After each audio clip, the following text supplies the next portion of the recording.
Welcome to the Peace One Day celebration, coming to you live from United Kingdom. I am Dara Singh Khurana from India, an actor, philanthropist and Commonwealth Year of Youth Champion 2024. I've been a supporter of Peace One Day for many years, and I am delighted to be hosting this broadcast today.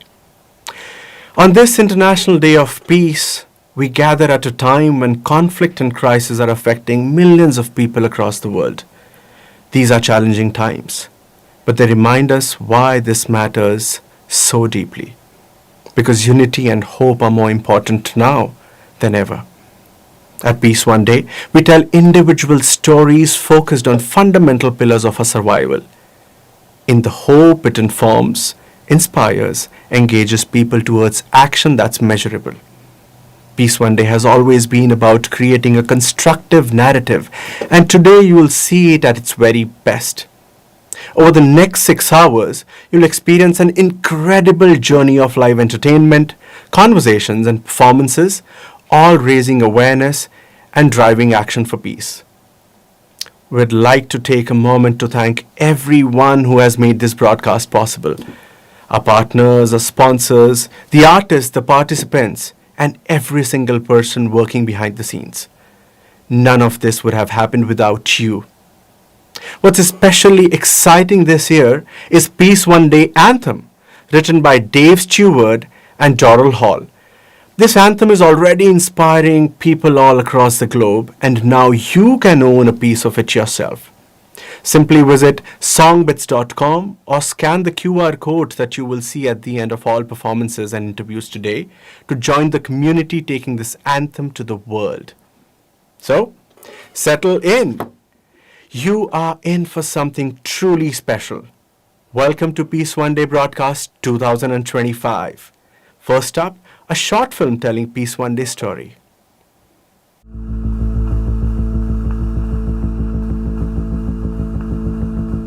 "2025, the most violent year since the Second World War. More wars raging now than at any point in the last 80 years. There's been a 65% increase in violent conflict since 2001. 2 billion people are living in conflict zones. 125 million people displaced due to war. These are dark times. Humanity is at a turning point. At Peace One Day, for the past 26 years, our mission has been clear: to inform, inspire, and engage a global audience towards impact that is measurable. We do this through internationally broadcasting content that encourages dialogue, engagement opportunities towards a more peaceful and sustainable world, reaching billions. But it didn't begin that way. My name is Jeremy Gilley. I'm an independent documentary filmmaker. In 1998, with a few committed friends, I began documenting my journey to establish the first ever annual day of global ceasefire and non-violence. For 3 years, I built the case for the day's creation, and in 2001, UN member states unanimously adopted a day of ceasefire and non-violence on the UN International Day of Peace, fixed as the 21st of September annually. It was originally brought to our attention by a UK-based organisation, Peace One Day. It is so decided. Next, I wanted to prove Peace Day could work in a conflict zone. In 2007, in Afghanistan, with the support of UNICEF, WHO, and many other agencies, Peace Day agreements were reached with all sides, including the Taliban, allowing 10,000 health workers to vaccinate 1.4 million children against polio on Peace Day. And through awareness initiatives and strategic partnerships with governmental and non-governmental organisations, the United Nations, corporations, faiths, schools, university and community groups, our target of 3 billion people aware of Peace Day by 2025 has been reached because of people like you. and the Institute for Economics and Peace have reported that there appears to have been a 15% decrease in deaths on the 21st of September compared to other days in the year. Incredible. Raising awareness, manifesting action, seeing behavioural change, decreasing violence on Peace Day has always been our focus. The day is being embraced by people all over the world. For more information about Peace One Day and to find out how you can become involved, please visit peaceoneday.org and follow us on social media. By working together, we can create Peace One Day.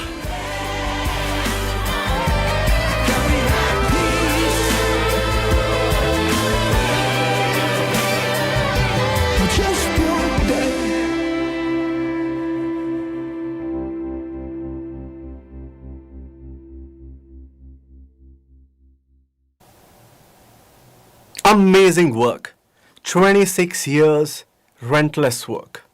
Incredible. To all our viewers around the world, please tell your friends about this broadcast right now and share the link with them. Every view helps. And why not visit peaceoneday.org for more information about the organization and the anthem? Please use the hashtag Peace Day to continue spreading the important message being addressed. And subscribe to Peace One Day YouTube channel. There is so much content for you to be informed, inspired and engaged. Now, it's my absolute pleasure to welcome Peace One Day Ambassador Dave Stewart in conversation with Peace One Day founder Jeremy Gilly MBE, as well as our premiere of the brand new Peace One Day anthem by Dave Stewart and Daryl Hall. If you'd like to support Peace One Day, you can buy a bit and become a co-owner of the anthem. Simply visit songbits.com or scan QR codes that you will see at the end of all performances and interviews today to join the community taking this anthem to the world. Let's go to Dave and Jeremy now. Dave Stewart, Peace One Day Ambassador, welcome to hashtag Peace Day. Thank you very much, and I'm very pleased to be here. Dave, I want to ask you, you've supported Peace One Day for 25 years. We did the first ever musical show together at Brixton Academy, which really paved the way for everything that we've done since. What was it about you wanting to support Peace One Day all those years ago? Well, along the way, the journey of, being a musician, and then Annie and I, in Eurythmics, we would write a lot of songs about, human feelings about the world. We didn't just write songs about relationships or this or that, and that all built up into us actually doing a world tour called the Peace Tour and a whole album called Peace. And we'd just actually been doing that in 1999, I think, into 2000. And so it was not an unfamiliar territory to want to talk about peace in the world. So when you came bursting in, doing triple somersaults with all the energy that you have and everything, and talked about the day that you'd now got passed by the United Nations, being the 21st of September, and you said about, okay, to build a house, you start with one brick, so let's just start with one day and try and get, one day to be more peaceful than the rest of the year. And as you know, it really does work. There's lots of statistics where 21st of September, lots of things change for the better for that day. So I was, okay, well, first thing I always say is, let's write a song, because a song starts a lot of things. And you start with that and it builds into something else, which was, let's do a show at Brixton Academy. And so it was your enthusiasm and your understanding of the power of, music and wanting to put on something with music there's not many things that can bring out human emotion more than music. Yeah. It was incredible, Brixton Academy, Dave, and I thank you for pulling all of that together. It was with Jimmy Cliff, and Richard was there, Annie was there, many people were there, Maxi Jazz Faithless was there. But let's just have a little look at a moment with you and Jimmy Cliff from Brixton Academy. Oh yes, I can make it now, the pain is gone. All of the bad feelings have disappeared. Here is the rainbow I've been praying for. It's gonna be a bright, bright, sunshine day. So Dave, that was an amazing moment at Brixton, and that really set the path for Peace One Day. You really inspired me to understand the power of music to support raising awareness of this day. And in fact, you created a song with Jimmy Cliff, way back then, which was the first time we actually created a song for the day. Tell me a little bit about that. Yeah, well, I'd been writing a few other songs with Jimmy Cliff and been producing some tracks with him. And Jimmy Cliff is, somebody who really, understood immediately and understands and has been for years and years and years singing about injustice, So when we decided to write that song, it came together very quickly. And Nadira X was there, a young artist from Jamaica, and a boy called Kamar, another young artist from Jamaica. We made this kind of upbeat, slightly sort of reggae-ish kind of song. And we had a feeling amongst us, I remember at the time, that we were writing something that was pretty important for ourselves as well, to think about all this stuff, because you're a fountain, Jeremy, of information, because this is what you've been devoting your life to. So it's great to have somebody standing in front of you and explaining everything that's happening in the world and not being one-sided, So that song, I mean, it's an amazing song, but I want to say, before we have a little look at that song, we were living in a really different time then. I mean, there was things going on. As you've said, we were both in New York when 9/11 happened. The announcement of the Peace Day being created was going to be announced by Kofi Annan that morning, as you know. The planes hit the building and he never made the announcement. So both of us, ironically, were there at that tragic time for so many. But that song, and then obviously a year later you wrote the song. It was the first ever Peace Day, and it came out, and it was a really hopeful, very special piece of work. Let's actually have a look at that song right now.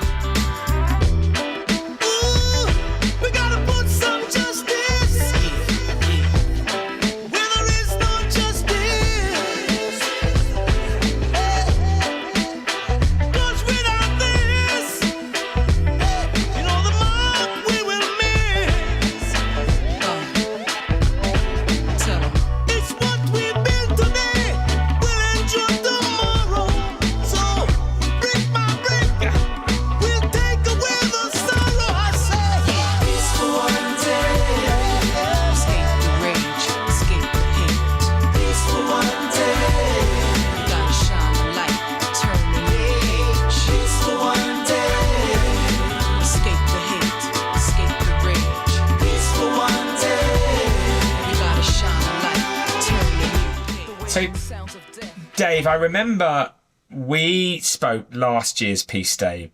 There's many things going on in the world. 2 billion people living in areas of conflict, 65% increase in violent conflict since 2001. More wars raging this year than ever since the Second World War. And a mesh of that was, of course, going on last year. People in Gaza, people in Ukraine, people in the Congo, people all over the world. And of course, our hearts and prayers and thoughts go out to all of those people across the entire world who are suffering innocently. And I remember us talking at last year's Peace Day about the idea of a new anthem to encompass this kind of tragic place that we find ourselves in. But of course, there can be hope. There, we can unite, we can stand together, we can, support each other through these difficulties. And you talked about creating another anthem for this period. And that song, we're going to listen to it in a minute, is absolutely incredible that you've put together with Daryl Hall.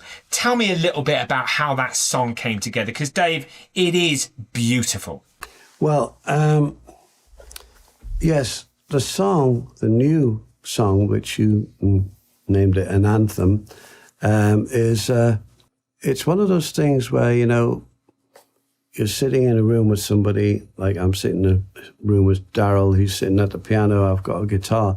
I just started talking about peace one day and about those statistics, about a quarter of the human population are in conflict zones, and it's just everything's kicking off and blowing off all over the place.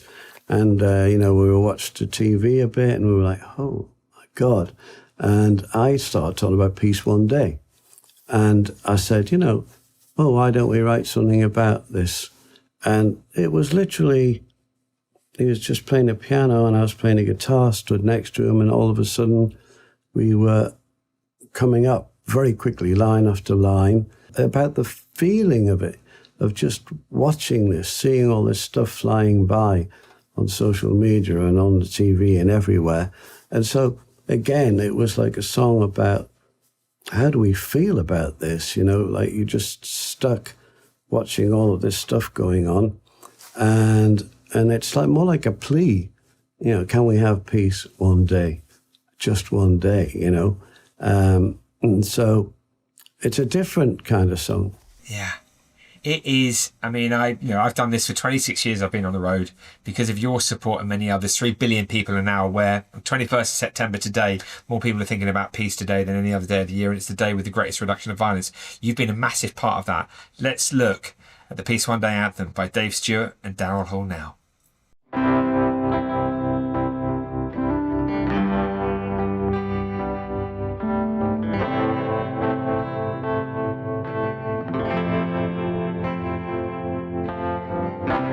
I can barely see through the smoke anymore. Is it there on the screen, like so many times before?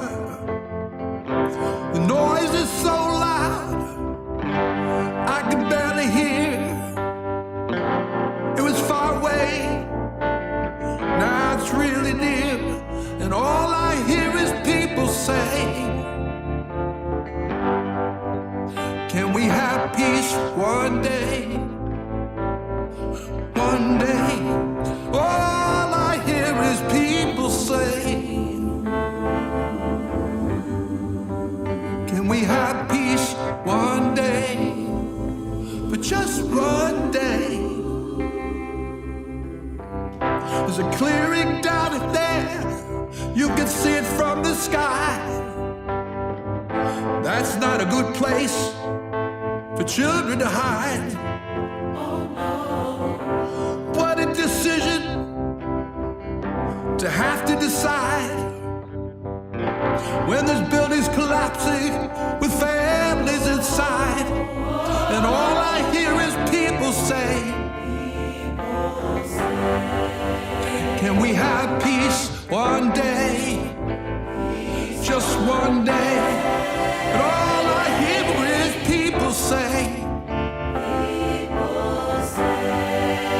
can we have peace one day? But just one day. Images of pain, well, here they come again. Hearts too numb to heal.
Dave, you know, I honestly, this is of all of the years that I've done this, you know, working with you again and being with you and all of the people that are in this show that, you know, are in some of these films from 25 years ago to today has been absolutely incredible. It's going to be wonderful to see them throughout the show today.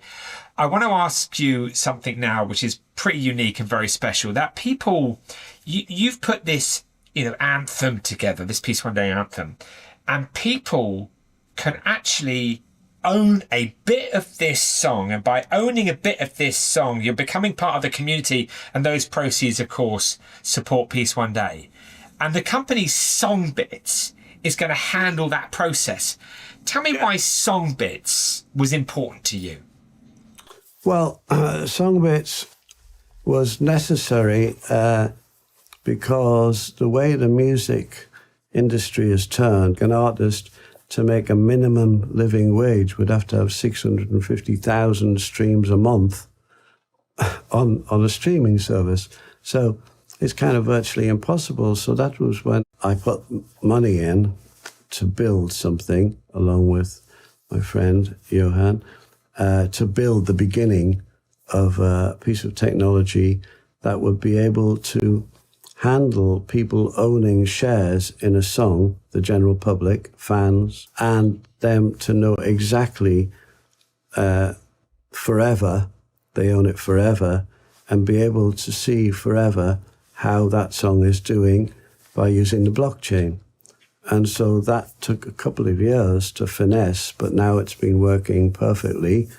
And so I suggested, if we put the song on Songbits instead of a straight going to a streaming, all the streamers, Songbits then can sell, you know, it's divided into milliseconds. So, you know, you can, if it's, you know, 3 minutes 20, the length of the song. So you're selling out 300,000 or whatever Songbits. So you can buy 50 or whatever, you know, you can spend $3, you can spend $10, you can say, I want to put $1,000.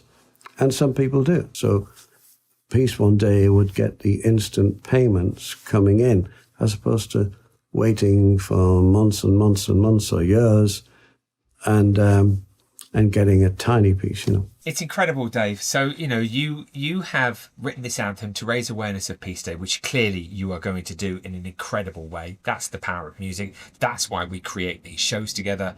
And you were the instigator and the inspiration of that 25 years ago, as we discussed.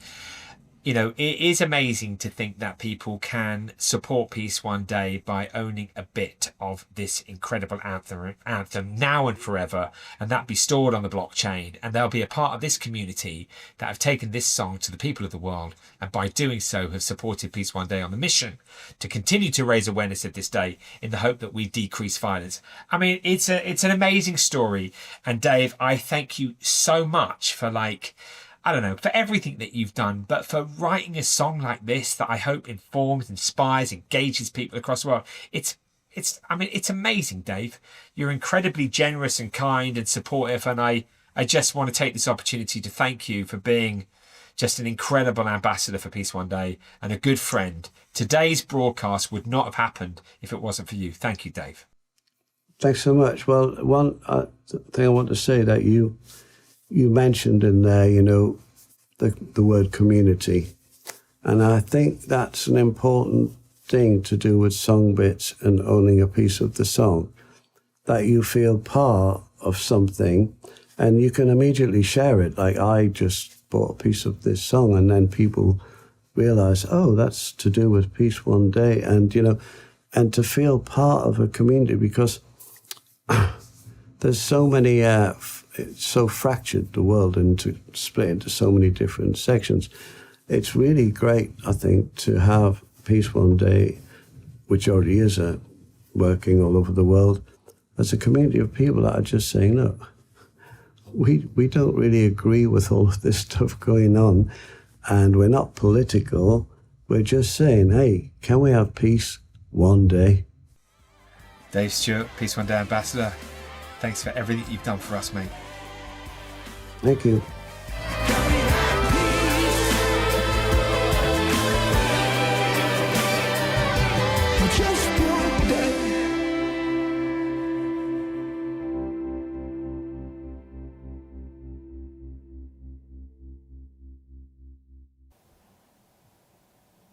Incredible. Thank you, Dave Stewart, for your fantastic support to Peace One Day, and to you, Daryl Hall, for the fantastic Peace One Day anthem. Now, if you'd like to support Peace One Day, you can actually buy a bit and become a co-owner of the Peace One Day anthem by Dave Stewart and Daryl Hall.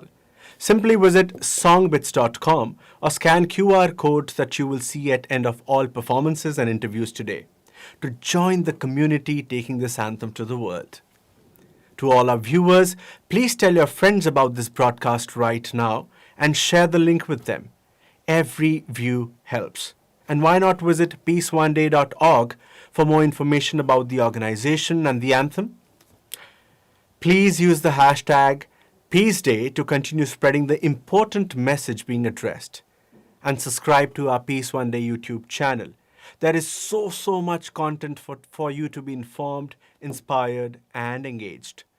Now, I'm delighted to introduce Ben Lewis, founder of Young Voices Choir, host of the largest children's choir concerts in the world, interviewed by Peace One Day founder Jeremy Gilly MBE, followed by a performance from the Young Voices Choir of the Edward Beetham C of E Primary School.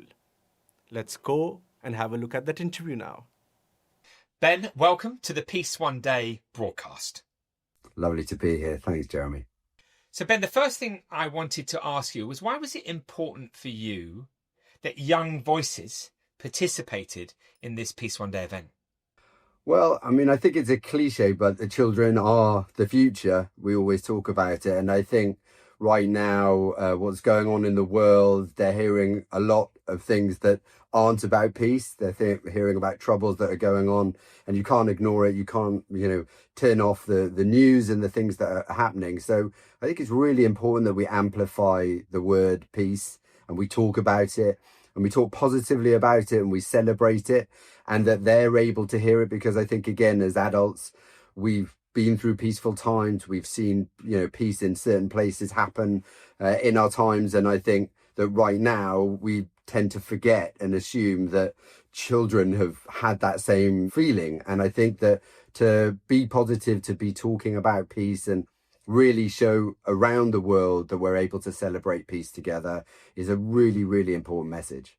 Can I ask you about Young Voices? Because, I mean, it's incredible what you do with young people across the entire world.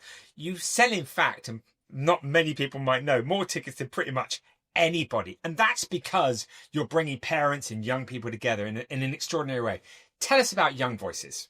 Well, this is our 30th year of Young Voices, and we'll hit the 3 million mark of children that have participated around the world. And fundamentally, we're the largest children's choir in the world. So we put on concerts in arenas like the O2 in London, Co-op Live in Manchester, and we've done concerts in South Africa, in Germany, in the USA, in South Africa.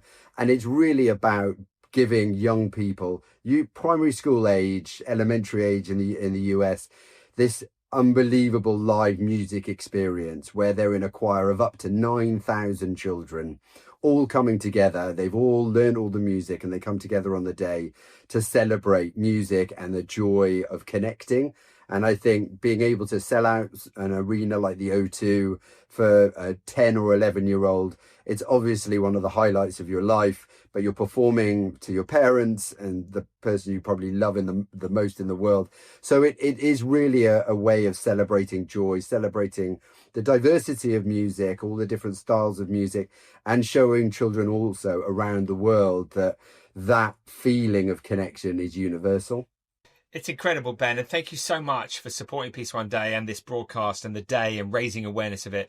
I mean, listen, it's been a long journey for us, and working with people like yourselves, doing the kind of work that you do is obviously a humbling experience. And I'm immensely grateful, Ben, that you did this and you brought all these young people together, which we're about to hear. But before we do, tell us why you chose the song One Love for them to sing for Peace Day. Well, when we originally talked about it and you were talking music, I mean, it was the first song that popped into my head. I mean, it's the 80th birthday year of Bob Marley. He would have been 80 this year, and we celebrated that earlier in the year by doing a worldwide sing which was about schools all over the world joining for one day. And the song we picked was One Love, and we did a medley of Bob Marley songs, but we opened with One Love. And I think the reason that it jumped out at me for this project was it's such a universal song. It talks about, you know, that universal love and peace and unity.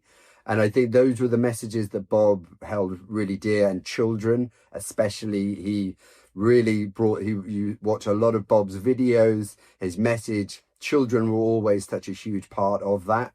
So when this came up and we started talking about it, I guess I also, you talk to people around the world about Bob Marley. I don't think I've ever met anyone that doesn't like Bob Marley. So when you talk around the world and you say, well, you've traveled, you know, when I've traveled around the world, there isn't a part of this earth that you can go where you probably won't hear a Bob Marley song. It's one of those things that unites people from so many different cultures, so many different languages and race and religion.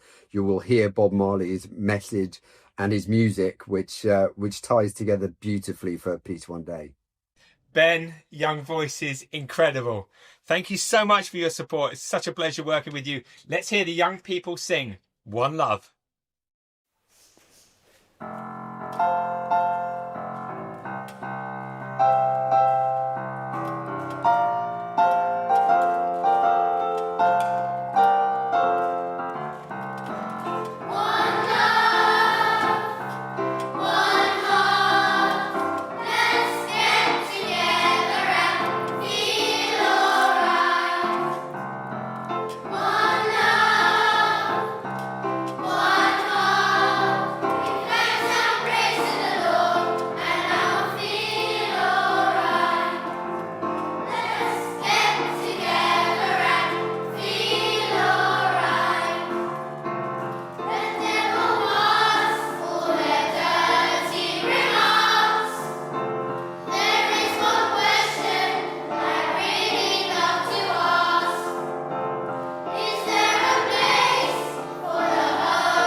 Thank you for your very powerful words, Ben Lewis. And a special thanks to awe-inspiring Young Voices Choir of Edward Beetham, C of E Primary School, for the fantastic performance. Well, if you'd like to support Peace One Day, you can buy a bit and become a co-owner of Peace One Day Anthem by Dave Stewart and Daryl Hall. Simply visit songbits.com or scan the QR code that you will see at the end of all performances and interviews today to join the community taking this anthem to the world. To all our viewers, please tell your friends about this broadcast right now and share the link with them. Every view helps. And why not visit peaceoneday.org for more information about the organization and anthem? Please use the hashtag Peace Day to continue spreading the important message being addressed. And subscribe to our Peace One Day YouTube channel. There is so much content for you to be informed, inspired, and engaged. Now we are absolutely honored to be joined by inspirational Peter Gabriel with a wonderful introduction for our next live guest. Mark Barden, CEO of Sandy Hook Promise Action Fund and co-founder of Artist for Action. Let's go to Peter now. Hi, this is Peter Gabriel, and I'm here for Artist for Action. But I'm also here because I'm a Brit. And there was a time in the late 1700s when you'd say the Brits are coming, and people would run because we were dangerous, we were mean. And the founding fathers, in their wisdom, of course, they were all Brits by birth, knew just how horrible we could be and how dangerous. So they thought it was really important to put into the Bill of Rights in 1791 the right to bear arms. However, it's now 2025, and the world has changed a little bit. And this right, along with an increase in hatred and violence, has meant that over 3,000 kids between the ages 1 and 18 every single year in the United States lose their lives to gun violence. This must be crazy. The situation is really different nowadays, and a lot of these weapons are automatic or semi-automatic weapons. Now, if they're there for hunting, I don't like hunting. I like to respect rights of all species on the planet. But if you are hunting and you're doing it for sport, why do you need this weapon of mass destruction? Because these weapons are for slaughter, not about skill and sport. So at least that would be a start. But there has to be a way to protect everyone, but particularly the kids, so that they can go to school safely and their parents can drop them off, knowing that they're going to see them that evening. Now I'm going to hand over to Mark Barden, who's a musician like me, but his 7-year-old Daniel was one of those, along with 19 classmates and 6 members of staff that were slaughtered by a school shooting. But he's led or co-founded the Sandy Hook Promise, which is now a really important campaigner in the world against gun violence. So I hope you'll give him a wonderful welcome, and it's my honor to introduce him now. Mark, welcome to the Peace One Day broadcast. Thank you for having me, Jeremy. Thank you. Thank you for being here. It's an honor. Mark, the first question I want to ask you is, why is Peace Day, the 21st of September, a day of ceasefire and non-violence, so important to you? That's an important question, Jeremy, and it is so important to me and my family. It always has been, just by the way I was raised. But that story for me really goes back to December 14th of 2012. My wife Jackie and I were raising our 3 beautiful children, James, Natalie, and Daniel, at our home in Sandy Hook, Connecticut. And Jackie was a school teacher. I was a professional musician.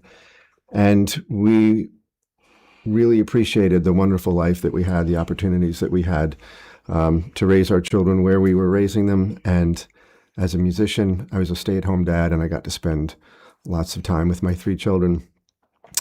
And the youngest of them, our little Daniel, being the last one to go off to school, I got to spend a lot of time with him. We got to really bond. I had a wonderful relationship with all three of my children. For our family, that all changed on the morning of Friday, December 14th, 2012, when a gunman shot his way into our Sandy Hook Elementary School and shot and killed 26 people, 6 educators, 20 first grade children, and one of those children was our 7-year-old son, Daniel, who embodied peace in his own right, in his own way, in such a beautiful way. We used to call him the caretaker of all living things, literally, because he looked out for his classmates, his family, and all the way down to the little worms on the sidewalk. He was a beacon of compassion for all of us to learn from. And his lifetime of bringing peace to the world was taken away from him by someone who made a choice to do that. This wasn't an accident. This wasn't an illness. This was somebody's choice. And that is where my mission begins in the work that we do at Sandy Hook Promise, is to try to understand why people are on their way to making that choice and getting them help before they make that choice.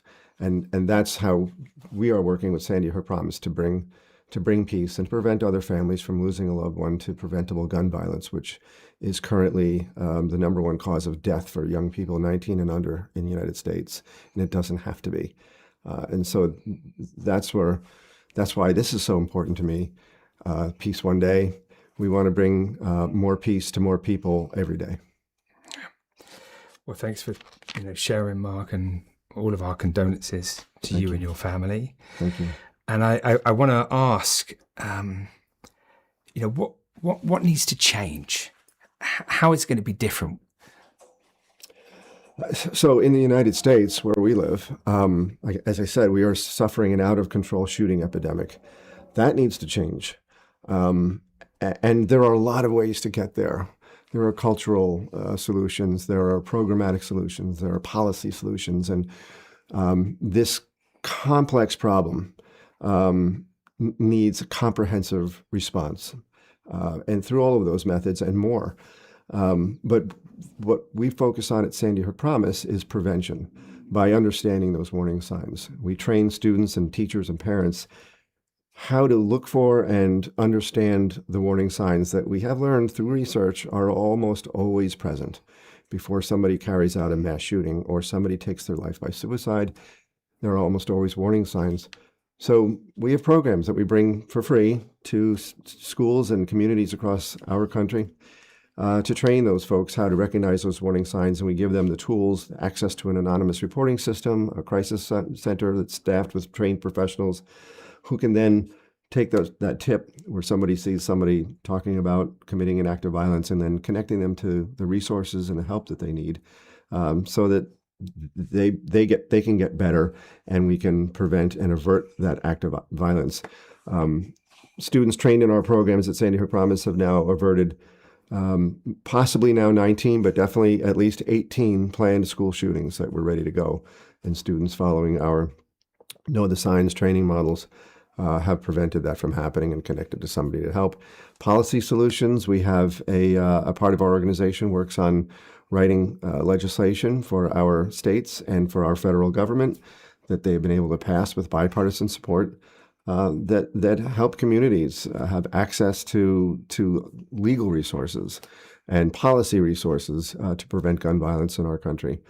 And we engage students through our Safe Promise Clubs in a meaningful way, and they get it. And it's not a partisan issue. We really look at this holistically. Everybody, whether you have kids or not, everybody wants our kids to be safe. Everybody wants our communities to be safe, and we have solutions to do that. And that's what we work on at Sandy Hook Promises, is bringing these nonpartisan solutions to save lives, prevent violence, because our kids deserve it. Yeah, they do. So what about hope?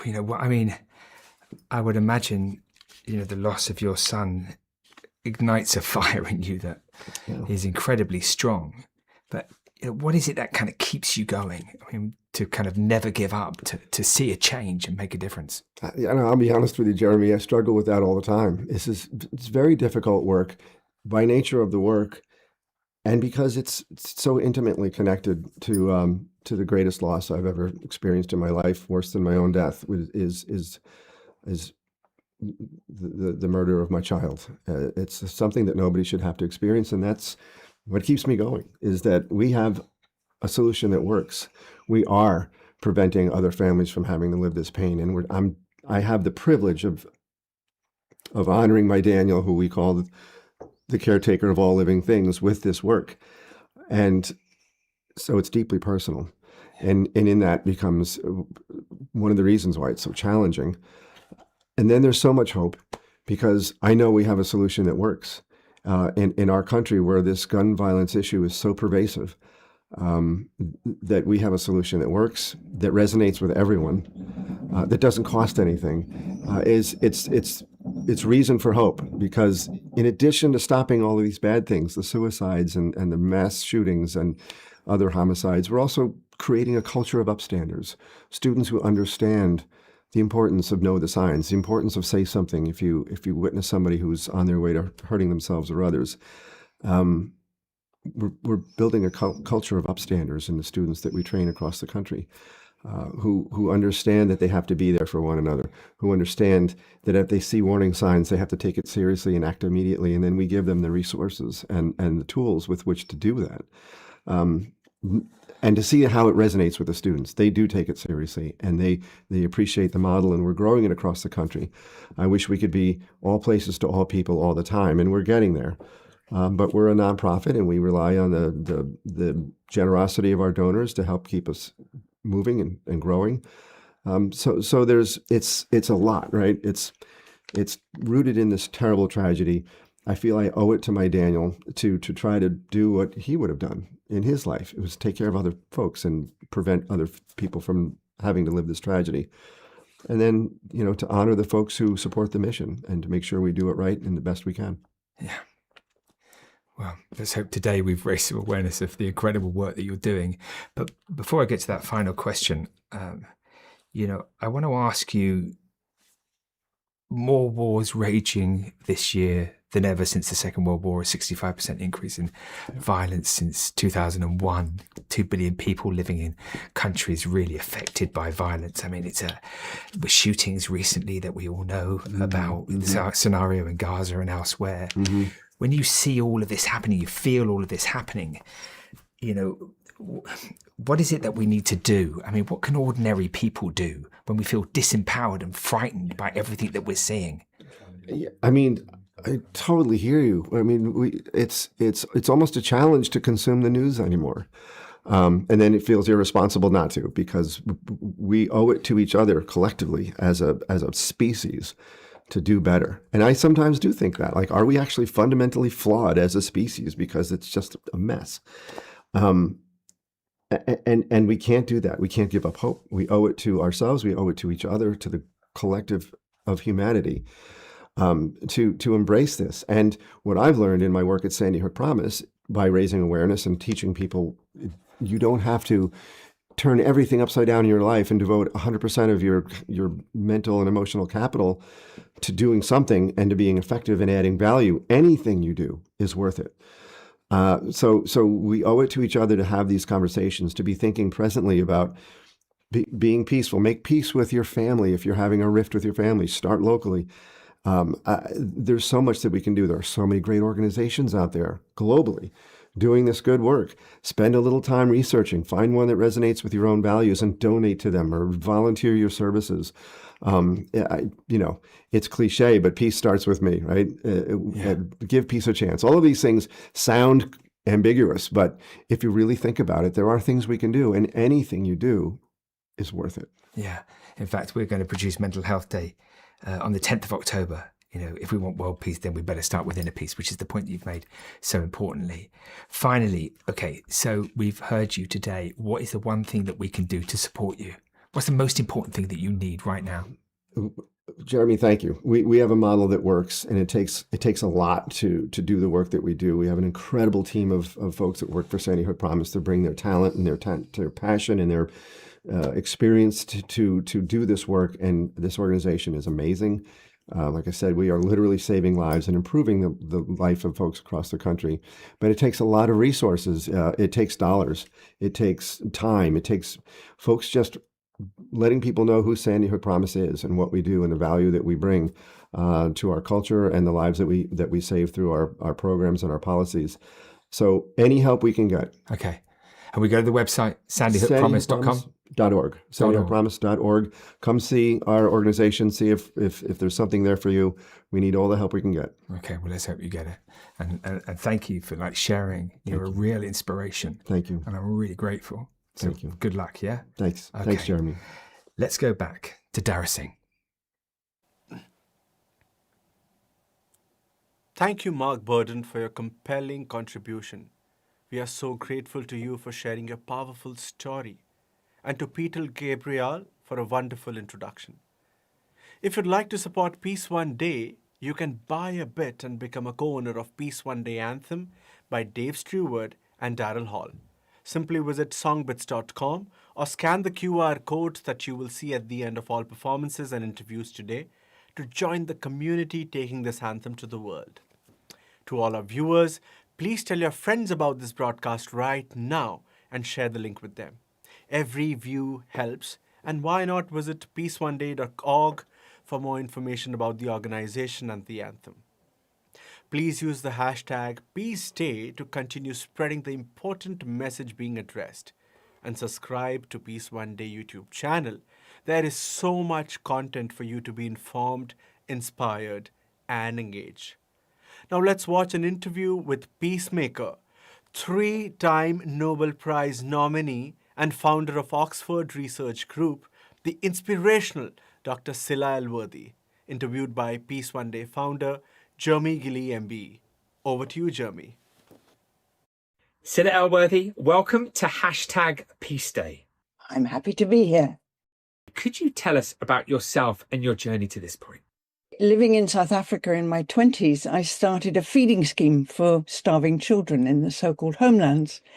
But then when my daughter was born in 1974, I contracted a brain disease, which put me into a coma.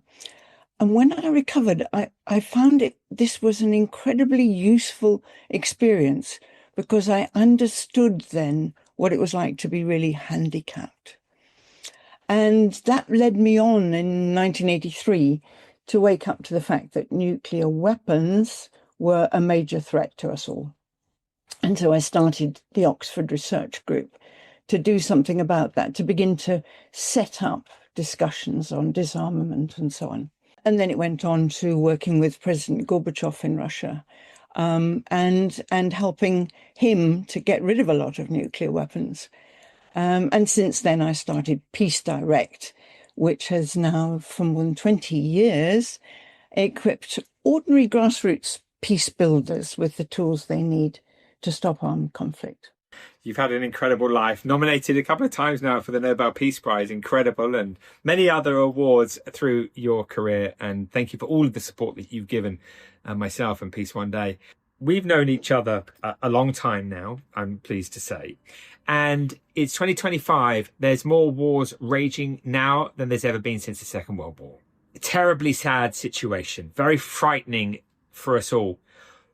What can individuals do right now, Silla? If we're at home feeling that despair, what would your recommendation be for people? Well, it's easy to become depressed or scared, and we need to be aware of the incredible things that are being done today to stop war. Just one example. At the moment, I'm in the midst of compiling for the World Women's Summit next March stories of how women have stopped armed conflict, have actually stopped wars. And I've found so far examples from Kenya, Northern Ireland, the Philippines, Liberia, Colombia, and our own UK. And I can give you, if you've got time, just one example from Liberia, where the women got so fed up with male leaders not concluding a peace deal after weeks of negotiating and muddling along, that they surrounded the building and wouldn't let any of the men out of the building. And they kept the building locked with the guards for more than 12 hours, and then a deal was reached. So these stories are really inspiring a generation of women now to think, what can we do instead of feeling like victims, basically? Very, very interesting. And I mean, of course, there is lots of data about how women being involved in peace negotiations over the years lead to being much more successful. Yes, true. And perhaps we'll have a woman as Secretary General of the United Nations soon, I hope. Wouldn't that be great? I think that's probably likely, isn't it? Soon. Let's see. Okay, so moving on to something that's obviously been horrifying us all now for a few years, the situation in Gaza. These innocent people, suffering, being killed. I mean, none of us can look at this and make sense of human behaviour at this point. I want to know what advice could you give us? I mean, how when we look at this, how do we cope? How can we help? What can we do? Well, the first thing, I think, is to deal with our own fear, because as long as we're working or living from fear and anxiety, it hampers what we're able to contribute to the world. So the first thing I would suggest to people to do is to look at your fear, take it out of the box, as it were, face it, and allow yourself to go right into the depth of it, and then you'll come out the other side. And when you come out the other side of fear, you feel what you can do. And your mind and your brain and your heart, most of all, begin to really function well and let you know what's needed, what's within your possibility. But the very first thing to do is acknowledge and face your fear. That's quite a tricky thing to do, isn't it? I mean, that's difficult stuff, but we can do it. Is there any resources? Is there anything that we can read? I mean, is there anything that, what can support us to be able to face that for those who are like, I don't know how to face my fear? Oh, there's many books on fear, but the simple thing to do, Jeremy, is just to go quiet, close your eyes and put your hands on your heart. Cross your hands like I'm doing now, on your heart, and feel your heart. Feel it beating so strongly. It keeps on doing that all day, all night, keeping you alive. And your heart is the fount of knowledge for your life and for other people's lives as well. So when you really, instead of worrying in your heart and thinking, I can't do anything to help, I'm so anxious, to just allow your heart to inform you, and you'll be amazed what it will say. I've got all my best ideas that I've had in my life, all the best actions I've taken have been suggested by my heart. Amazing. Well, thank you. And you can actually look at Silla's work and find out more information about the mighty heart, in fact. And perhaps you can tell us how we can do that. Before we move on, actually, could you tell us, how can we find out more information about the work that you do around this issue? Well, there's lots of websites. We've got the Mighty Heart website, and that's where people can learn about an 8-module, 8-week course, 2 hours a week, where you develop the power of your heart to help you in situations exactly like this. So situations that frighten you, whether they're at your child's school, whatever it is. This course, which I've designed 4 or 5 years ago, and it's been so popular that we're still running it all the time. And we've delivered it to big companies, we've delivered it to police forces, we've delivered it to school children as well in adapted form. So that's what I would recommend as I think it's the fruit of all that I've learned I've been doing this for 60 years now. Well, amazing. I'm glad that I didn't know we were going to talk about that, actually. And I'm really pleased that we have, because that is actually something that people can find out about and have an opportunity to do something. So I hope they do. Other ways people can take action. There are lots of organisations they can join. Peace Direct is one that I started 30 years ago. You can join the community peacemaker teams. You can join the Institute for Economics and Peace. You can go with the International Peace Bureau and see what they're doing. The Nonviolent Peace Force, the International Physicians for the Prevention of Nuclear War, if you're a medic. And if you're female, join the Women's International League for Peace and Freedom. They're great. If ever there was a top recommendation, listen to Silla Elworthy, because there's nobody knows as much about this issue as you do, Silla. And so thank you for that. And I'm sure the audience would be delighted to hear. Okay, you've been a great supporter of Peace One Day, and particularly Peace Day, right? We've done lots of work together for Peace Day. Why is Peace Day important? I don't know of any other day in the year that really invites us all to pay attention to wars that are going on out there, not just, turn away, but also to think what things we can do. And Peace Day is always in your shepherding of it, a gentle, kind way of facing up to what's going on in the world. And we need to do that. We can't just close our eyes. So through you, I know many people who've been encouraged to join different organizations, to take action, to contribute wherever they can to help the orphans created by wars. And so once one is able to do something practical, you feel better. And that can often lead you into a course of action, which may be even more up your street. It may be even more fascinating for you. Take up your time and your skills and suggest things that you can read that really make you more and more useful. 6 years ago, I wrote a book really offering people these skills. And it's just sort of how to make yourself stronger when you're faced by issues that are so big they seem impossible. What was the name of that book? The Mighty Heart is the name of the book. Mighty Heart in Action is the second one. And you can also look at my various websites, sillaelworthy.com and so on. Got loads of suggestions on those websites. I'm really pleased that we spoke today, Silla, because, listen, we're all struggling trying to make sense of this. I am, others are, we all are. We're all looking out into the world and finding it really difficult to, kind of stay positive and committed. But we do it. And your words and your resources, I really urge people to go to sillaelworthy.com and find out more, because I know how wonderfully well you support people all over the world. It's incredible. Thank you for today. Have a wonderful Peace Day. Good luck with everything that you're doing, and I look forward to seeing you soon. Bye-bye, Jeremy. Thank you.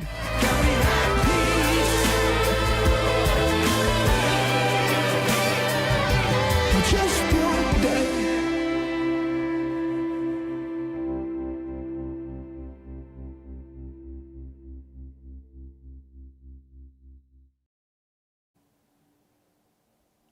Thank you, Dr. Silla Elworthy, for your inspirational words and your continuous support of Peace One Day. If you'd like to support Peace One Day, you can buy a bit and become a co-owner of Peace One Day Anthem by Dave Stewart and Daryl Hall. Simply visit songbits.com or scan the QR codes that you will see at the end of all performances and interviews today to join the community taking this anthem to the world. To all our viewers, please tell your friends about this broadcast right now and share the link with them. Every view helps. And why not visit peaceoneday.org for more information about the organization and the anthem. Please use the hashtag PeaceDay to continue spreading the important message being addressed. And subscribe to our Peace One Day YouTube channel. There is so much content for you to be informed, inspired, and engaged. Now I'm delighted to introduce two incredible religious leaders and peace activists, Imam Dr. Muhammad Shafa and Pastor Dr. James Vouye, co-directors of the Interfaith Mediation Center in Nigeria, interviewed by Peace One Day founder Jeremy Gilly MBE. Over to you, Jeremy. Imam and Pastor, welcome to #Peace Day. Thank you for having us. The first question I wanted to ask you both, and if you could both give me an answer would be wonderful, is could you talk about your journey to where you are to this point? What's brought you to this point together? Thank you. What's brought us together is divine arrangement. We never thought we would do this. However, having been extremists in the past, the cause for peace, humanity, and our environment is what is propelling us towards continuing with the work of building bridges across human hearts, communities, and the world in general. And furthermore, one of the most motivating factors that keep us going was the ability to break from the cycle of vengeance, breaking the cycle from the cycle of hatred, the cycle of discord, and moving into the acknowledging diversity as a source of strength, source of development. And furthermore, we know that we can never be at peace with one another until we are at peace at our homes, peace in our community, peace in our institutions, and peace in our nations. Can I ask you, we've known each other for a little while now, and it's a huge honor to know you both. You're such an inspiration, and I enjoy our times together so much. Why have you wanted to support Peace Day for all of these years? We want to support Peace Day because it's a platform that transcends the boundaries of time, the boundaries of the continent, and it is a platform for us to share the common bond of humanity, that with peace one day we'll have actual peace in the whole of the world. So we'll keep going until peace one day is celebrated among nations. All governments of the world will one day agree that peace one day, taking a break to think peace, to add peace, to cultivate peace, that will be the optimum and the peak of what we'll have to do. So it is a continuum. It is nothing that we need to stop. So we need to be with peace one day all the time. And furthermore, Peace One Day I see it and continue to see it as a nurturing center, as a hospital, a clinic, an operational theater where we transform the negativity within our society into positivity. It is a center of creating hope, a platform for creating hope for our communities, especially so that at family level, we have something to say. At community level, we have something to hope to hold on to. Even though the road seems rough, the future seems bleak, or because of violence all around our society and our community, but with the concept of hope one day, its ability is telling you have to keep on resilient to move forward and to create a world safer for all. Incredible, thank you. Can you tell me about the forgiveness and the reconciliation that you both went through? The journey of forgiveness, before you talk about forgiveness, there is injury and pain. As you will recall, Imam and I have suffered both physical and psychological trauma and pains. And we have so hated so much that you could feel the drop of the hate that we have is even visible.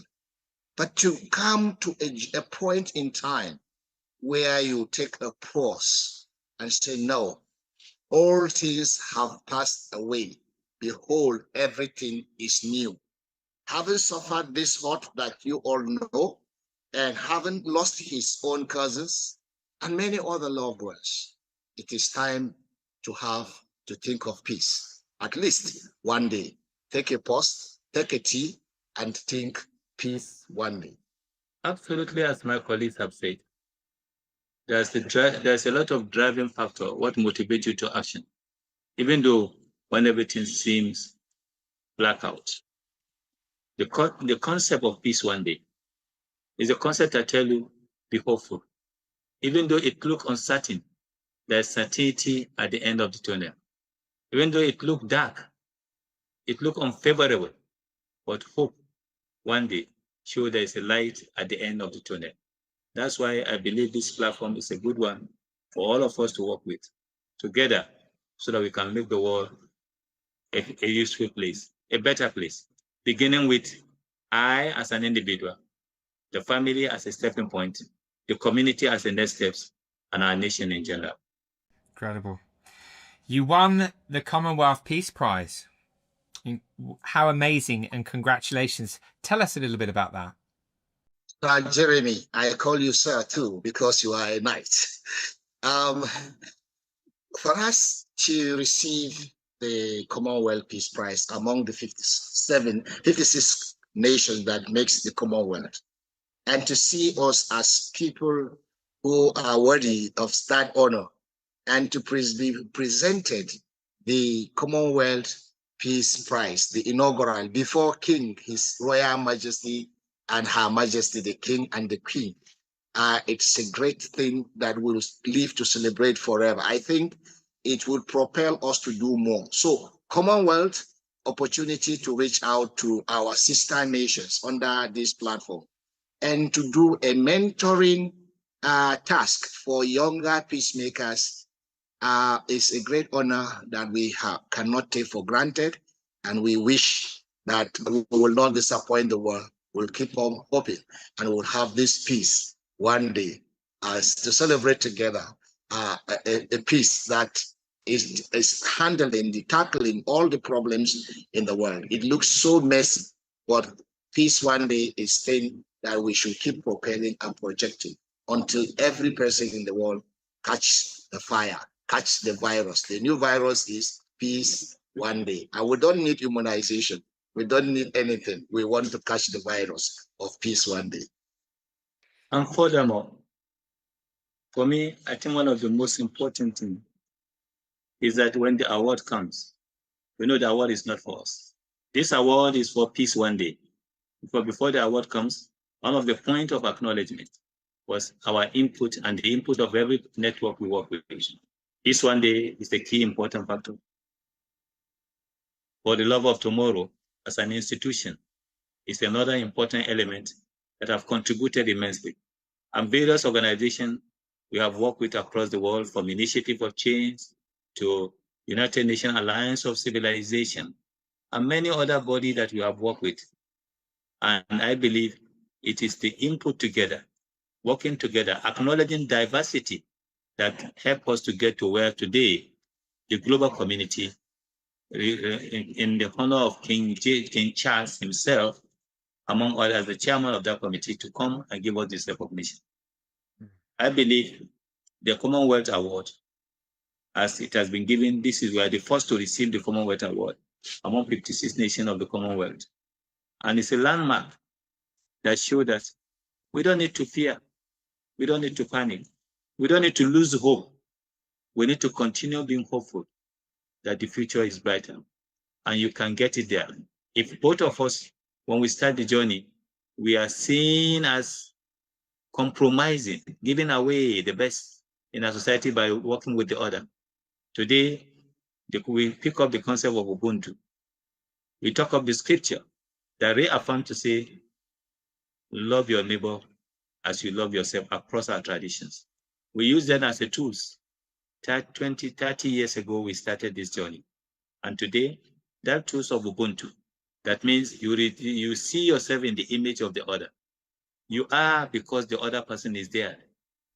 That concept and that scriptural text from Abrahamic tradition that tell us to love our neighbor as much as we love ourselves is what we do. We carry that banner and we become a written epistle of loving your brother as you love yourselves, irrespective of the pains, the challenges we go through. That's what gave us the hope, the courage, and make us what we become today. And not only that, including nominee, once upon a time a nominee for the Nobel Peace Prize. Well, it's so incredible to listen to you both. You're an absolute inspiration to me and, of course, so many. And I'm so thrilled that you were acknowledged in the way that you were by the Commonwealth. And I know that you'll continue your incredible work for many, many years to come. It's a very difficult time for the world in terms of what we're seeing happening. It's extraordinary to know that there are more wars raging in 2025 than ever before since the Second World War. I mean, extraordinary. And what we're seeing happening in our societies is very scary and worrying, as you know. What would you say to those who are struggling right now to make sense of the world that they live in? They should hope for peace to be gotten across the world one day.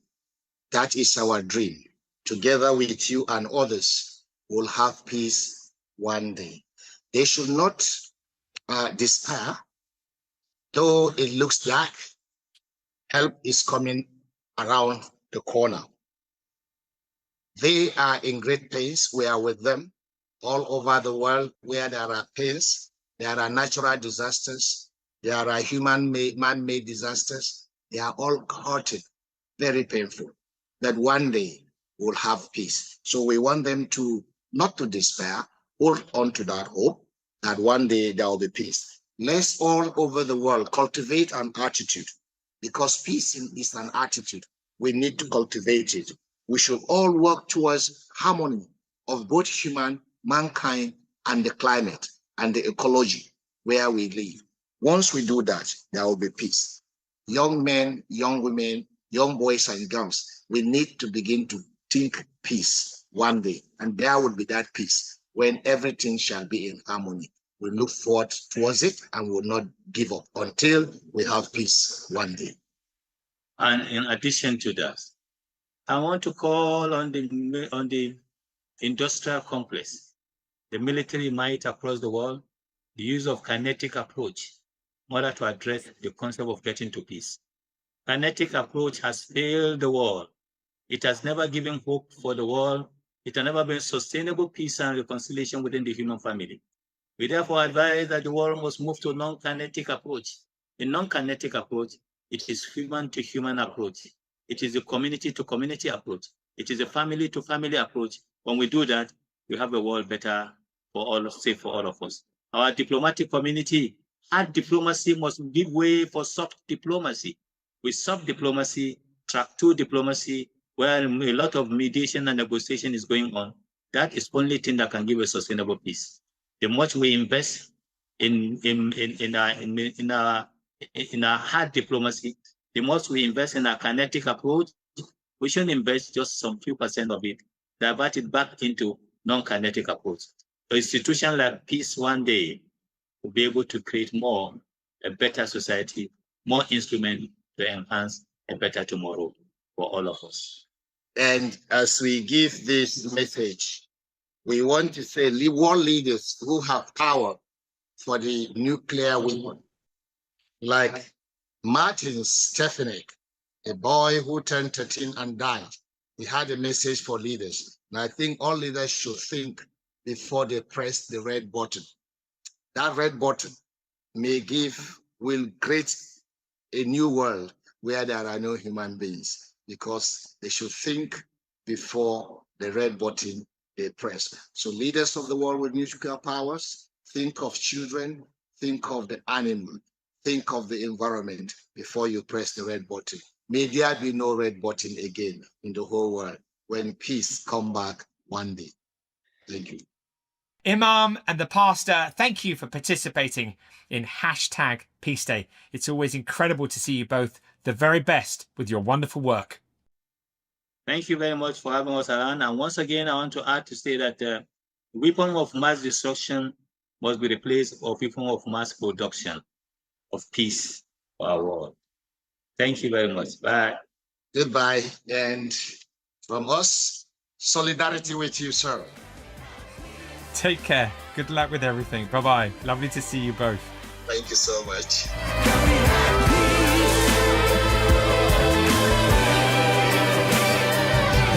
Just one.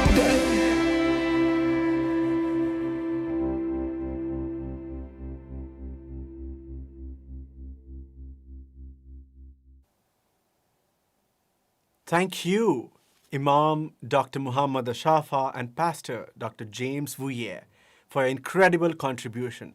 We are in awe of the impacts that you've had on peace and interfaith mediation, and so grateful for your continued support to Peace One Day. If you'd like to support Peace One Day, you can buy a bit and become a co-owner of Peace One Day Anthem by Dave Stewart and Daryl Hall. Simply visit songbits.com or scan the QR code that you will see at the end of all performances and interviews today to join the community taking this anthem to the world. To all our viewers, please tell your friends about this broadcast right now and share the link with them. Every view helps. And why not visit peaceoneday.org for more information about the organization and the anthem?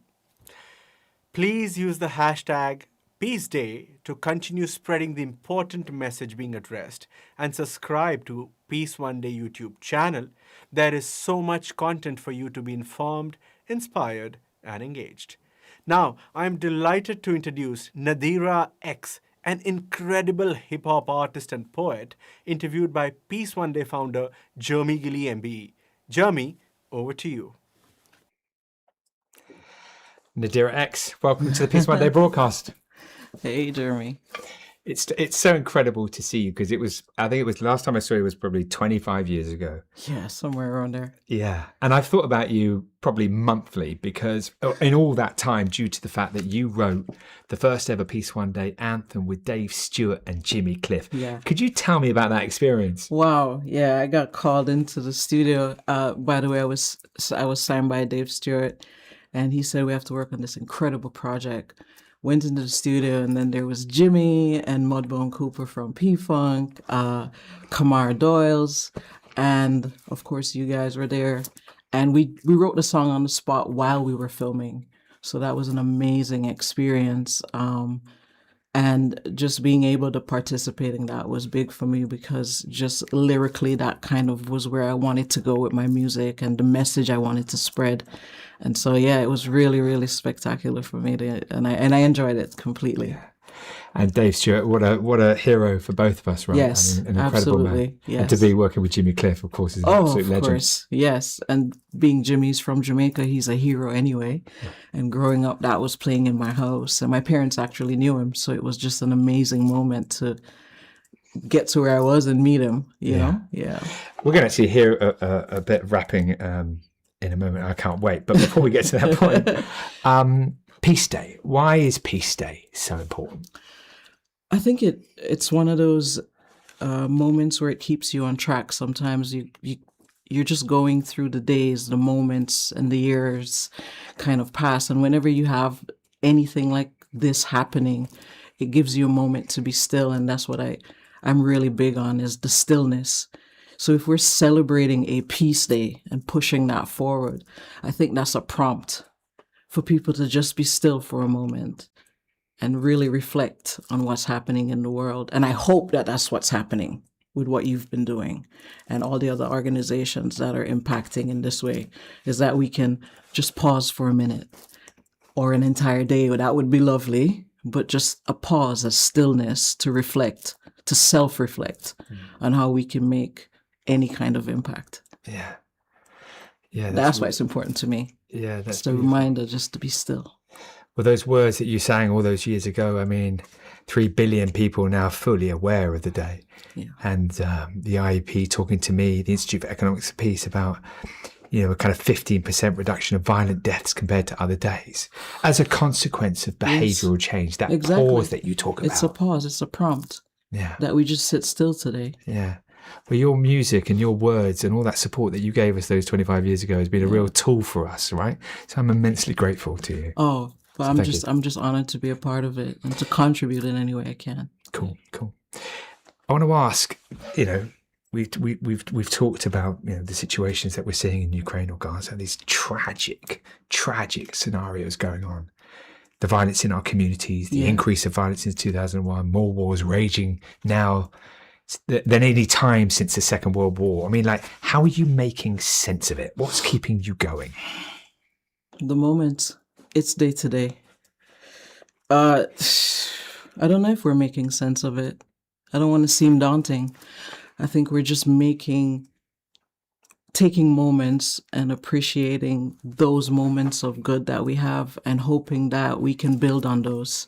I don't know if I know we're making impact, but I think we're at this tipping point. I think there's a shift taking place. And I think wherever you have great darkness, the light is coming.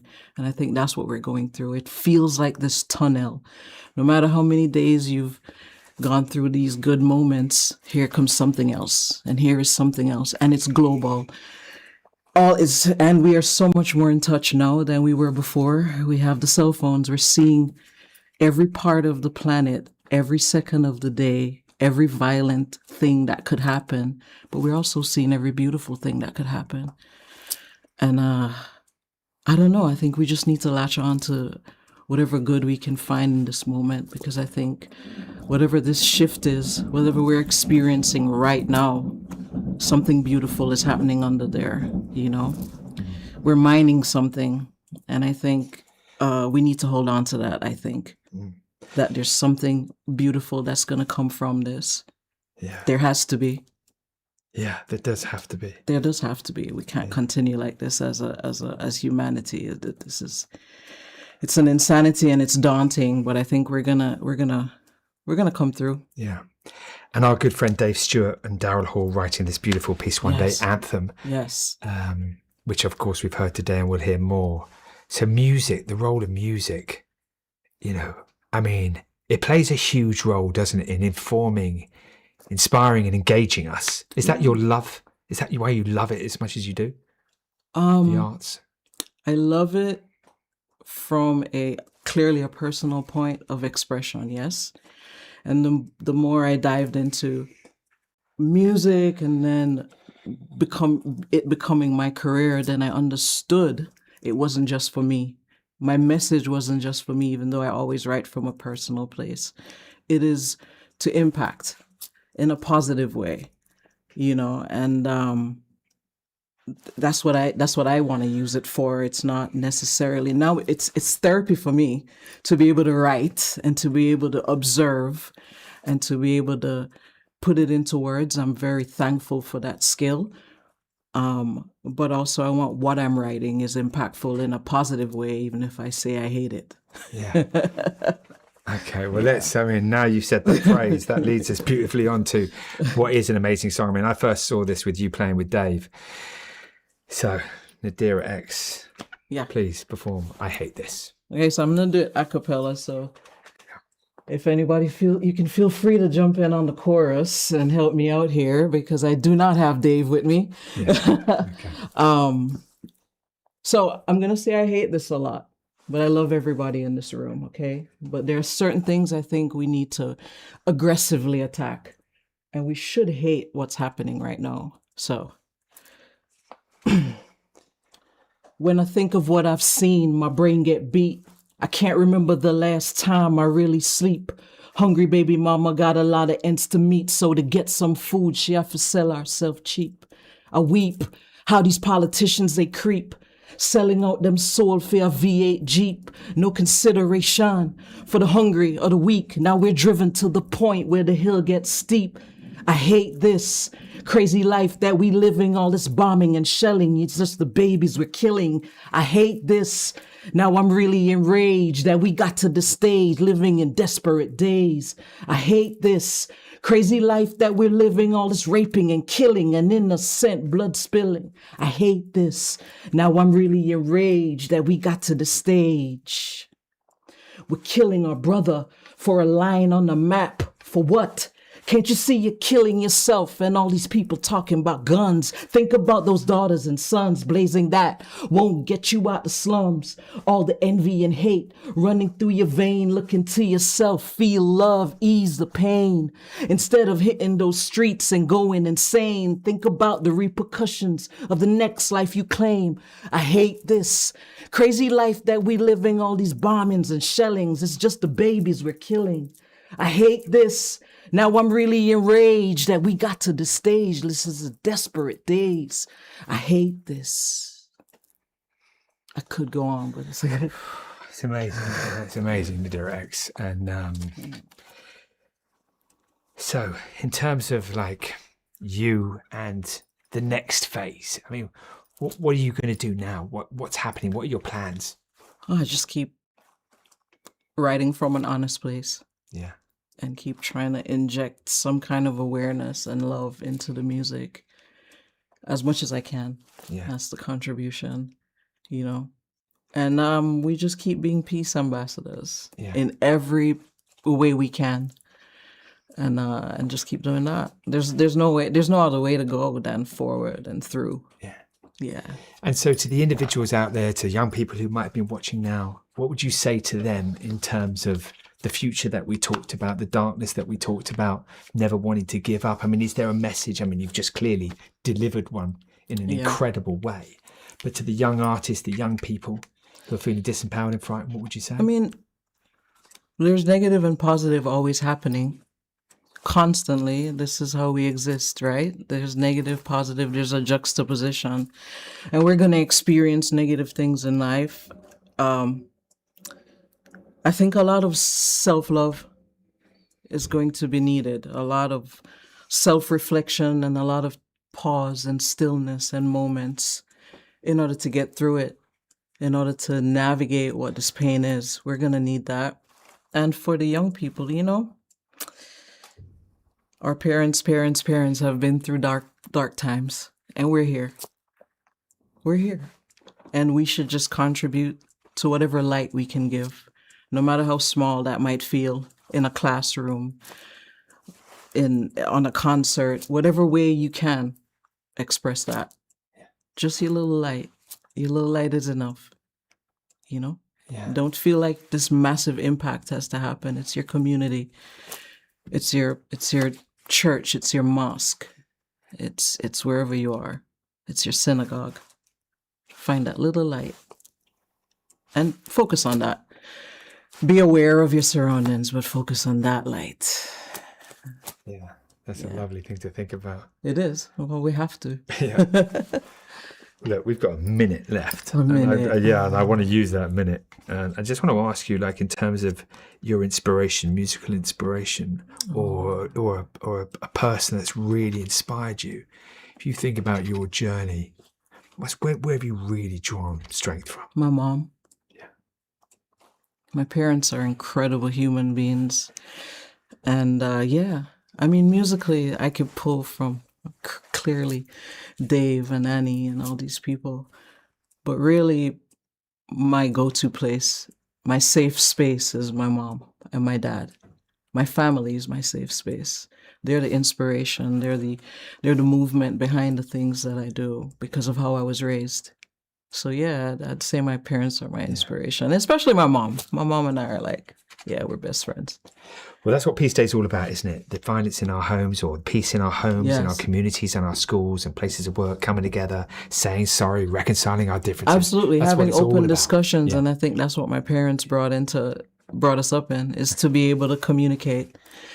We could say anything, you know, as long as it's not too disrespectful. It's a Jamaican home, so don't say anything too disrespectful, but you're able to express yourself.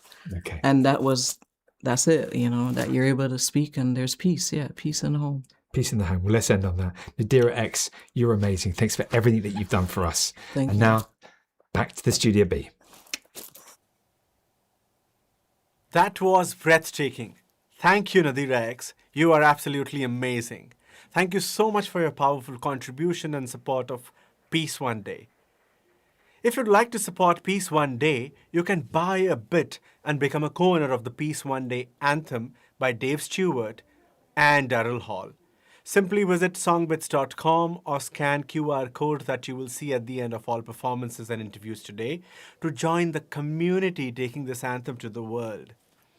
To all our viewers, please tell your friends about this broadcast that's happening right now and share the link with them. Every view helps. And why not visit peaceoneday.org for more information about the organization and the anthem. Please use the hashtag Peace Day to continue spreading important message being addressed today, and subscribe to our Peace One Day YouTube channel. There is so much content for you to be informed, inspired, and engaged. Now, please welcome a performance by a man who is considered the greatest living Russian poet and singer, Boris Grebenshikov, interviewed by Peace One Day founder Jeremy Gilly, MBE. Jeremy, over to you. Boris, welcome to the Peace One Day broadcast. Thank you for inviting us. It's a real pleasure to meet you. Same here. Can I ask you, Boris, firstly, about your journey? I mean, a little bit about your musical journey, but you're now here in the UK and you've left Russia. And of course, everyone knows there's been a tragic crisis going on. I wonder if you could just tell us a little bit about the journey you've been on. Well, I guess it started when I was, before school, when I started reading books, Stevenson, Conan Doyle, everything. And suddenly I realized the world is much bigger than I thought. And because we were locked in Soviet Union with absolutely no hope of going ever out of it.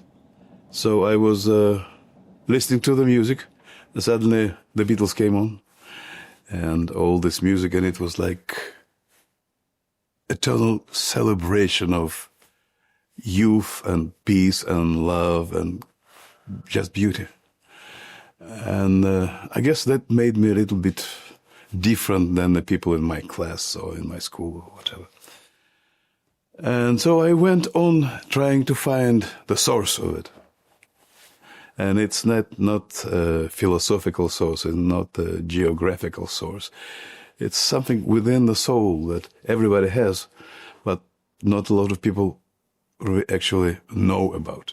And I'm still traveling on this road, trying to find that really means something in life. So, yeah, Boris, that makes sense. And the situation, the situation of the last few years, is obviously tragic for the people in Ukraine and of course for the innocent people who are dying on all sides. I mean, this is great, but it's happening all over the world. I mean, we're 2025, the year with more wars raging than at any time since the Second World War. Talk to me about, you've moved away from Russia now, haven't you? I mean, talk to me about that process and how that feels. No, not that I moved away. Since the end of the 80s, when I came over and did a record with Dave Stewart, I realized that London is a place that suits me totally, suits me fine. That's where I want to be, because all the people and the vibe is here. But it was physically impossible. And then gradually I started working on it and exactly about 30 years later, I finally got together the documents and stuff to be able to move over here and live between St. Petersburg and London. Work here, play there. But then they started the war, and because I was quite open about my feelings, I couldn't go back. I was immediately declared a foreign agent, whatever it means, the enemy of the people. I mean, that's all right, because 2 million people have moved out. I mean, 2 million Russian people all over the world scattered, and they need somebody to sing to them.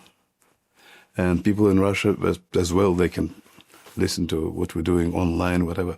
That's the way I was listening to music when I was a teenager, only from, the radio or whatever. Many people know about your story, but some people might not realize. I mean, you are like one of the great living writers, one of the great poets of your country. I mean, I know it might be difficult for you to agree because it's you, but I mean, it's incredible. And I wonder through your work, how you feel about the situation of not being able to go back to the motherland. I mean, like, how does all that feel, and how much does it influence your work? That's a very interesting question, because I'm questioning myself on that every day to see if it changes. And my feeling is that I'm here on this planet, in this life, and the only thing I can really do without going into politics, the only thing we can do, each one of us, is to help people whom we physically can help, who are around. Or, I can answer letters or whatever. So sing songs, paint paintings, or whatever. Whatever I can do, my only mission on this planet, in this life, is to help other people. Never ask for whom the bell tolls. No man is an island. So I feel that. You're on a mission. I feel a similar thing. I mean, we have had different lives, but it's you have a privilege. You have this responsibility. It's you're free. You can eat. You feel a sort of sense of I'm just going to do everything that I can to inspire, to inform, to engage through my work, through my art, through my spoken word, through my writings. That's it, is it? I was introduced to you because of Dave Stewart, is our dear friend. 25 years ago, he helped me and encouraged me, and we did some music together, first ever concert. Tell me about what you've done with Dave. That was a long time ago. That was the end of the 80s, and I was let out of Russia to record a song or an album. And I was going around states, meeting different people, and I was totally in love with Eurythmics at that time. So can you imagine my surprise when I'm sitting in LA one day and this friend of mine says, oh, by the way, Dave Stewart is around the corner, next house. I said, can you take me to Dave? Can I just, grab his hand, whatever. And so we went to this little studio and we did a little music. And then I had a contract by the time with CBS, Columbia, and they said, well, we're going to find a producer for you. I said, no, you don't need to find me a producer because Dave Stewart is there and I would like him to produce me. And at first Dave, as far as I know, was not certain. And then gradually we came to agreement, and he said, yeah, okay. Amazing. It was a fairy tale, nothing less. Yeah. And you've been great friends and you've collaborated ever since. Yes. Peace Day, 21 September. Happy Peace Day, of course. Why, I mean, when Dave said you must ask Boris, we asked you, you said immediately yes, that you would sing for the Day of Peace. Why is a day like this so important to you? Because peace is one condition that enables people to create. It's hard to create when you're killing somebody. You don't have time or inclination for that, usually. And I strongly believe that education and creation are the main things that people need to put their energy to. And you're going to sing a song, which we're very grateful. What's the song that you're going to sing? The song that I have in mind is, basically it's always about the situation here and now. How the person feels when he is not satisfied with what's going on. And he doesn't know what to do, but he's saying, well, I need to be better. We all need to be better. And the name of that song? Little Blue Light. Little Blue Light. Let's listen to it now. Thanks, Boris. It's such a pleasure to meet you. Thank you.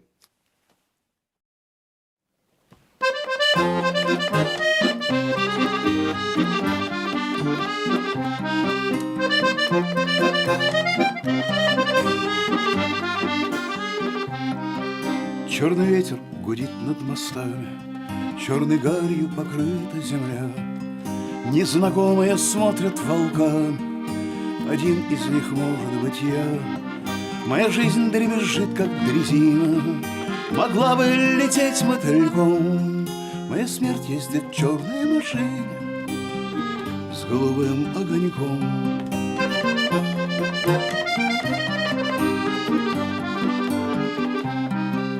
Не корите меня за ухарство, не стыдите разбитым лицом. Я хотел бы венчаться на царство или просто ходить под венцом. Но не купишь судьбы в магазине, не прижжешь ей хвоста угольком. Моя смерть ездит в черной машине с голубым огоньком.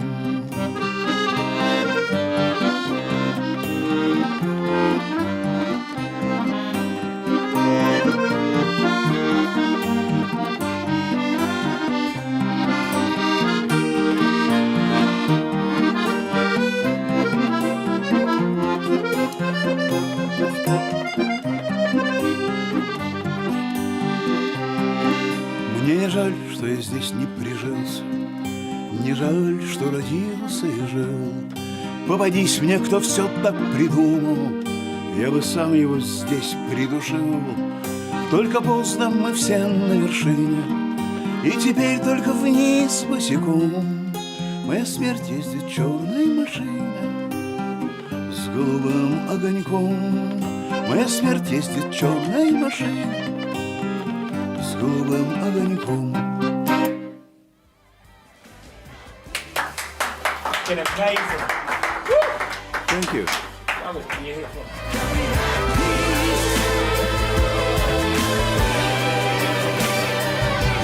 Just one day.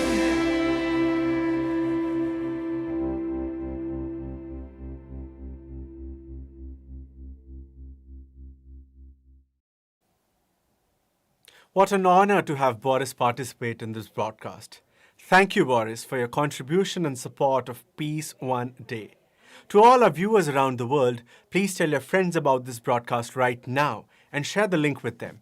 Every view helps. And why not visit peaceoneday.org for more information?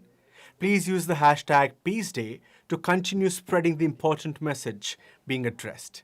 And subscribe to our Peace One Day YouTube channel. There's so much content for you to be informed, inspired, and engaged.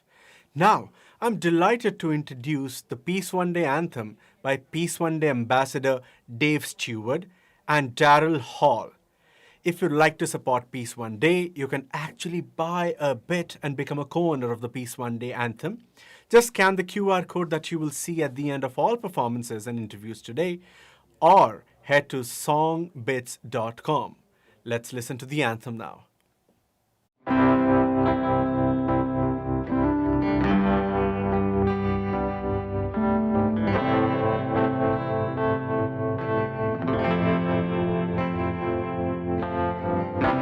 I can barely see through the smoke anymore. Is it there on the screen like so many times before? The noise is so loud I can barely hear. It was far away, now it's really near, and all I hear is people say,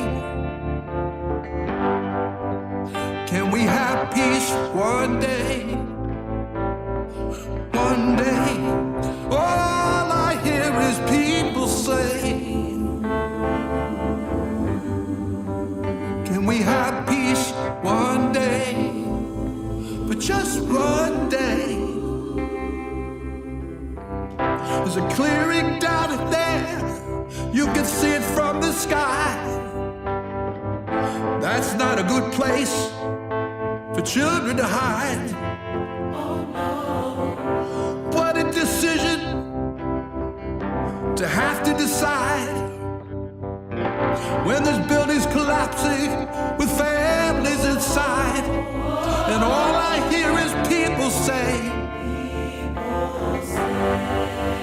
can we have peace one day? Just one day. And all I hear is people say, can we have peace one day? But just one day. Images of pain, well, here they come again.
Thank you to Peace One Day Ambassador Dave Stewart and Daryl Hall for this moving anthem, the proceeds of which will support Peace One Day to generate further awareness and action for peace.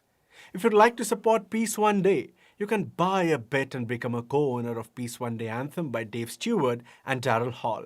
Simply visit songbits.com or scan QR codes that you will see at the end of all performances and interviews today to join the community taking this anthem to the world. To all our viewers, please tell your friends about this broadcast right now and share the link with them. Every view helps. And why not visit peaceoneday.org for more information about the organization and anthem. Please use hashtag Peace Day to continue spreading the important message being addressed, and subscribe to our Peace One Day YouTube channel. There is so much content for you all to be informed, inspired, and engaged. Next, I am delighted to introduce Matthew Reich, co-founder of Artist for Action, interviewed by Peace One Day founder Jeremy Gilly MBE. Over to you, Jeremy. Matthew, welcome to the Peace One Day broadcast. We are here, my friend. Yeah, we are here, and you've helped me a lot over the last few months, and I really appreciate that. Thank you so much. I appreciate what you're doing, and if we could be a part of it in any way, we want to be a part of it. Yeah, cool. So, thank you. So listen, Peace One Day, this broadcast, this day, why is it so important to you? I think that I've been a student of peace myself for a long time. I worked with Yoko Ono and the John Lennon educational tour bus, where we went around the country in the US and also in Europe promoting the concept of peace. I think it starts with empathy, and I was raised in that way. It was really important, the concept of peace and the concept of looking after one another. Yeah. And that's kind of the impetus for why it's so important. I think that everybody kind of has to come together. Yeah.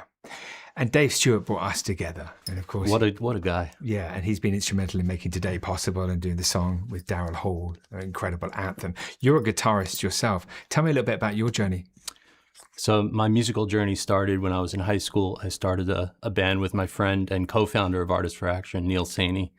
That journey took us around the world. We were able to travel, release records, tour, go on the radio. And from that, we had parallel career paths in the music industry until 2018. We came together and formed a company called Artist for Artists that was all about lifting up artists and people. And in 2020, I was working with the John Lennon educational tour bus, and we were at the Grammys, and I met this gentleman named Mark Barden, and I heard his story. He was a professional guitar player until his 7-year-old son, Daniel, was shot and killed at Sandy Hook Elementary. It was a month before I had my first child. And after having 2 children, it really resonated with me every time there was a school shooting in the US. It ripped my heart apart. And I said, what could we do? So I called Mark and I said, Mark, we're here. We're here with the music industry. We want to support your work with Sandy Hook Promise. Please tell me anything. What can we do to help you as a musician and to help the cause of preventing gun violence? Yeah. And he said, what if we start a coalition of artists and bring them together? And so we formed Artist for Action. Yeah. And tell us about Artist for Action. Artist for Action is a coalition of artists who have come together to prevent gun violence and to end the gun violence epidemic. So we've onboarded artists such as Billie Eilish, Sheryl Crow, Peter Gabriel, Kevin Bacon. There's so many of them. Daryl Hall and Dave Stewart are now part of this initiative, and Dave has been incredible with bringing artists into the fold. And so that's kind of our mission, is to bring those artists and their fan bases together around this concept of peace, nonviolence, gun violence prevention, mental health, social isolation and connection, kind of bring all awareness to all of those aspects. So whether it's mental health or whether it's peace and some of those things that you've just mentioned then, are you looking at issues and then finding artists to support them? In fact, you've done that today. You brought Mark into this, and of course you created a situation for Peter to be able to introduce Mark. You've been immensely supportive, but I mean, how is that actually working? You're seeing an issue, you're seeing a problem, and then you're finding an artist to attach to it? Yeah, there's artists that are involved in the coalition in general, so they want to support all these different touch points that we have. We have a live concert series that travels around. We also do PSAs. We also support Sandy Hook Promise, which is an incredible organization that I think everybody should be checking out. But yeah, there's specific projects where we lean in with certain artists. We had just done a tour in the US with a band called Our Lady Peace, and they brought us out to bring awareness to mental health and the importance of mental health. Mm-hmm. And so there's all those different areas that we're touching, but we're trying to bring the artists and what they believe in to the forefront. Yeah, well, we must get those artists involved in Mental Health Day on the 10th of October, so we can work together on that. Yeah, okay, that's good. I mean, how are you? You're living in America. You're seeing what's going on at the moment, not just in America, but in all sorts of places: Gaza, Ukraine, Yemen, wherever, the Democratic Republic of Congo, Sudan. We can go on, can't we? How are you? What are you making of this situation? I mean, violence increasing at an exponential rate.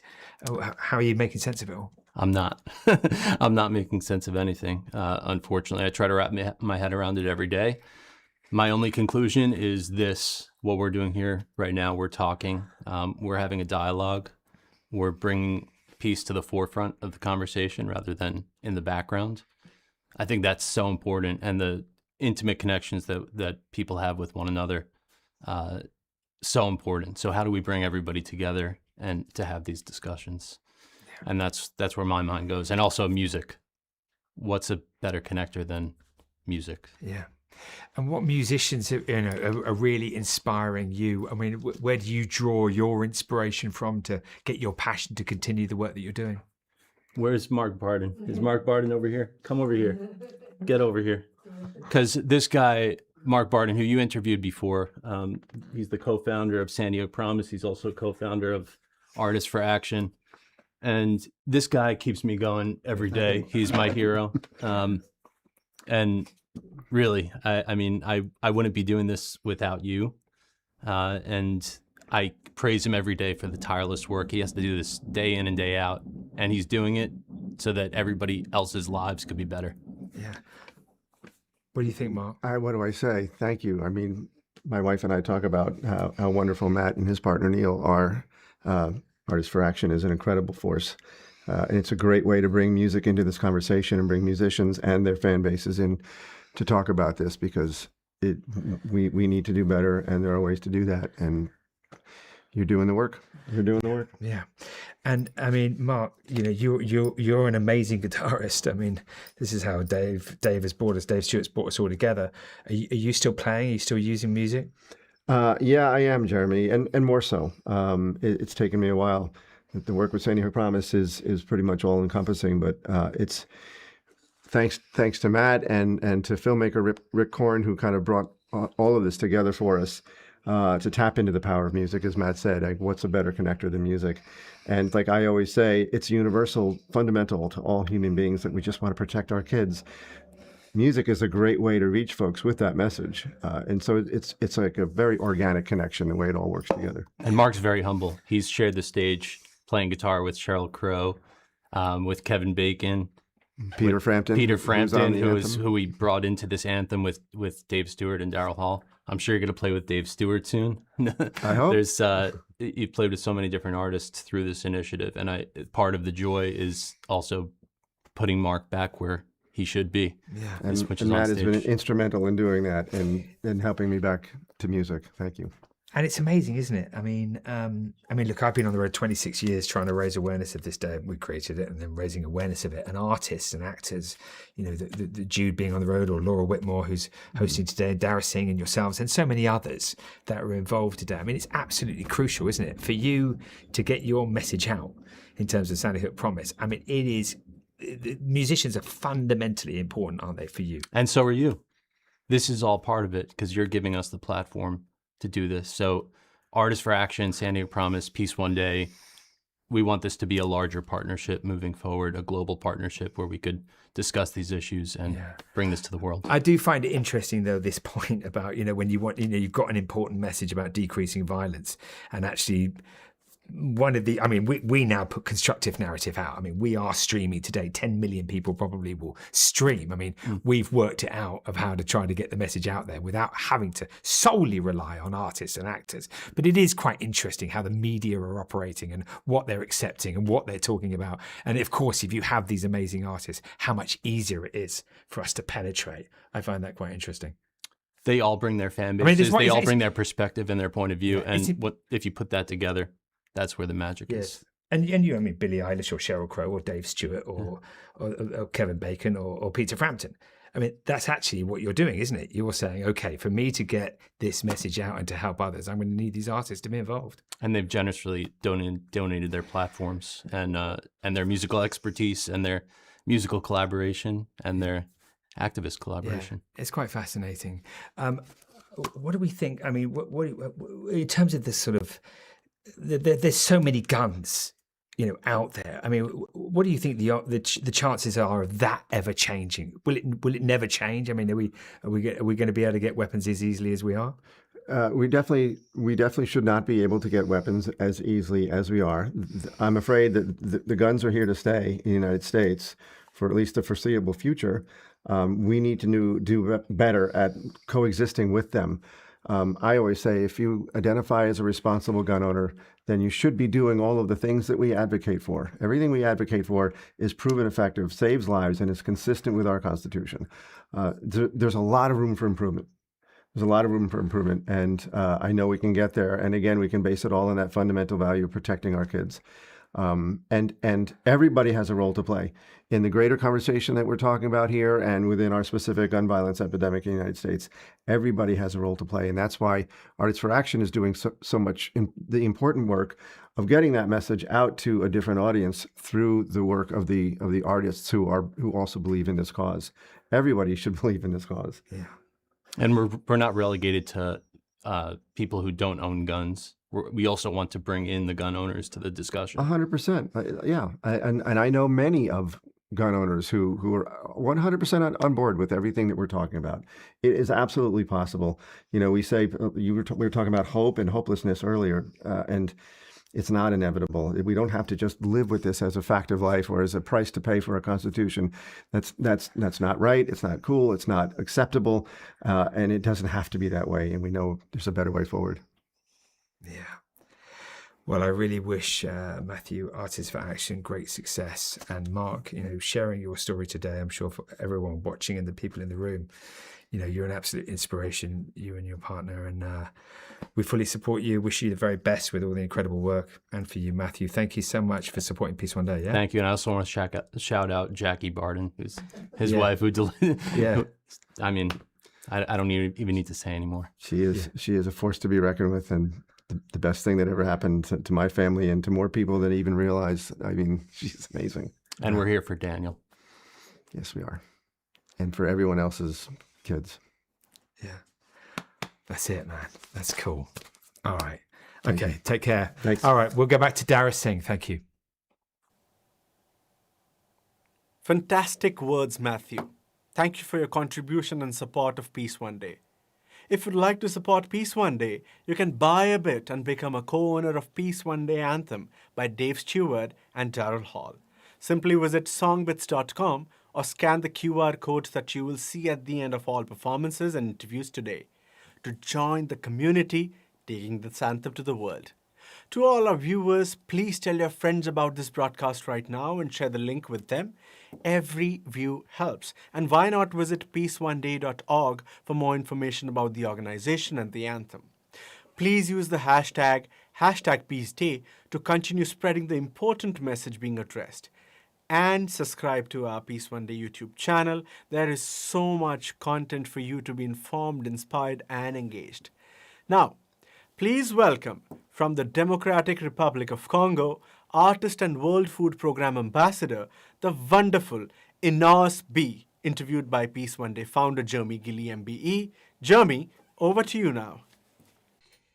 Enos B, welcome to #Peace Day.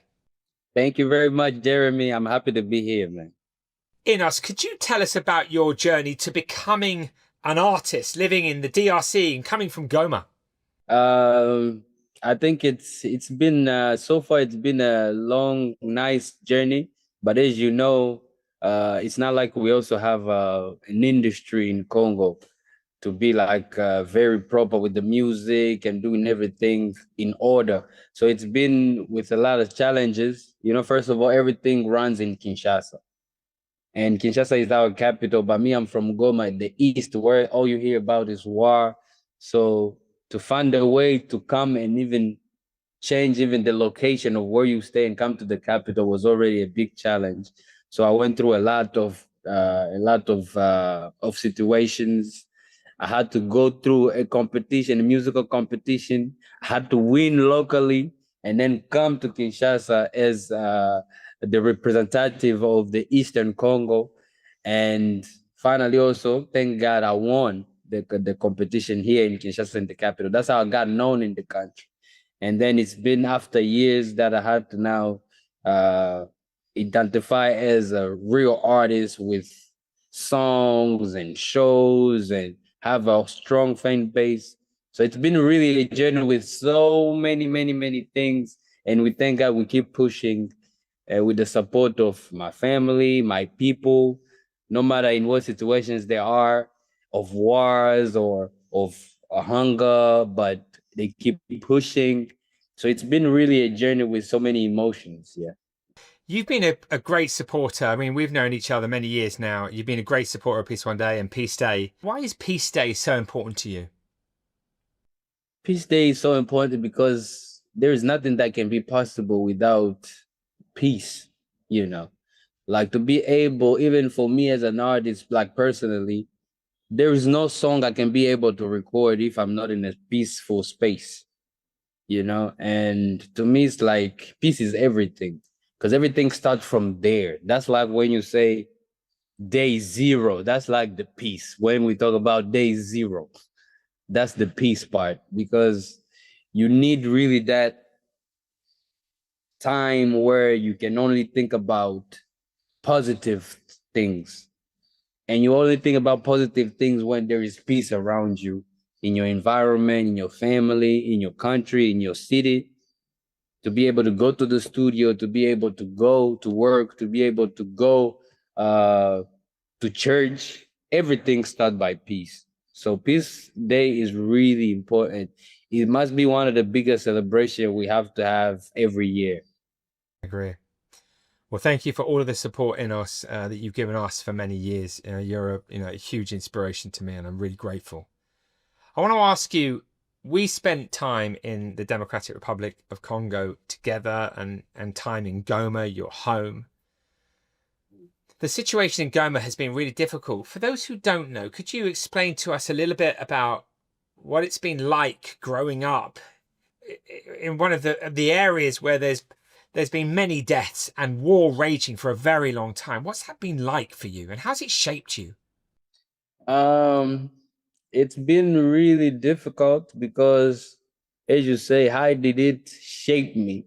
It made me be a stronger man. It made me be someone with a bigger determination because I know I come from a background that is not like things like if something is hard, but in Goma it's 1,000 times harder because people have this mentality of knowing that they might not be there tomorrow, you know, because the war situation has been there for so long, for so many years. Myself, I've been born in it, and to this day, I'm 28. There is never a stable situation in terms of security. People are always living in fear. So you know, when you live in fear, everything you do, all your project that you put together, they're also under fear. So you can imagine that mentality that is very limited. But we thank God, the situation shaped all of us to be stronger people, to be more determined. When we know we are doing something, we don't never do it halfway, you know? And yeah, that's basically what it is. Like we are trying to always stay positive no matter what. Like, for example, right now, the situation is that Me, I'm in Kinshasa, but my family is there. But so far as there is still war going on, there's still the rebellion. It's kind of like we are divided from each other. We cannot have that free access to go back home and do some activity back home and come back here to Kinshasa. So we've been like this like for the past almost 1 year, you know, and it's crazy. It's wild actually, because all you got to do is communicate with your family just on the phone, on video calls, but you cannot really like, you know, do activities together, celebrate maybe a birthday party or any party. And it's a very uncomfortable situation so far. So hence the reason why Peace Day clearly has been so important to you, or anything that you can do to support a more peaceful and sustainable world. I know that you're doing it. You know, you're supporting many organizations, the World Food Programme, for example, and others. Yeah. Tell us about that work with WFP. Why is that so important? It's so important because, you know, WFP is all about food. And, you know, people, I say this is another thing. Like, everything starts when you are strong, and you are strong when you eat. If you don't eat, you cannot be thinking correctly. You cannot do anything. You have no energy. So to me, growing up, I always knew that food was like the base, like food was where everything started. So this partnership with the WFP has been just reminding me that I need to always be where the people are crying, so I make sure their message is heard. I always make sure this campaign of making sure everyone is not hungry, that's where I need to be, because I owe this to my community. My community has been supporting me for free, you know, for years, and today I am who I am. So I use myself as a platform to make sure important messages are heard. You know, and me being the ambassador of WFP is what I need to be doing my whole life, man. It's really a pleasure. It always feels good when I'm doing these activities. Well, a member of WFP is speaking today in the broadcast as well with you, Inos, and I'll be producing with WFP World Food Day in October. So hopefully we'll get to work together again, because as you say, no food, no peace, and no peace, no food. I mean, they're inextricably linked. Indeed, Inos, why the WFP won the Nobel Peace Prize, right? Exactly. No food, no peace. No peace, no food. Yeah. It's hard to get food when it's bombing everywhere. It's hard. Inos, thank you. Before we go, Assalamu alaikum. You're going to show us that incredible video that you've made. Tell us about the song. Thanks for introducing the song. It's really a beautiful vibe, a nice song that I made recently. And you know, Assalamu alaikum, for all our Muslim friends, we say hi. And you know, it as you all know, it means may peace be with you. So it's a song where you see this energy of us dancing and kind of like in the desert, and somewhere we switch places. It's like a movie, man. It's a movie. I did this song recently here, and I'm just happy that it's been going viral for the past days. And yeah, man, it's my way to wish you a happy Peace Day, and just know that I wish peace for everyone. I wish good energy, good dance from Congo. Inos B, here we go.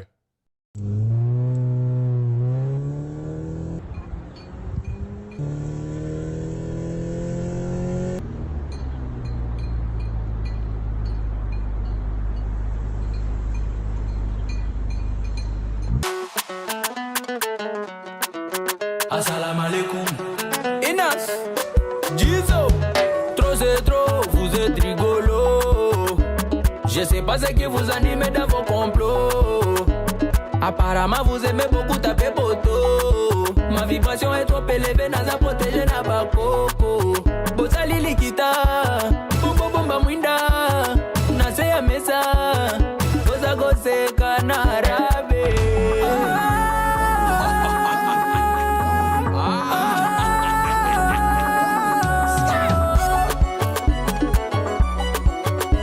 Assalamu alaikum. Assalamu alaikum. Assalamu alaikum. Mabea mama, mabea baba, bornanga,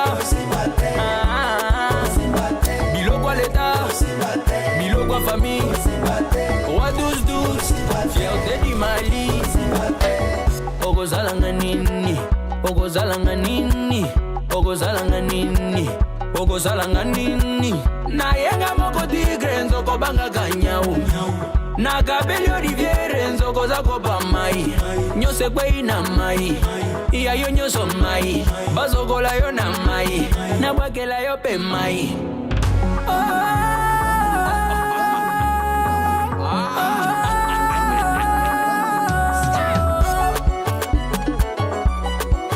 Assalamu alaikum.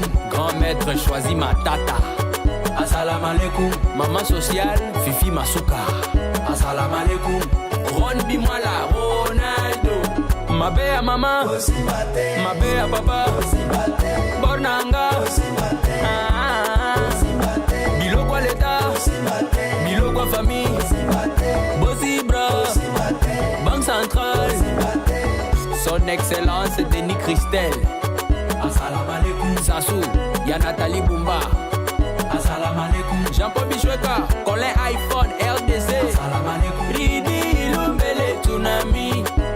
Passia Moussaka, l'homme fort, Serge Igota, PDG, Marguerite Remarquable, Dania Kabwekwe, Vicky Motwani, Justin Moussanganya, Kevin Issa, prince de Dubaï. Vous n'allez rien comprendre. John Mwanzia, Skyborn. Kevin Nouveau Club, Basel, chour, chou, chou, chou, chou. Wow.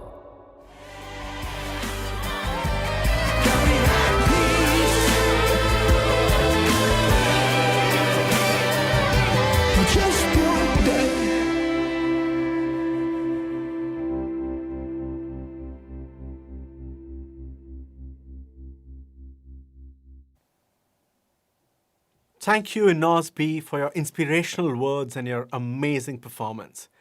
If you'd like to support Peace One Day, you can buy a bit and become a co-owner of Peace One Day Anthem by Dave Stewart and Daryl Hall. Simply visit songbits.com or scan QR codes that you will see at the end of all performances and interviews today. Come, join the community taking this anthem to the world. To all our viewers, please tell your friends about this broadcast right now and share the link with them.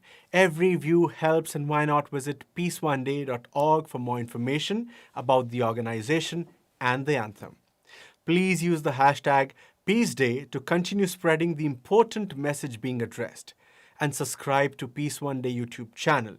There is so much content for you to be informed, inspired, and engaged. Now please welcome a statement from Rania Dagash Kamra, Assistant Executive Director of World Food Program, an organization doing such incredible work. Let's go to that message now.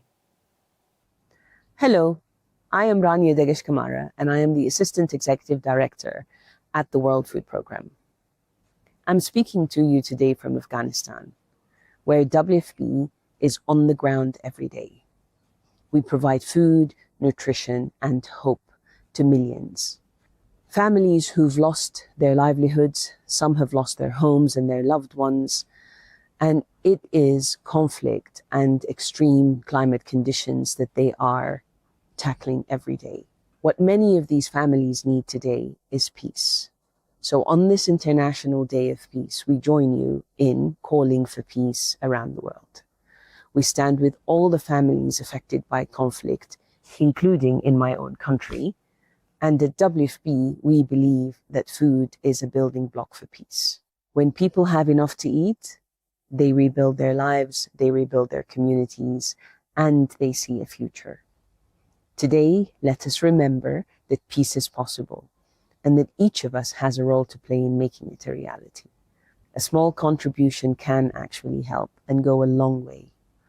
It's 80 cents it takes for us to feed and reach a family. Please download share the Kneel app, and help us reach the millions we need to. Thank you.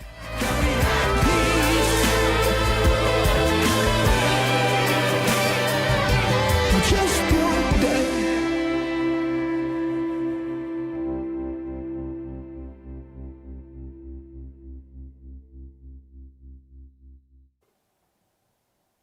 Thank you, Rania Dagash Kamara and the World Food Programme for your powerful contribution. If you'd like to support Peace One Day, you can buy a bit and become a co-owner of the Peace One Day Anthem by Dave Stewart and Daryl Hall. Simply visit songbits.com or scan QR code that you will see at the end of performances and interviews today to join the community taking this anthem to the world. To all our viewers, please tell your friends about this broadcast right now and share the link with them.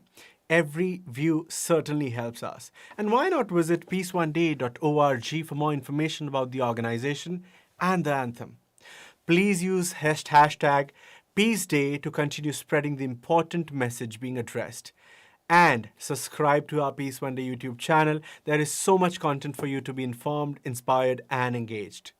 Next, I'm excited to introduce artist, songwriter, and lyricist Iris Gold to Peace One Day broadcast, interviewed by TV presenter and radio broadcaster Laura Whitmore. Laura is also one of our incredible hosts today, and you'll see a lot of her. We are truly honored to have her support for so many years. We are forever grateful. Laura, over to you. Thank you, Dara Singh. And I'm joined now by Iris Gold and August. We'll talk to you in a little bit. But welcome to Peace One Day. It's so great to have you here. It's so great to be here. It's such a special day. What does Peace One Day mean to you, Iris? Well, it means a lot to me. It means, starting something from somewhere. It can feel so overwhelming right now. The world is so crazy. Where do you begin? Yeah. Well, we can start today. Ripples in the water. Spread some love, some joy, some energy throughout the frequencies. What do you do when you feel, because I do feel overwhelmed when I look at the state of the world, particularly now. What do you do to feel like you've got some power back or to release?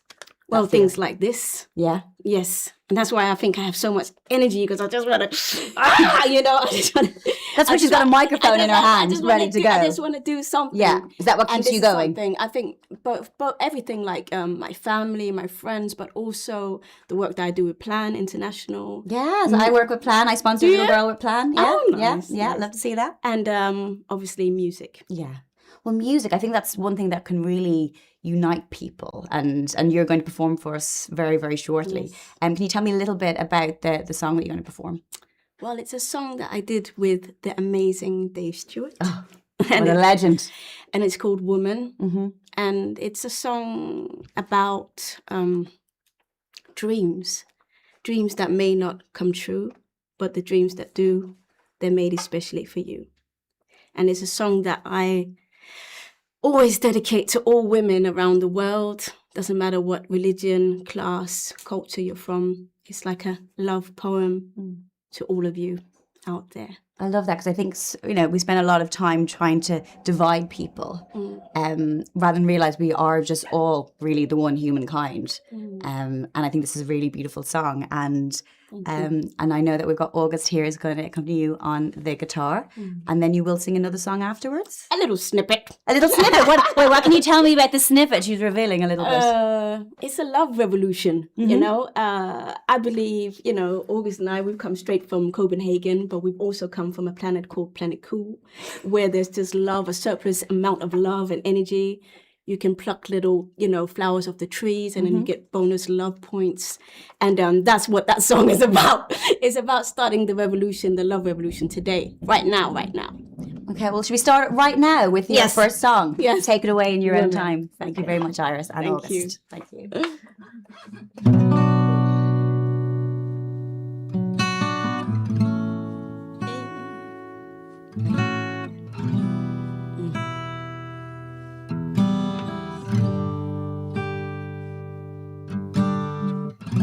Swimming in circles, crawled onto the sand. It wasn't easy, no one holding your hand. We made a decision. We had to get out, couldn't wait any longer. The moment is now. Woman, you can fly among the stars. Have you ever gone that far to know who you are? I know who you are. Woman, have you had a million dreams? Then you know what I mean. Only some come true, but they're just for you, yeah. If I have an opinion, does it make you feel scared? Don't be afraid, I'll still be there. It's good to respect when it's someone you love. So let's go climb higher, way up above. Woman, you can fly among the stars. Have you ever gone that far to know who you are? I know who you are. Woman, have you had a million dreams? Then you know what I mean. Only some come true, but they're just for you, yeah. Only some come true, but they're just for you. Only some come true, but they're just for you. So shoot for the stars, you know, 'cause they may not all come true, but the ones that do, yeah, they're just for you. And you, and you, and you, and you, and you. Woo! Oh, I love that. Oh, thank Reach you. for the stars, and it does. It's really, I love that. And you did that with Dave. I did that. Stewart, how was that? Oh, it was magical. It was, I had my son and it was during COVID. We were How in old the is your Bahamas. son? 5. I have a 4-year-old as well. So, Yes, I'm very tired. So yes, you're very tired. Welcome to my world. How is it having a 5-year-old in studio? Well, no, he's not here today. No, okay, but, yeah. But when that you would've did been the song, great. yeah. That would have been great. No, it was magical, and that song just came out. I remember he was like, "Let's go up to my daughter's room and so we can see the roof." And then the song just came out in 15 minutes, and it was beautiful. That song came out in 15 minutes. That's what happened. Yeah. Whose guitar is this, by the way? This is Jeremy's. Okay, because I've just seen Annie Lennox signed here. I was like, look at all these Wow. legends signed here. You need to sign It's this not, as well. it's not like a small thing. Yeah, I was like, look at all these names. I've just spotted all these. Yeah. And I have this sunflower, by the way. Have you noticed? Well, sunflower is my favorite flower. No way. Sunflower is when I got married, I had, because they bring joy and happiness and hopefulness. For me, it's like, if you've seen my stage show, it's like I have like this, they're this wide, my sunflowers. In my country, in Copenhagen, where we're from, the sunflower is also, I don't know if it's the same, it's a symbol of the issues that you have inside that you can't see. So people wear sunflowers to show people that they're dealing with certain things. And also, I feel like, isn't the sunflower just beautiful? Because its body is so thin, but yet its head is kind of ridiculously big. It's holding up a lot, isn't it? And it's always trying to face the sun. Yeah. Not for very long, but it tries. And that's what we're trying to do today! What we're trying to do. We're facing that sun. I love that. Woman was beautiful. And you're going to treat us to something else now as well? The Revolution Riders. The Revolution. Here we go. Let's Here go. we The Revolution Revolution. rides. It rides. It rides. Right now! Hey! I can't stand up because this microphone's there, but I'm going to do my best to stand like this. Hey! You ready? Hey! Why you walk with the fakest? Ah-ha! Hey! Why you jumping off the wall? Hey! Yeah! The gas is sprayers. Ah-ha! Hey! No vibrations at all. Come swim with them and I shake it, don't you? No, we're the queens of our own thrones. Will I magic your August? I like this. Don't you know we're the kings of our own thrones? Will I magic?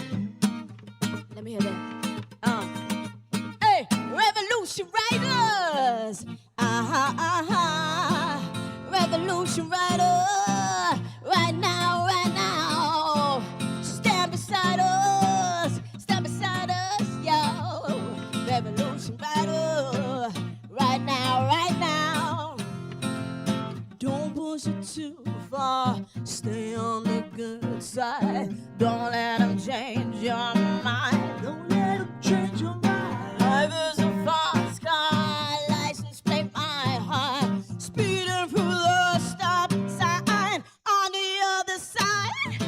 Yeah. Peace One Day was so happy to be here, Jeremy. Love and respect to you. Hey.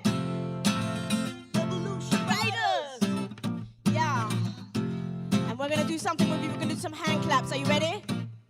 Okay. Revolution rider, clap your hands. You believe in love. Revolution rider, clap your hands. You believe in peace one day. Stand beside us. Clap your hands for yourself. Revolution rider, right now, right now. Woo! Yes! Yes! I've got the energy. She got up on the chair. Yes, we did. I was going to join. There was a mic up there. I didn't know, but she was going for it.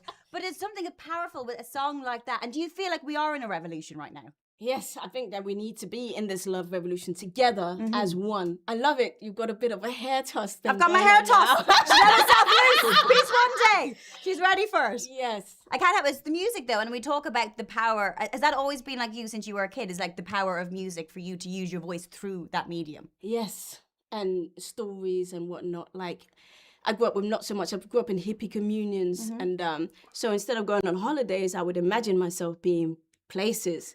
And that turned into songs. And I just hope that I can involve people and get into this Planet Cool, this whole revolution of love through my music. That is the dream. That is why I'm here. And I must say, Jeremy, your story that I heard in the kitchen before, it really moved me. What story? Which story in the kitchen? No, he's got so many stories. Like his life. His life. Just in general, everything about Jeremy in general. Yeah, such an inspiration. What's lovely here today as well, because there's so many people coming and going, and we're live, and we're across the world, and there's so many stories. We're meeting people as we're coming in, and it's been really lovely, isn't it? Bringing all these people together who may never meet. Exactly, and transmuting, I think, darkness into light. That is what we're trying to do today. For this one thing. Well, thank you so much, August. A round of applause for August as well.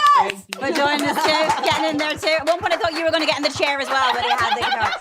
Iris Gold, where can we learn more about you? At Iris Gold Music on Instagram. That's where you can find my love and peace and sunflowers.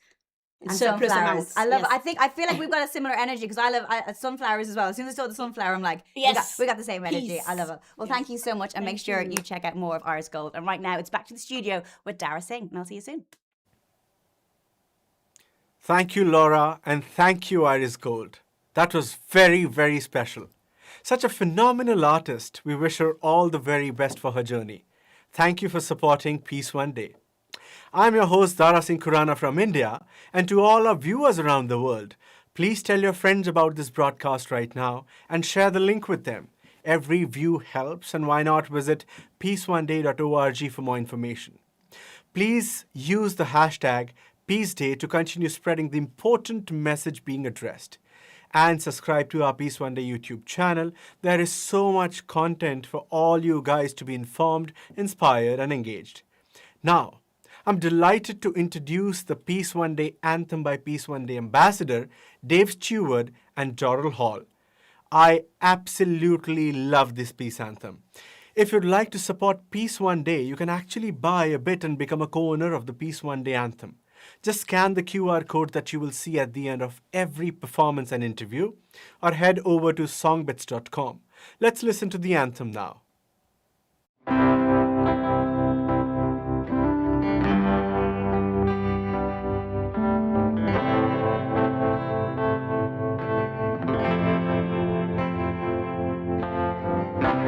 I can barely see through the smoke anymore. Is it there on the screen, like so many times before? The noise is so loud, I can barely hear. It was far away, now it's really near, and all I hear is people say, can we have peace one day? One day. All I hear is people say, can we have peace one day? But just one day.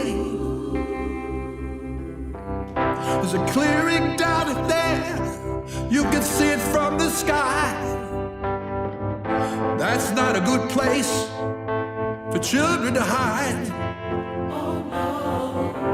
What a decision to have to decide when there's buildings collapsing with families inside, and all I hear is people say,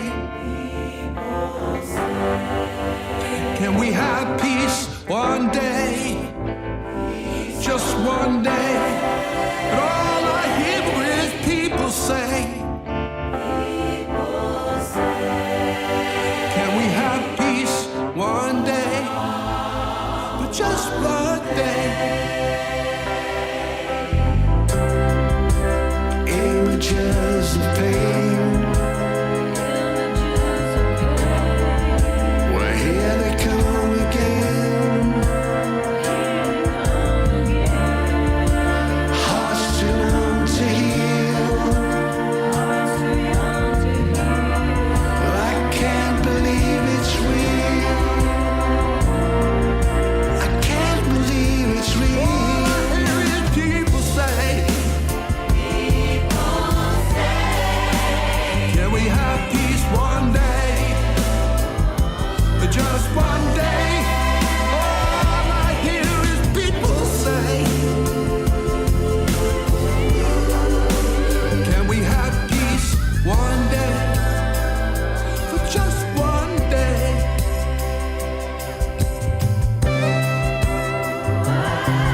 Well, for just one day. One day.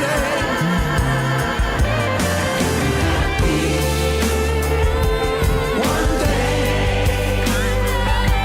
Can we have peace? One day. Peace. One day. Can we have peace? One day. Peace. One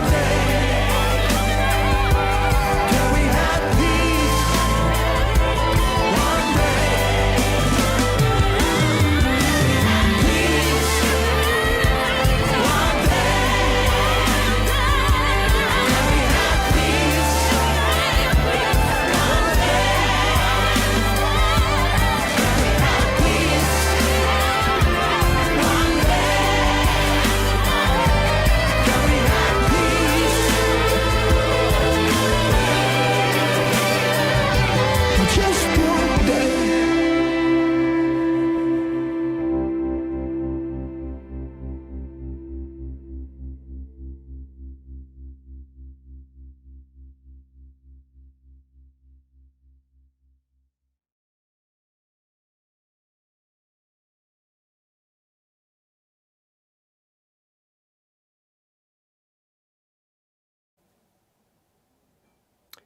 Wow. Isn't the Peace One Day anthem absolutely incredible? Thank you, Peace One Day Ambassador Dave Stewart and Daryl Hall for this moving anthem, the proceeds of which will support Peace One Day to generate further awareness and action for peace. If you'd like to support Peace One Day, you too can buy a bit and become a co-owner of the Peace One Day anthem. Simply visit songbits.com or scan QR code that you will see at the end of all performances and interviews today to join the community taking the anthem to the world. To all our viewers, please tell your friends about this broadcast right now and share the link with them. Every view certainly helps us. And why not visit www.peaceoneday.org for more information about the organization, its incredible work, and the anthem. Please use the hashtag #PeaceDay. Continue spreading the important message being addressed. And subscribe to our Peace One Day YouTube channel. There is so much content for you to be informed, inspired, and engaged. Next up, you're in a real treat from indie folk duo Jack and Daisy. Let's watch their performance now. Hi, we're Jack and Daisy. We're a British indie folk duo and we've been playing together for about 7 years now. We just finished the first leg of our UK tour where we had the honour of joining Dave Stewart on stage in his hometown of Sunderland. We're really proud to be a part of this incredibly important event, as Peace Day is meaningful to the both of us. Where we grew up, Peace Day is a very celebrated event and we both have really fond childhood memories of celebrating Peace Day at school. Yeah, I vividly remember painting our hands and printing them to create a massive dove of peace in the playground. For us, it's really important to be part of Peace One Day because there is so much suffering, sorrow and hate in the world right now. Yeah, peace is a choice, and our wish is for world leaders to choose peace. We believe that inner peace is an important first step in addressing bigger global challenges, and we hope our music can contribute even in a small way to people finding peace. Yeah, it genuinely makes us so happy when people comment on any of our videos saying that it's brought them some kind of peace. Yeah. The songs that we're going to play are from our EP that Dave Stewart co-wrote and produced. And if you'd like to hear more, you can find us on YouTube and all streaming platforms as Jack and Daisy Music. This one is called Barcelona in the Rearview.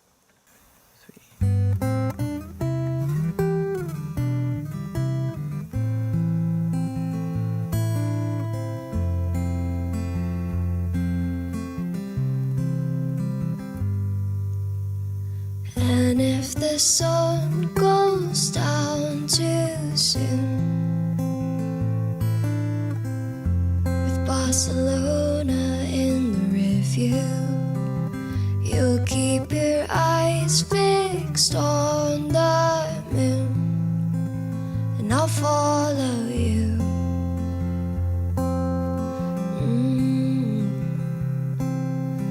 100 miles to go till the air is clear and the trees leaning close. 100 miles to go, chasing the gold light,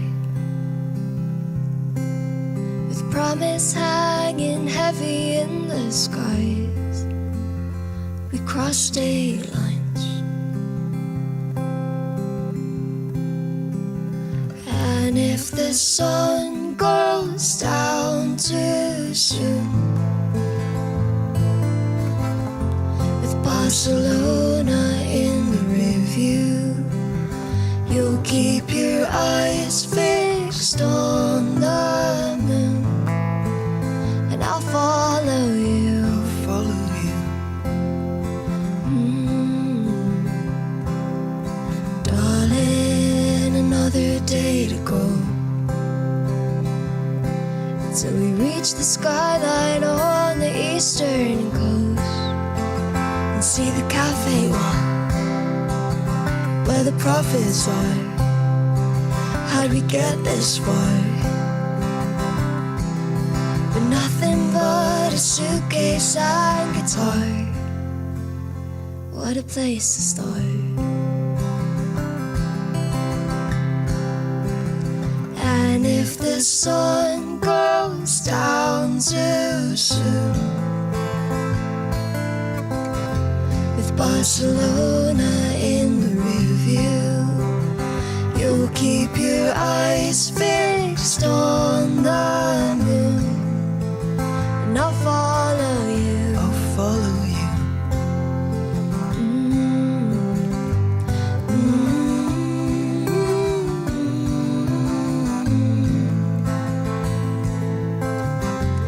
Barcelona in the review.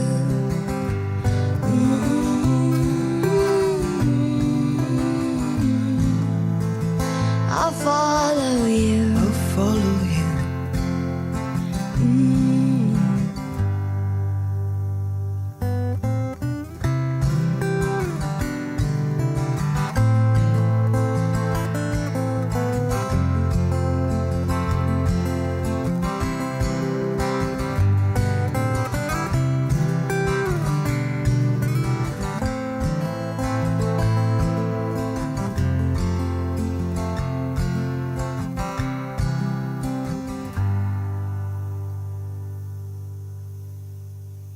This next song is called Another Day.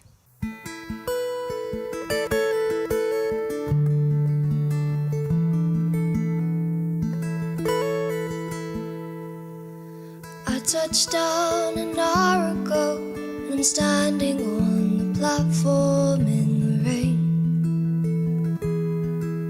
The people look right through me, but I guess to them I'm just another face and an unknown name. How'd I this far away again. I'm going to the places that I dream of now and then. It's keeping me away, and I'm just waiting for another day to end. I spend my time in hotel rooms, down alleyways where the light of day don't bloom. And I've been talking to the moon, but it's nothing new, it's what I always do. I talk of you. How'd I get this far away again? I'm going to the places that I dream of now and then. It's keeping me away, and I'm just waiting for another day to end.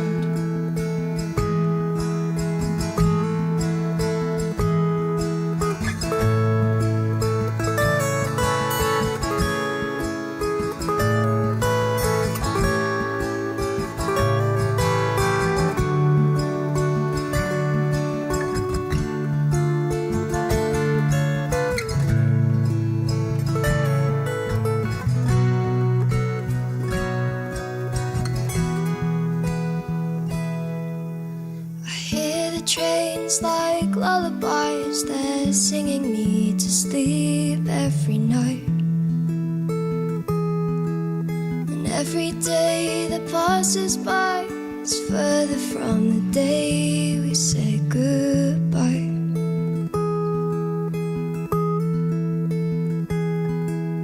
How'd I get this far away again? I'm going to the places that I dream of now and then. It's keeping me away, and I'm just waiting for another day to end.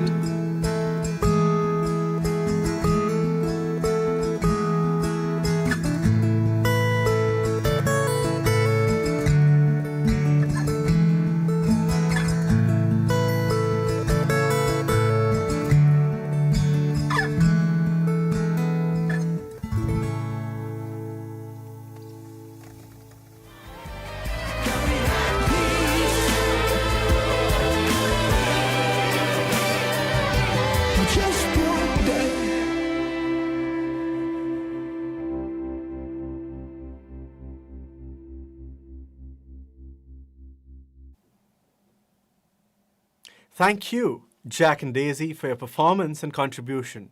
We wish you very best in what is going to be an amazing journey for both of you. If you'd like to support Peace One Day, you can buy a bit and become a co-owner of Peace One Day Anthem by Dave Stewart and Daryl Hall. Simply visit songbits.com or scan QR codes that you will see at the end of all performances and interviews today to join the community taking this anthem to the world. To all our viewers, please tell your friends about this broadcast right now and share the link with them. Every view helps, and why not visit peaceoneday.org for more information about the organization and the anthem. Please use the hashtag PeaceDay to continue spreading the important message being addressed, and subscribe to Peace One Day YouTube channel. There is so much content for you to be informed, inspired, and engaged.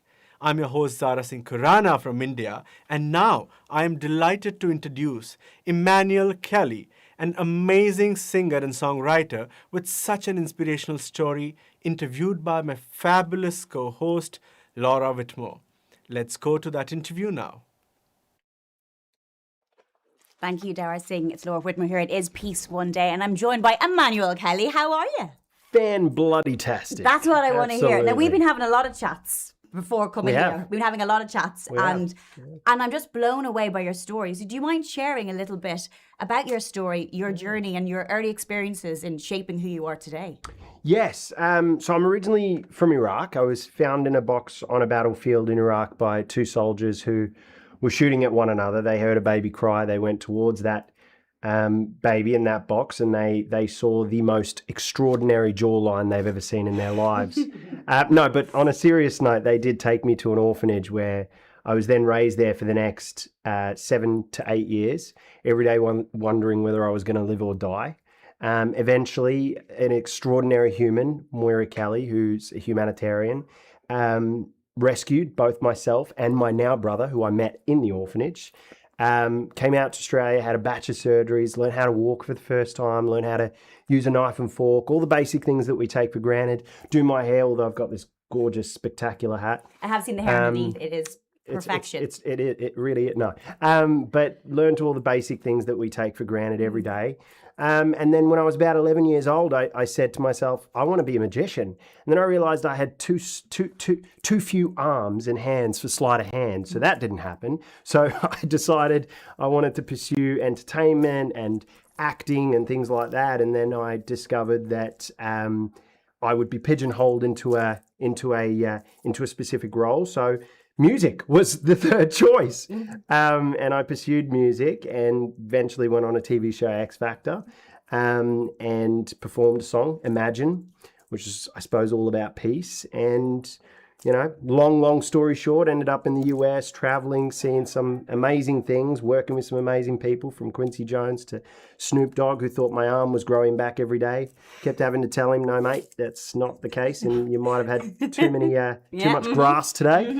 And then I ended up meeting Coldplay and Chris Martin, and ended up touring with them. And I suppose this entire journey, though, really kind of culminated in me learning to love myself and embrace who I am. And I think one of the main reasons society sometimes fights and battles one another is because there's something inside of them that they are trying to find an inner peace, for lack of better word. And I found my inner peace, and now I'm just trying to spread that peace around the world. And, you know, it's incredible that people like Jeremy and Peace One Day are doing what they're doing. And so I'm humbled to be here, but now I'm here. We're honoured that you are here joining us as well. And your story is phenomenal. And you look at your childhood, and really sadly today in 2025, there are a lot of children who are going through similar experiences that you and your brother went through. Yeah. How does that make you feel now? How do you cope with that despair where, you know, all these years later, we haven't really learned that war is not the answer? You know, I think it's kind of like what I just said. I think for whatever reason, everyone's got sort of this darkness inside of them, and they're afraid to allow their inner light to shine, as kind of corny as that might sound. They're afraid. And fear often drives, you know, the things that we do in life. I think we're a product of the environment that we're raised in. And so if you're not being empowered, or you're not finding people around you that are empowering you, it's a bit of noise. So it's the trains going by. Yeah. It's all right. Okay. Let's go. We're in London. We're in London. Live. We're in London. It happens. Yeah. That's it. But if you're not empowered to embrace yourself and love who you are, and I think just not stop being afraid. I think that is the best shield that you could possibly have in order to I don't know, to strive for all those dreams. I mean, if I didn't believe in myself and didn't embrace myself, I don't think I would have done the things I have done. I don't think I would have, you know, headlined at a FIFA World Cup or toured with Coldplay or anything like that. So it's just, does that make sense? Yeah, it does. And you have a natural gift. You have that singing voice. But we want to talk about those people with those people with light that help and guide. Can I talk about your mum? You can. Nadira Kelly, because she is an Irish woman. Very your Irish. mammy. My mammy. Because it's if you hadn't have met her at that age, you think about that, because it's some children don't have that opportunity to have those people to encourage them to fulfill this, you know, this talent that you obviously have. I think she's Irish, and so you've said it beautifully. She's absolutely nuts. Oh yeah, sure, all the best people are. But she's a good nuts. There's an enormous amount of tough love that she had to instill into us, and resilience. Yeah, and funny enough, it was actually another Irish woman in our family who said, growing up, I think in the lifestyle that I had, and having a mum like Mum who empowered but also wasn't afraid to have tough love, instilled into the children that were in our home. it was almost like resilience training for life, right? And I think there's always going to be a situation where things are going to get hard. There's always going to be a situation where that darkness can sometimes grab a hold, right? And it grabbed a hold of me on many occasions, whether it was in LA and in Hollywood, where there were drugs and alcohol addictions and things like that, to the Iraq days.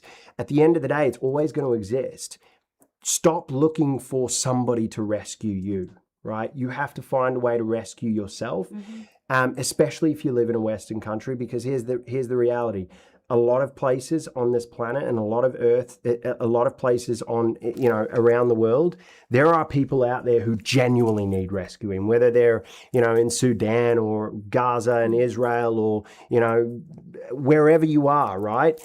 Palestine, etc., Iraq, and so on and so, Indonesia, wherever you are. And so it's about realizing, okay, can you individually do something about your personal life? And if so, that act can sometimes empower somebody around you. Does that make sense? It does. You're hugely inspiring, but this is the attitude that we all need. Yeah. You're going to sing for us. I'm gonna try. No, I've heard you sing before. Your voice is magnificent. That goes well or not. What are you going to treat us to right now? A song called Hello, which is about self-confidence and self-love, and then another, which actually, funny enough, wrote it about somebody I, fell for as a kid, and finally got the guts to ask her out. She said no, but But you asked. I asked, exactly. Now she regrets it. That's it. And a song called My Sky, which I wrote about sort of one of my darkest points in LA, where I was homeless on a park bench in Santa Monica after having all the success in the world, and then just losing it to the things I said before.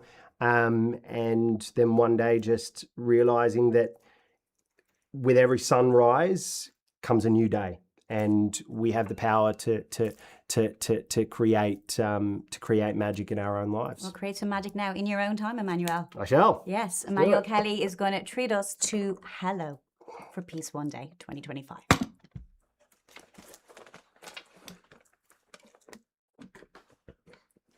Right. Let's do it, Mr. DJ. So, when I shout out to everybody in the crowd that's here, small crowd, you're going to yell out hello when I point at you with my claw here, okay?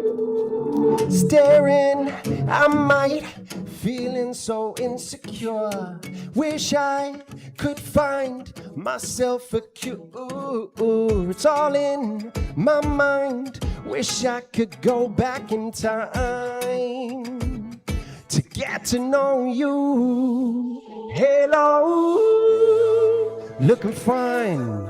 How we doing? Hello, looking like a star from a movie. Hello, you and me now on a big screen. Hello, shout it out loud, sing it. Oh, oh, oh, oh, shout it out loud, sing it. Let's get clapping. If you're at home, clap away, dance. You know the words now, it's very easy. All you gotta do is say hello. In 3, 2, 1. Hello!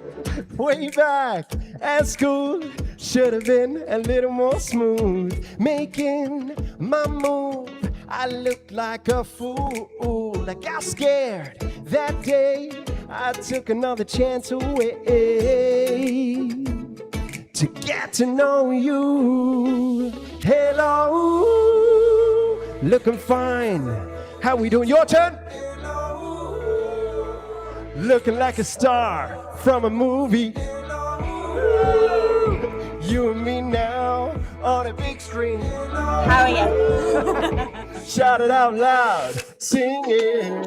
Oh, oh, oh, oh, shout it out loud, sing it. Oh, oh, oh, oh, shout it out loud, sing it. Right, you're gonna repeat the words and the line in the song. Here we go. Whoa, oh, wait for it, wait for it. Whoa, oh, oh, right now, here we go, your turn. One more time, here we go. All right, now you're gonna go hello. You ready? Looking fine. How we doing? Looking like a star from a movie. You and me now on a big screen again. Shout it out loud. Sing it again. Looking fine. How we doing again? Looking like a star from a movie, Laura. You and me now on a big screen, Jeremy. Shout it out loud. Sing it. Here we go. Oh, oh, oh, oh. Shout it out loud. Sing it. Oh, oh, oh, oh. Shout it out loud. Sing it.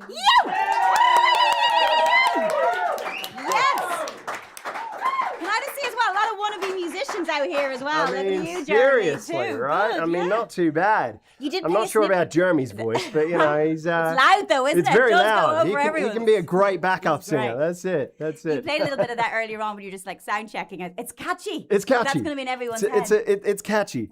It gets a little annoying in my head No, sometimes. it's not. It's beautiful. So thank you, and I Thank love it. you. Really, really uplifting. You going to sing Thank us you. another song? Yes, this is called My Sky. Yeah, this is more meaningful, but it's also still happy and exciting. So feel free to get into it. All right. Away.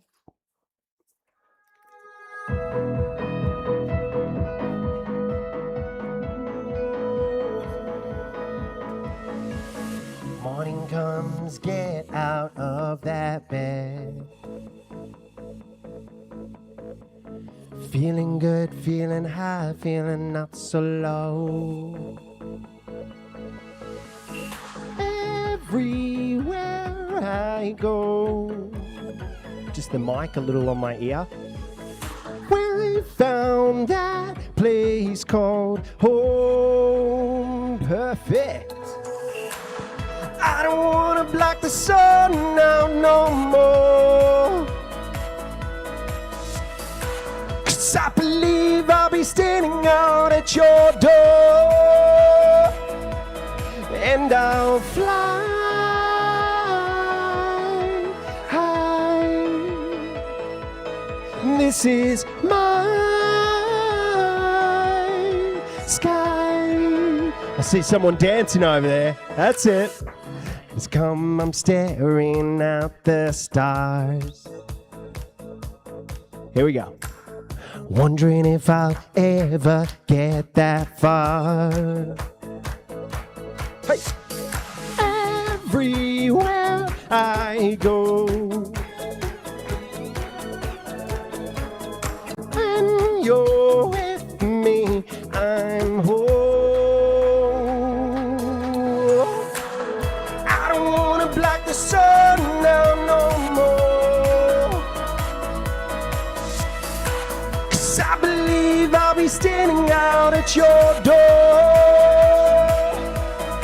And I'll fly high. This is my sky.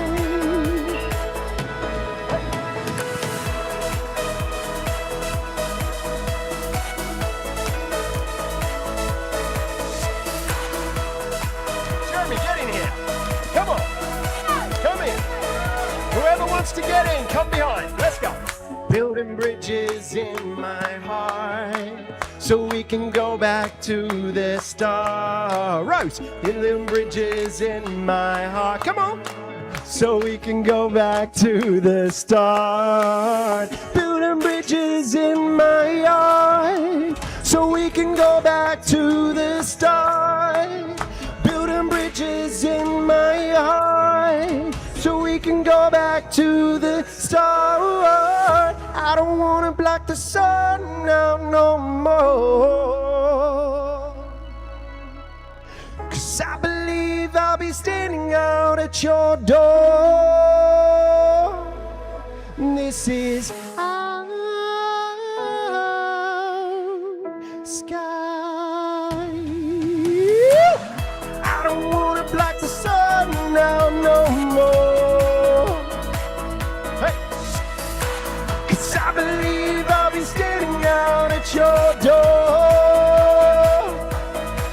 come down, fly.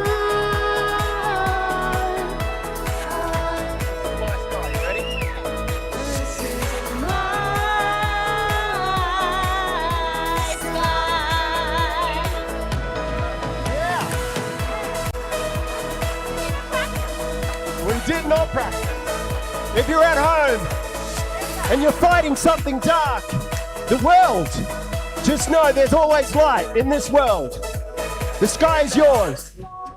So let's all fly together. Fly for peace. This is together our sky. Here we go.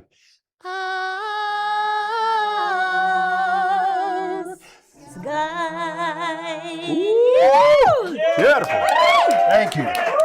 Oh, Emmanuel Kelly, another round of applause. That was spectacular. The energy, the inspiration, you represent everything about Peace One Day as well, what we need. Can you just, can I just see you every day in my life? And just make everyone you've just changed this room right around. Tell us really quickly if we want to find out more about what you're up to. Where do we need to go? Just jump on at Emmanuel Kelly Official on Instagram and you can check it all out there. You are such an inspiration. Thank you very much. You. Right Thank you. now, Blessings. back to the studio with Daryl Singh. Thank you, Laura, and thank you, Emmanuel Kelly. You are absolutely incredible. What a very special interview and fantastic performance. If you'd like to support Peace One Day, you can buy a bit and become a co-owner of Peace One Day Anthem by Dave Stewart and Daryl Hall. Simply visit songbits.com or scan QR codes that you will see at the end of all performances and interviews today to join the community taking this anthem to the world. To all our viewers around the world, please tell your friends about this broadcast right now and share the link with them. Every view helps, and why not visit peaceoneday.org for more information about the organization and the anthem. I'm your host, Dara Singh Khurana, and do not forget to use the hashtag Peace Day to continue spreading this important message being addressed, and subscribe to our Peace One Day YouTube channel. There is so much content for you to be informed, inspired, and engaged. Now, I am delighted to introduce DJ and producer Ash Walbridge, interviewed by Peace One Day founder Jeremy Gilley. Then it gives me great pleasure to be able to hand it over to my co-host, the amazing Laura Whitmore, and I'll be back with you very, very soon again. Over to you, Jeremy. Ash, welcome to the Peace One Day broadcast. Yo, how you doing? You all right? Yeah, really good. Listen, Ash, I got to ask you, you have created a kind of club mix anthem for Peace One Day. Can you tell us all about it? So basically, when I heard the original, first of all, I got super inspired, and especially the organisation, what you've got, and raising awareness for the whole thing. It inspired me straight off the bat. And then I went to the studio, I had some cool ideas, I started just messing around with a few ideas, got the vocal in there, got the choir, started playing around on the piano, and I wanted to create something which is also good on radio, but can also be dropped in the club and can make the crowd go, boom. And that's it. Later on, we're going to listen to your mix of the Peace One Day anthem. It's in fact going to end this entire show. I can't wait to see it or hear it. Ash, I want to ask you, so this is, you and I coming together has been inspired by Dave Stewart, who with Daryl Hall wrote the Peace One Day anthem. And that anthem, people can get at Songbits. They can own a bit of that anthem. Can you talk to the people about Songbits? Because it's incredible. Yeah, it is pretty amazing. And in a nutshell, an artist just gets to release their music, and fans and people around the world get a chance to own a bit of that track, and then in turn earn royalties. But for this, the anthem of Peace One Day, people can own a bit of the track, but they're giving back to the cause, which is just incredible. And Dave and Daryl have done such an amazing track. So when it goes live, people can go onto Songbits, click own a bit. They will own a bit of that track and be proud of something which is amazing, but also they're giving back to the organisation, Peace One Day, which is just a win-win. It's incredible. You're absolutely right, Ash. I mean, Peace One Day, this is a unique year. I mean, it's an important year because of the amount of conflict going on in the world. You know, we now more than ever have we got to stand up for peace. But Dave and Daryl, you know, writing this anthem for the world for peace and then giving the proceeds to Peace One Day is an absolute game changer. And we are so absolutely thrilled, not just for the awareness, but also for the support that people owning a bit of that song will give us. Well, first time I heard the track, I was like, okay, this is really cool. And you know, the first time we spoke, I was so blown away about like what you guys were doing. So I wanted to do as much as I could do to help awareness, you know, within the EDM world and the dance world. And that's why I wanted to create an anthem off the back of the original anthem. And good to say, I've already played the track at a sold out show in Manchester and it went off. You're so incredible, Ash. Your energy is absolutely amazing, and we're really grateful. I can't wait to be with you somewhere one night and just see the crowd going crazy to your incredible mix. It's wonderful. What is the date of the release of the peace anthem that you've put together? How can people find out about it? When's it gonna be out? 10th of October.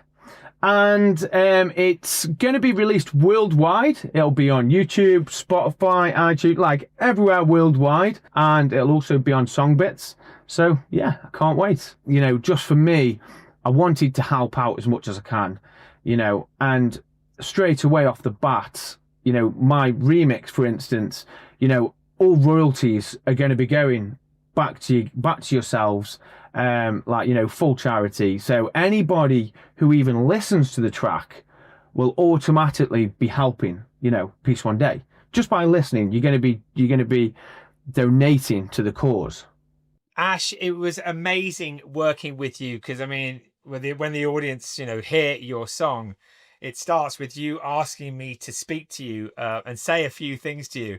Little did I know what you were going to create, which is incredible. So we have one more artist, Beverley Knight, that we'll be speaking to in a moment, and the end credits will be played to your incredible song. Ash, thank you so much for everything that you've done for Peace One Day. We wish you the very best. Thank you very much, and good luck and great work, guys.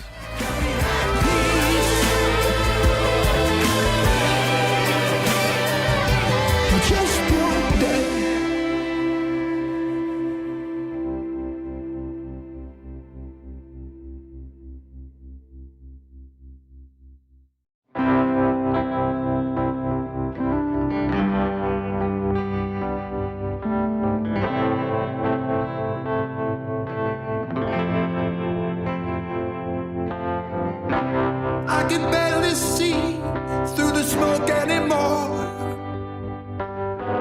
Is it there on the screen, like so many times before? The noise is so loud, I can barely hear. It was far away, now it's really near, and all I hear is people say, can we have peace one day? One day. All I hear is people say, can we have peace one day? But just one day. There's a clearing down there, you can see it from the sky. That's not a good place for children to hide. What a decision to have to decide when there's buildings collapsing with families inside, and all I hear is people say,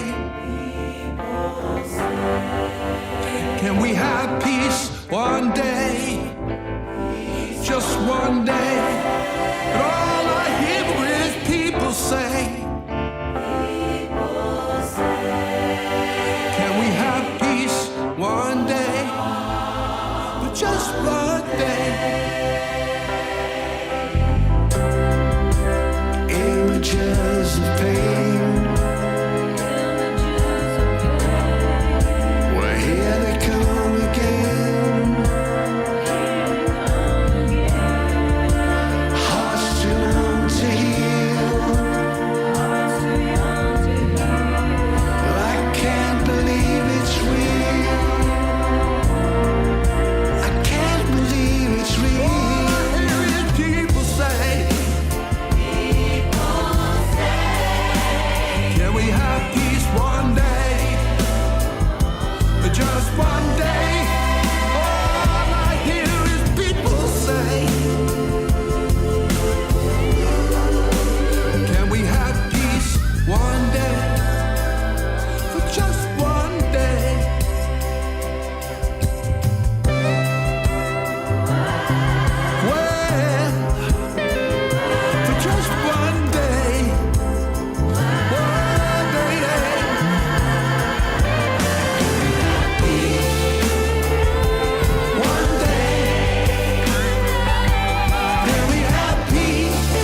2025, the most violent year since the Second World War.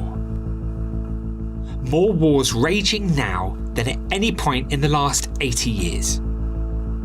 There's been a 65% increase in violent conflict since 2001. 2 billion people are living in conflict zones. 125 million people displaced due to war. These are dark times. Humanity is at a turning point. At Peace One Day, for the past 26 years, our mission has been clear: to inform, inspire, and engage a global audience towards impact that is measurable.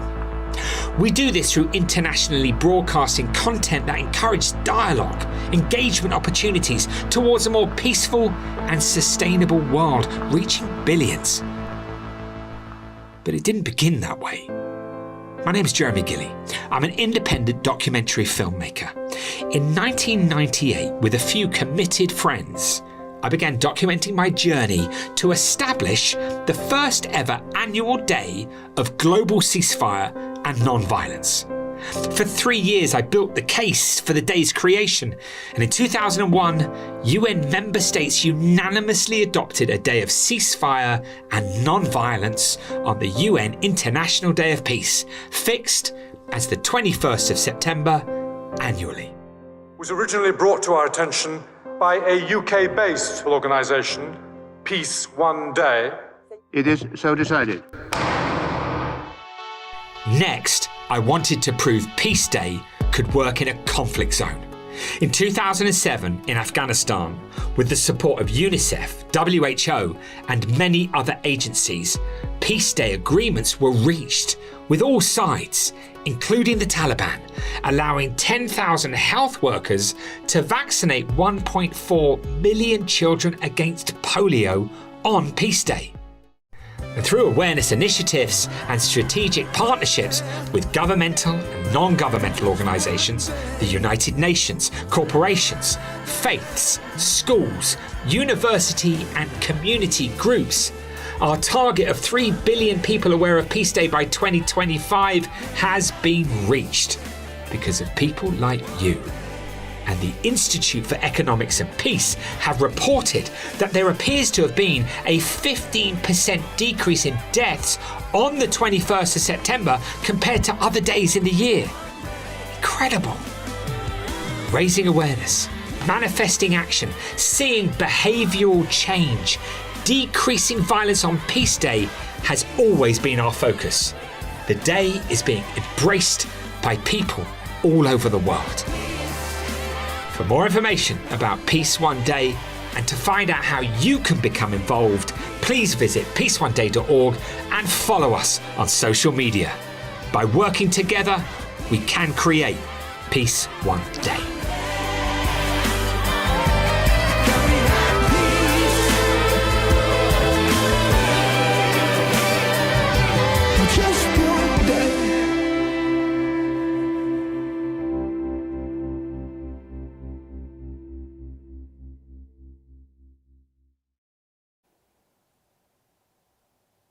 Hello, I'm Laura Whitmore and I've supported Peace One Day for many years now, and I'm so honoured to be here today with you all. Right now we are witnessing one of the most destructive times I've seen in my lifetime, and more than ever we need to call for the end of violence, to cease fire on all sides. Our biggest threat is man-made. What is happening right now, the conflict, the lack of humanity, it's heartbreaking. We live in an age where we can see in real time, on our phones, on our screens, what is happening. Families, communities torn apart. We have no excuse to do nothing or say nothing. In any conflict, it is always the innocent, the children that get caught in the crossfire. This is and always will be inexcusable. Over the next few hours, we want to bring hope, to ask questions, to speak and listen to some of the most significant voices of our time, and most importantly, make an international call for peace. And perhaps it's apt that today, on Peace One Day, as I sit in this studio here in London, the UK have just formally recognised a Palestinian state. Prime Minister Keir Starmer says that it keeps alive the possibility of peace. Now, ahead of the statement, Deputy Prime Minister David Lammy, he acknowledged that it likely won't change the situation on the ground for the people. The horrors we've seen, starving children, that's down to humanitarian aid being let in. This asks the question, will this free hostages? Will it stop the unlawful killing of the people in Gaza? That's really down to a ceasefire. For peace, we must cease fire. I want to say thanks to Ash, who we saw earlier. We look forward to hearing the remix of the Peace One Day anthem at the end of the show. And if you'd like to support Peace One Day and become a co-owner of Peace One Day anthem by Dave Stewart and Daryl Hall, this is very cool. You can visit songbits.com or scan the QR code that you will see at the end of all the performances and interviews today. You can buy a bit to join the community, taking this anthem everywhere, internationally, all across the world. To all our viewers around the world watching now, thank you for being here. Please share this live stream using hashtag #PeaceOneDay. And you can visit peaceoneday.org for more information about the organisation to continue spreading these important messages being addressed. There's also a Peace One Day YouTube channel you can subscribe to. Lots of content there for you to stay informed, to stay inspired and engaged. But right now, I'm delighted to introduce legendary singer, Rock and Roll Hall of Fame actually quite excited now about this, inductee Daryl Hall, who co-wrote, I'm going to have some water now, I'm quite actually get myself ready for this. Daryl Hall, now he co-wrote the Peace One Day anthem with Dave Stewart. It's such an amazing commitment of which we are grateful. And I know you've watched some of it already earlier on, but we're going to watch that interview by Peace One Day founder Jeremy Gilley, MBE. Daryl Hall, welcome to the Peace One Day broadcast. Thank you. Glad to be here. Incredible. So look, Daryl, there's lots of things I'm going to ask you. I mean, obviously I want to talk about the anthem in a moment, but first, you've had the most incredible career. And I, a long time ago, was inspired by something called Live Aid. And of course, you know, you performed, you were there. Was that one of the great highlights, or was that a moment when you really realized the power of music to make a real impact in the world? It was a very unusual moment because in what I do, you always get sort of delayed results. You find out what happened after the fact, sometimes very much well after the fact.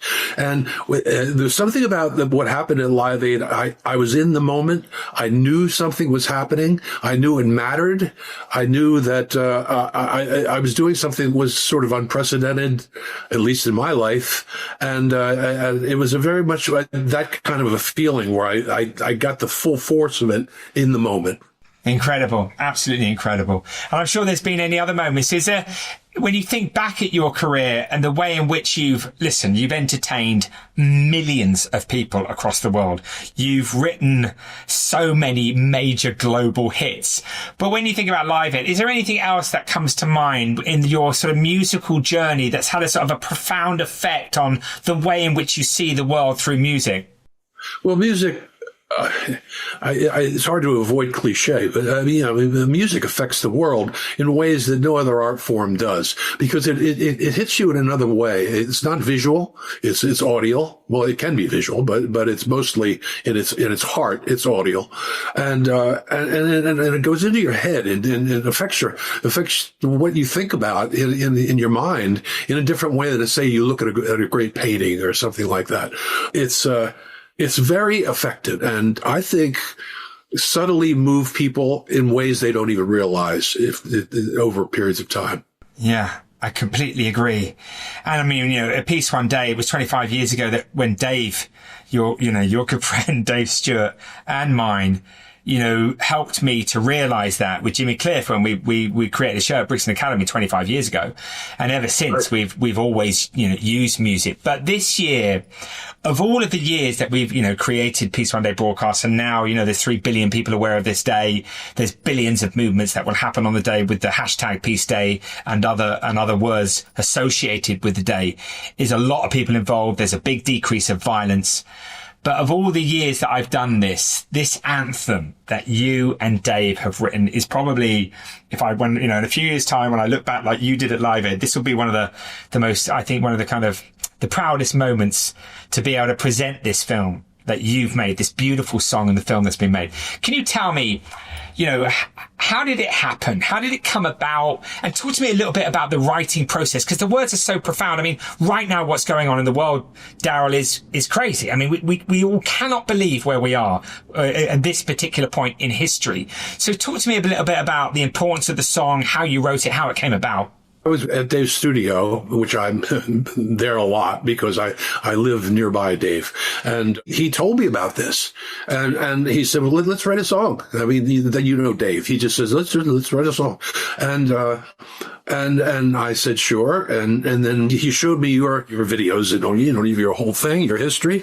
And I said, well, this is great. And he said, well, let's write a song about all this for this particular day that we're experiencing. And what did we do? I sat down at the keyboard and I started playing those chords. And Dave immediately, he's encouraging me. And he said, try though. He actually gave me a change the chord pattern. If you really want to get technical about it, change one thing. And, I started singing. I'm sort of a gibberish melody is what I do, to kind of form the melodic landscape of it. And then we sat down and we wrote words that felt relevant at the time. And it was sort of a combination of a lot of things that were going on. And I know what I was thinking about. I mean, we all have our opinions and feelings about what peace actually means, and I think peace can mean many, many things. I think inner peace and respite from the craziness of that the world is throwing at us right now, and to get away from that, to somehow one minute without people screaming in each other's ears and saying things. Respite. I use the word respite. That's what I was thinking about when I was writing the song. Incredible. How are you coping at the moment? I mean, more wars raging this year than ever since the Second World War. 65% increase in violent conflict since 2001. 2 billion people living in areas of conflict and 123 million people displaced recently as a result of that. I mean, and when I watch on the news, Daryl, I see my communities being divided. I mean, how do you cope with it? How do you cope with what's going on? It's not easy. I actually believe that we're at a form of social psychosis, and I use that term literally, where reality is meaningless anymore. That's what psychosis is, when you don't know what's real.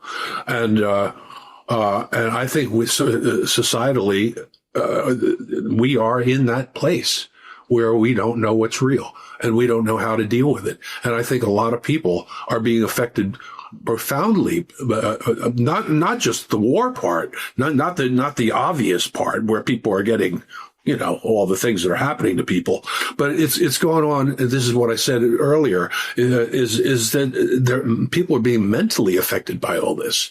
This is we're all in a state of turmoil. Yeah, I agree. I mean, it's very interesting that you talk mentally about being affected, because that's how it feels for me. I mean, you're trying to make sense of this, and when you've got children, and you're looking at the young ones, and you're thinking, they're looking at the climate, they're hearing the word nuclear, they're seeing the wars, they're seeing what's going on in the community, they're seeing it even faster than we used to see it, Daryl, when we were young, because of social. I'm wondering the sort of mental health side of things. Do you think that kind of like the world peace or the possibility of peace breaking out starts within a peace? Absolutely. It starts with individuals and society. And if you're at peace and you're more apt to spread that idea than if you're constantly feeling aggressive or being told to be aggressive or be part of something that is an aggressive situation. It starts inside. It's as I said, I mean, people are going to see the anthem today. They've seen it. They're going to be seeing it more throughout the entire broadcast. And it's one thing to raise incredible awareness, which is what this anthem's going to do, but you've also given the proceeds of this song to Peace One Day to help us continue our journey to raise further awareness of this day, which manifests behavioural change, which decreases violence. Why? That's an incredibly generous gift. You know, what made you want to do that? Well, it seemed appropriate to me. I mean, as simple as that. The whole point of the song. I mean, I don't need to make money from this. That would be antithetical. It's just it was a natural feeling that Dave and I both had. Well, listen, on behalf of Peace One Day, the thousands of people that have helped us and all the supporters, we are really thankful to you, not only for creating something so inspiring and engaging, but also, to financially help us. I can't think of a better time for an anthem to come out into the world and offer that sort of sense of hope and talk about the importance of unity. So let's hope that many people around the world hear it. I certainly hope so. If there's a sort of a closing thought, I was going to ask you, people want to find out more about your latest project, etc. But I mean, it's kind of a silly question with somebody like Daryl Hall because everybody knows who you are. But briefly before you go, I wouldn't mind you just telling us a little bit about Daryl's house because it's amazing. I mean, you've made all these. Could you just tell us a brief bit about it? Yeah, it's an idea that I had many years ago that to bring, instead of traveling, which I do, travel the world playing music, I bring the world to me. Right now it's on YouTube, and it was in various forms, but it's an internet show at its heart.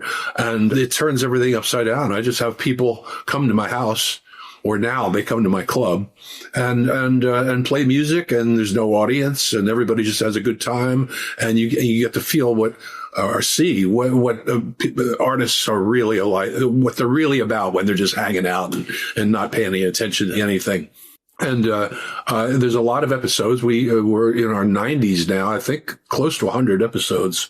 And you can find it on YouTube, and all of them. And the most recent one I did with Dave Stewart. And so that's been out for about a month, I think. And there's more coming. I love doing it. It's an unrehearsed show of just people having a good musical time. Daryl Hall, thank you so much for your support of Peace One Day. Thank you so much for writing an incredible anthem, and I wish you the very best on your journey. Thank you very much. Take care, Daryl.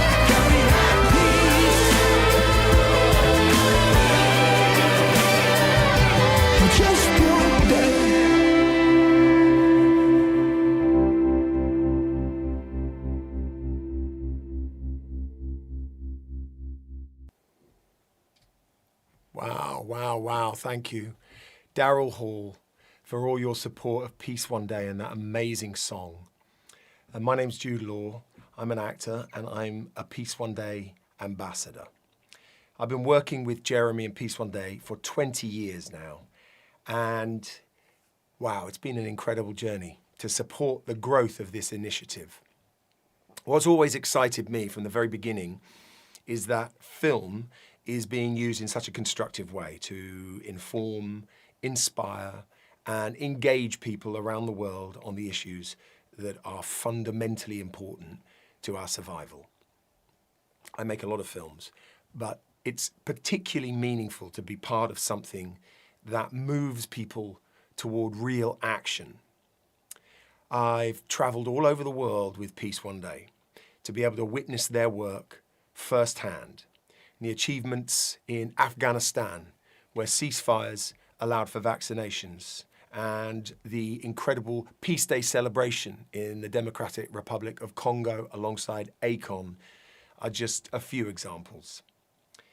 It's truly extraordinary to see how the message of Peace Day brings organizations together around the principles of justice, equality, diversity, and inclusion.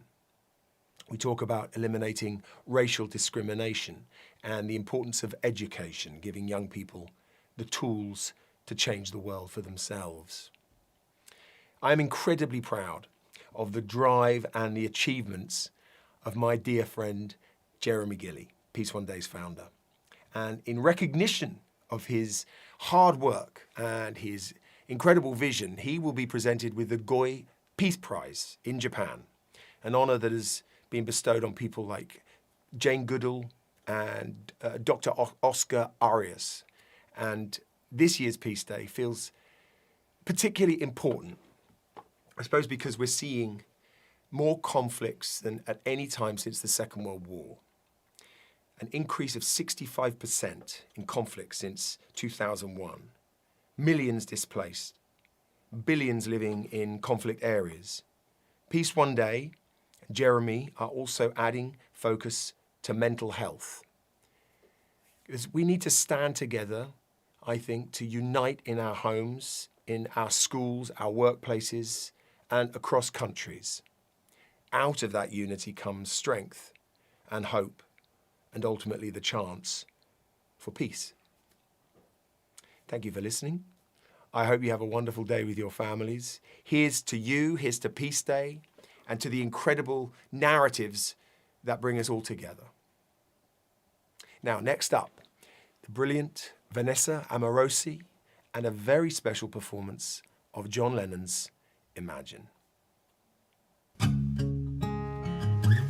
I'm super happy to be a part of Peace One Day, bringing family, friends and community together. And I'm also excited to sing this wonderful song by John Lennon called Imagine.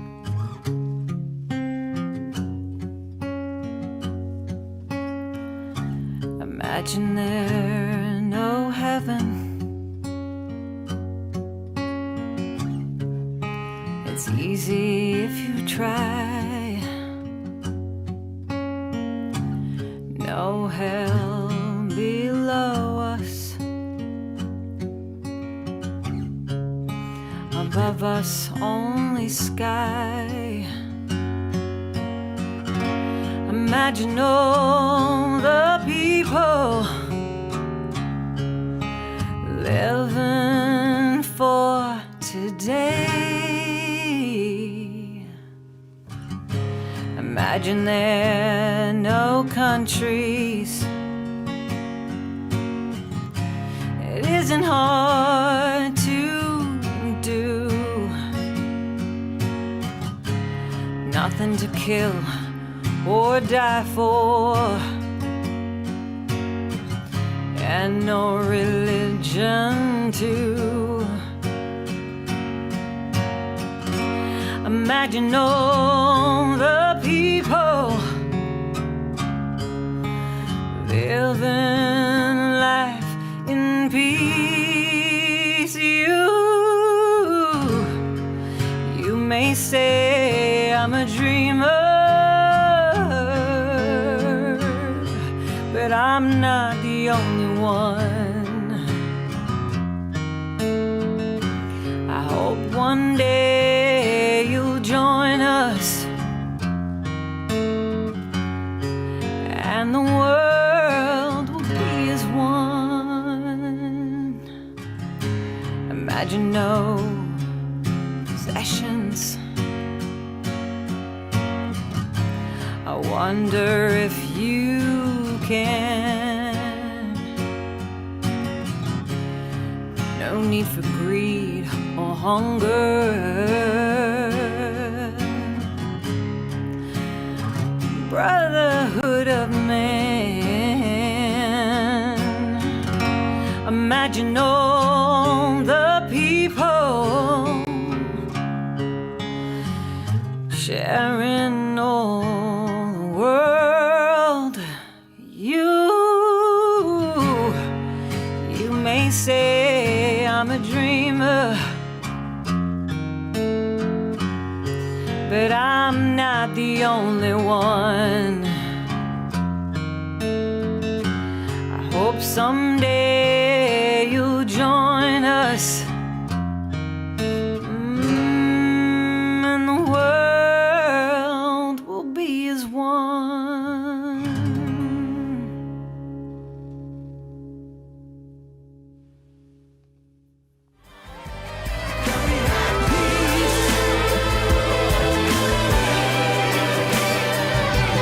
Just one day.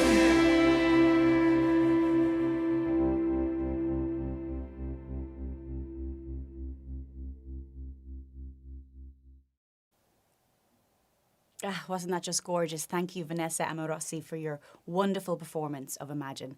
The power of music is endless. And also a huge thank you to Jude for your continuous support of Peace One Day and for those inspiring words.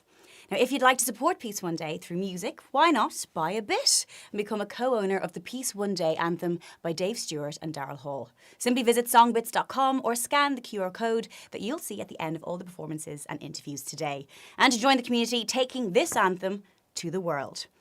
So next up, please welcome Dr. Norbert Stewart from Better World for a very important discussion on the state of our world with Peace One Day founder Jeremy Gilley, MBE. Over to you, Jeremy. Norbert, welcome to #PeaceDay. Thank you. Appreciate it to be on the program.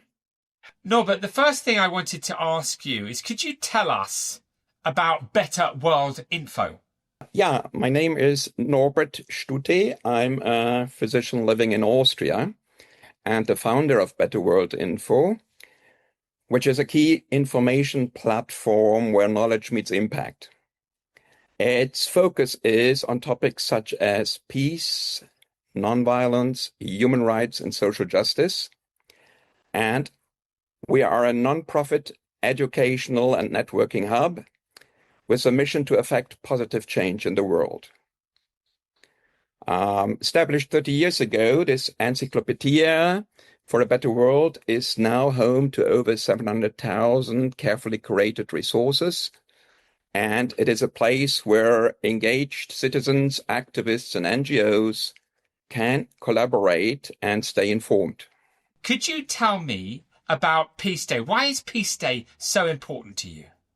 Jeremy, as a conscientious objector and a member of the Physicians for the Prevention of Nuclear War, and also an advocate for the health of people and our planet, peace has always been at the heart of what we do. Without peace, we are lost. It's one of our most fundamental human rights to have. International Peace Day calls on all nations and individuals to lay down arms and observe a global ceasefire and nonviolence. By fostering a culture of peace, we can mitigate conflict and promote harmony worldwide, not just for a day, but for a lifetime. And Peace One Day, as you know, is essential for raising public awareness of the plight of billions who suffer under the grips of war, militarism, and greed. Thank you, Norbert. Thank you for that. Can I ask you, you've been collecting a lot of data for many years, which so many people around the world rely on for accurate information about the present situation that humanity is facing. Can I ask you, where are we right now in relation to the amount of conflicts that are going on, the amount of people that are suffering as a consequence of that? Could you give us some of the kind of key facts that you feel people should know at this point? 2 billion people, a quarter of humanity, live in countries affected by violent conflict. And in 2024 alone, 233,000 people lost their lives directly to armed violence. This does not include those who later died of their injuries or due to the resulting starvation and disease. 305 million people are in desperate need of humanitarian assistance. And 1 in 5 of the world's children now live in conflict zones. Children do not start wars, but they pay the highest price. They live in fear, experience grave violations of their human rights, and are enduring unprecedented levels of hunger. This year, the doomsday clock was moved to its closest ever position to midnight, conveying the urgency of existential threats to humanity, in particular nuclear war. And as a medical professional, the cycle of violence, escalating arms race, and creating enemies instead of friends is a disease that keeps spreading. When we compare military spending to peace funding for most nations, the ratio is 1,000 to 1. And even if we include the UN Blue Helmet contribution, it is 100 to 1. Some more figures. In 2024, global military expenditure reached $2.7 trillion. A fraction of this would be enough to solve all of our planet's biggest problems. The economic cost of military and wars alone was $20 trillion. And the human cost, as you know, is much higher. It's time to stop listening to fear-mongering governments, the military and the media, and instead listen to your heart and demand common sense solutions. No, but that's incredible information that you've given us today, and thank you. It's a real stark reality. It's a real wake-up call, and I appreciate you talking it through. Can I ask you, how do you actually collect all of your data? Where do you get this information from in order to be able to share it with us? Yeah, this murky world of war seeks to hide human rights violations, deaths, and the true extent of suffering and destruction. The lack of transparency makes informing the public about the true horrors of war difficult, especially as the media polarizes sides, portraying soldiers as heroes and dehumanizing our supposed enemies. It's our job to expose the truth, report the underreported, demand transparency and accountability from weapons contractors and politicians. We at Better World Info collect the information so you don't have to. By combining the best of trustworthy, credible resources, we can form a comprehensive picture of the true state of affairs in some of the world's most conflict-ridden regions, including Ukraine, Sudan, and Gaza. With everything in one place, we save politicians, organizations, and the general public from sifting through endless articles in the hunt for clarity. Thank you, Norbert. Thank you. Can I ask you a question that's not on here? Let me just ask you, so you've been doing this a very long time. You have a lot of information and an extreme amount of knowledge, and we're all very grateful that you do what you do.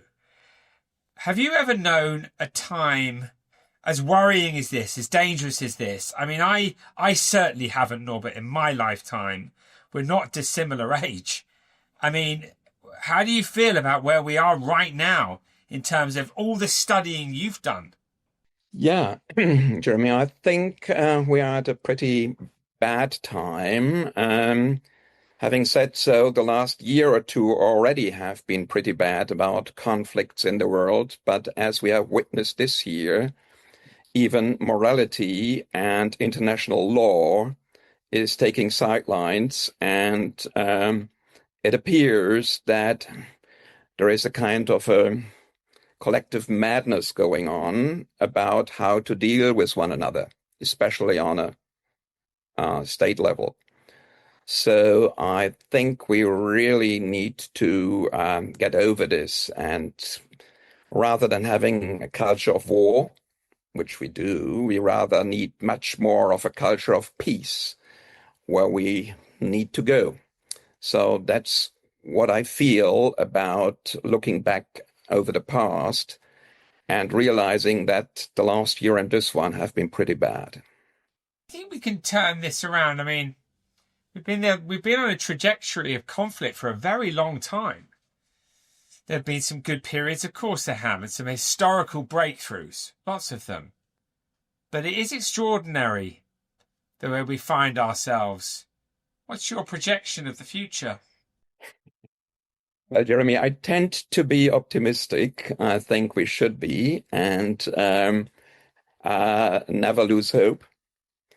I realize, however, that with the advent of artificial intelligence and robotic war, and having less and less human involvement, less and less time to make decisions, having more opportunities to create even more dangerous weapons and diseases and whatnot, that humanity should be very careful about what we are doing.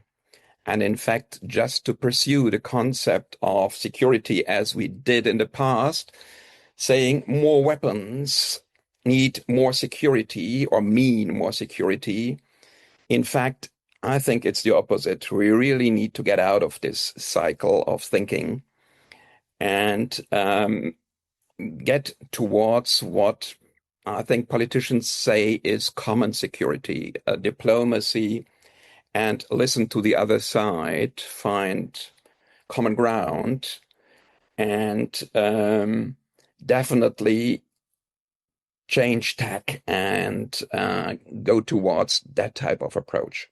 Norbert, thank you so much for all the support you give Peace One Day in terms of us understanding the data and being able to share that information as we do. I was going to ask, where do people go for information? But I think you've done a pretty good job of that incredible backdrop behind you. Clearly, it's better world info. Is that correct? Indeed, Jeremy. I think by visiting our website, betterworld.info, you can be part of the change, stay informed, stay educated, and help us spread the message of peace. If you have expert knowledge, we will love your input. And the peace movement needs a collaborative effort if peace is to triumph over war machines. That's what I believe. Well, Norbert, thank you for all of the incredible work that you did. I asked an incredible colleague not so long ago, where's the #1 destination for me to be able to get accurate information on where we are in the world today? And that person, without any hesitation, said Better World Info. So I hope that people do come and visit you, Norbert. It's an absolute pleasure to hear you today, and thank you for participating in Peace Day. Thank you for helping us to promote our wonderful project. And congratulations, Jeremy, on another brilliant Peace One Day celebration. Wish you all the best and goodbye. Bye-bye, Norbert.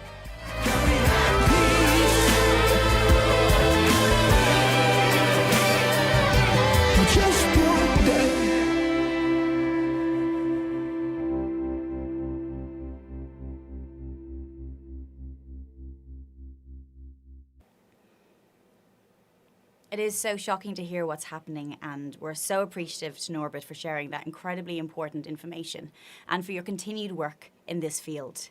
Sadly, I've come to the end of my time with you for today, but before I go to our next performance and I hand back to the brilliant Daryl Singh, I want to say a big thank you to everyone around the world for watching here today. I personally love working with Peace One Day because they look for a solution away from conflict and violence and continue and strive for a world that is kind and just. Wouldn't that be lovely? Now, much pleasure, I have something really special. Night at the Proms has allowed a performance that's never been seen before from Peace One Day Ambassador Dave Stewart and the incredible Vanessa Amorosi, a performance of Miracle of Love. Right now, you get to see it first, all in support of Peace One Day. So let's sit back, enjoy this very special premiere.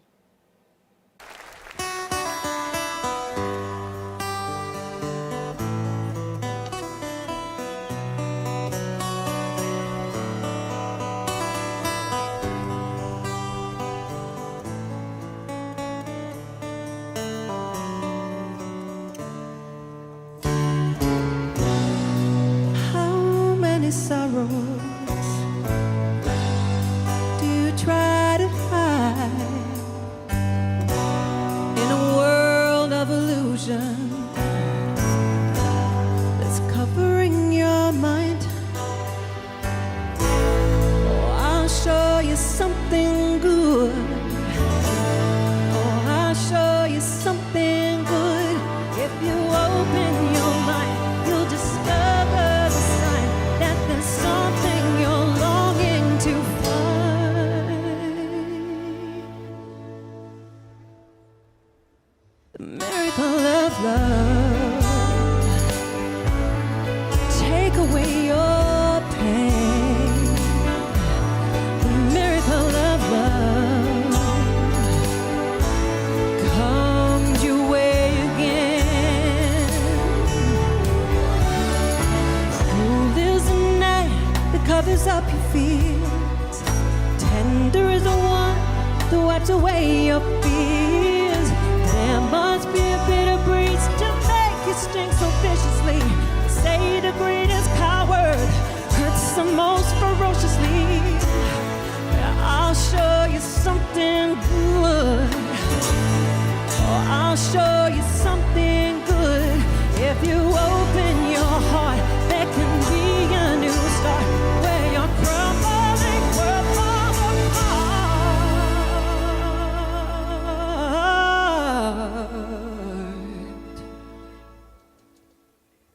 The miracle of love will take away your pain. The miracle of love comes your way again.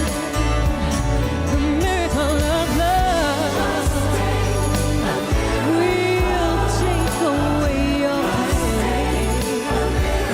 The miracle of love comes your way again.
People try to hurt you. People try to cause you pain. That's why I'm looking for a miracle every day. This is your world, my world, our world. We gotta learn to love each other. Hey, hey, oh,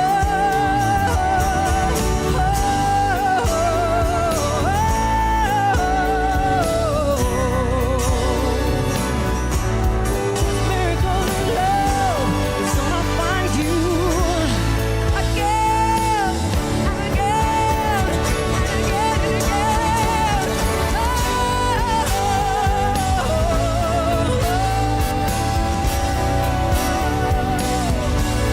This miracle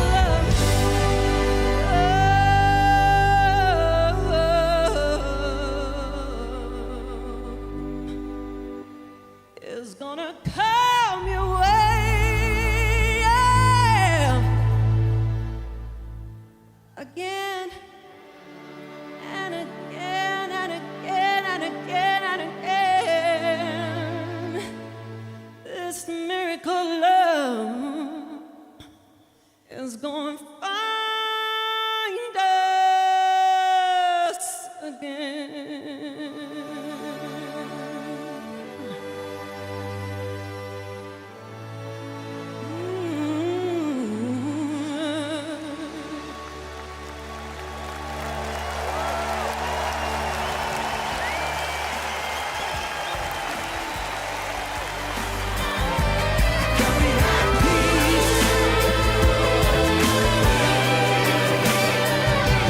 just one day.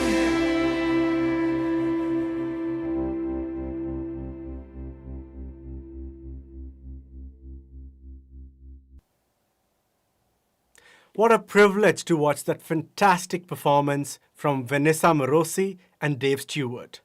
Also, huge thanks to my co-host Laura Whitmore. If you'd like to support Peace One Day, you can buy a bit and become a co-owner of Peace One Day Anthem by Dave Stewart and Daryl Hall. Simply visit songbits.com or scan QR code that you will see at the end of all performances and interviews today to join the community taking this anthem to the world. To all our viewers, please tell your friends about this broadcast right now and share the link with them. Every view helps. And why not visit peaceoneday.org for more information about the organization and the anthem. Please use the hashtag Peace Day to continue spreading the important message being addressed. And subscribe to Peace One Day YouTube channel. There is so much content for you to be informed, inspired, and engaged.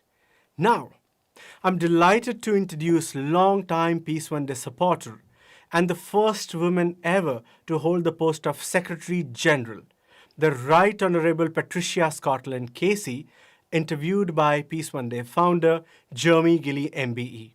Let's watch the interview now. Patricia Scotland, welcome to the Peace One Day broadcast. Well, thank you. It's wonderful to be with you again, Jeremy. Having been with you every step of the way, it's a privilege to still be here. It is true. From the very beginning, you've been supporting Peace One Day, this idea of Peace Day bringing people together around the world. Why? Because I think it's never been more important. Remember when we started this journey, we really believed that if we could get every individual in the world to understand that they are the instruments of peace and they could make a difference, then we would be able to demonstrate the power that is within all of us and that we are the instruments of peace and we have that capacity. And if you look at the figures from where we started to where we are now, where millions and millions of people all around the world have taken the choice to do something which has created greater peace. And it's our belief in the power of humanity when it works together.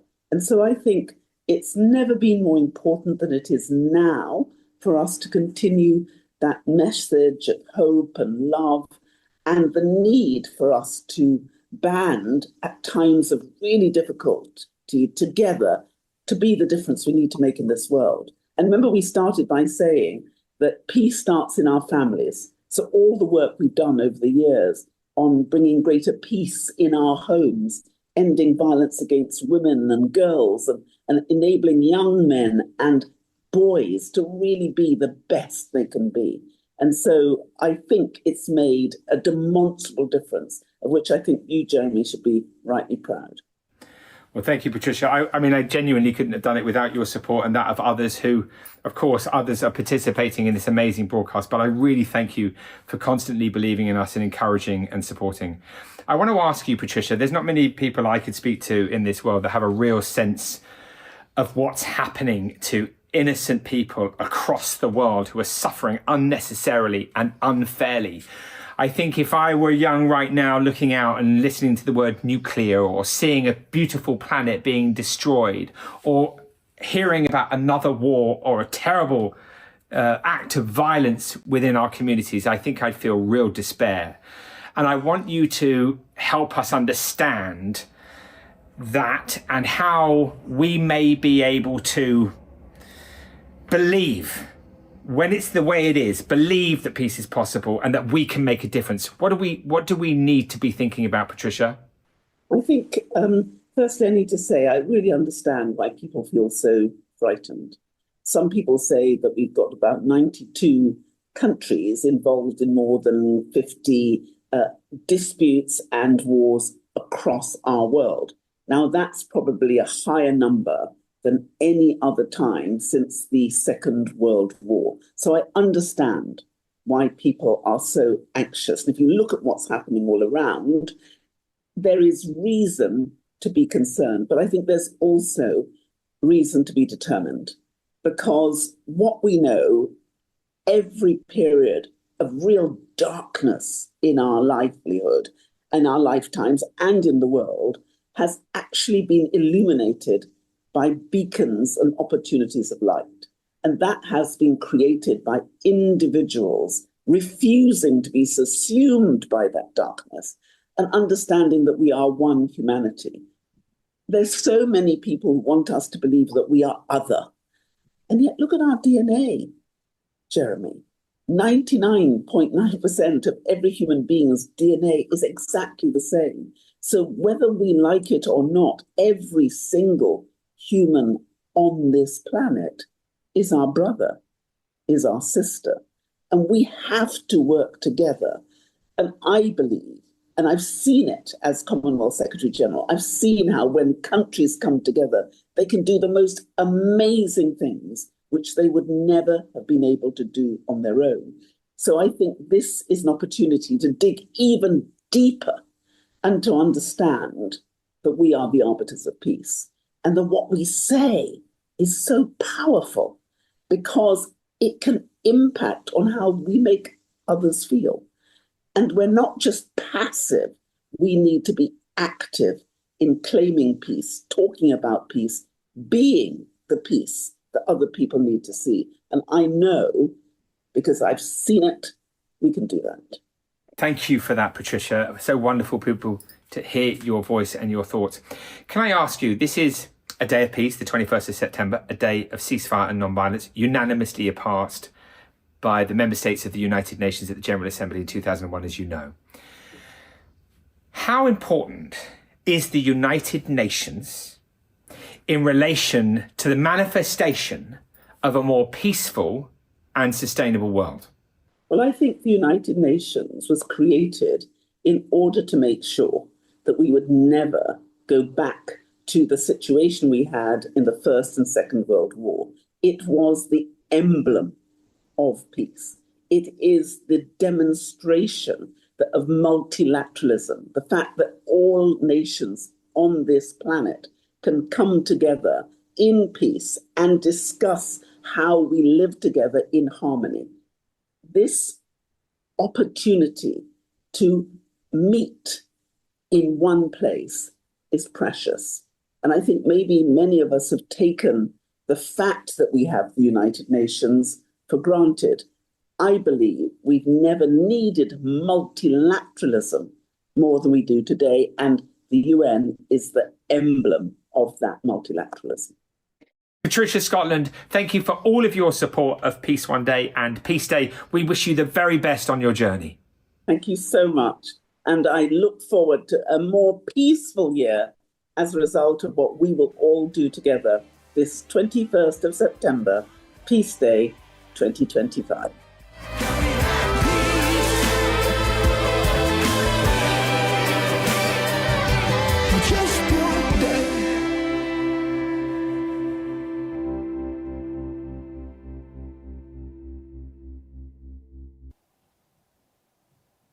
Thank you to the Right Honourable Patricia Scotland Casey for your powerful contribution and continued support. We are eternally grateful. To all our viewers around the world, please tell your friends about this broadcast right now and share the link with them. Every view counts and it does help. And why not visit www.peaceoneday.org for more information. Please use the hashtag #PeaceDay to continue spreading the important messages being addressed. And subscribe to our Peace One Day YouTube channel. There is so much content for you to be informed, inspired, and engaged. Now, I'm delighted to introduce the Right Honourable Nadim Zahavi, interviewed by Peace One Day founder Jeremy Gilly, MBE. Over to you, Jeremy. Nadim Zahavi, welcome to the Peace One Day broadcast. Thank you for having me, Jeremy. Nadim, I've known you 20 years, and you have supported us numerous times in many shows. You've always been there for us to help raise awareness of the day. Why? Jeremy, when I first met you, if you recall, it was in East London. I think it was a bowling evening that another mutual friend has set up for the work that you were doing.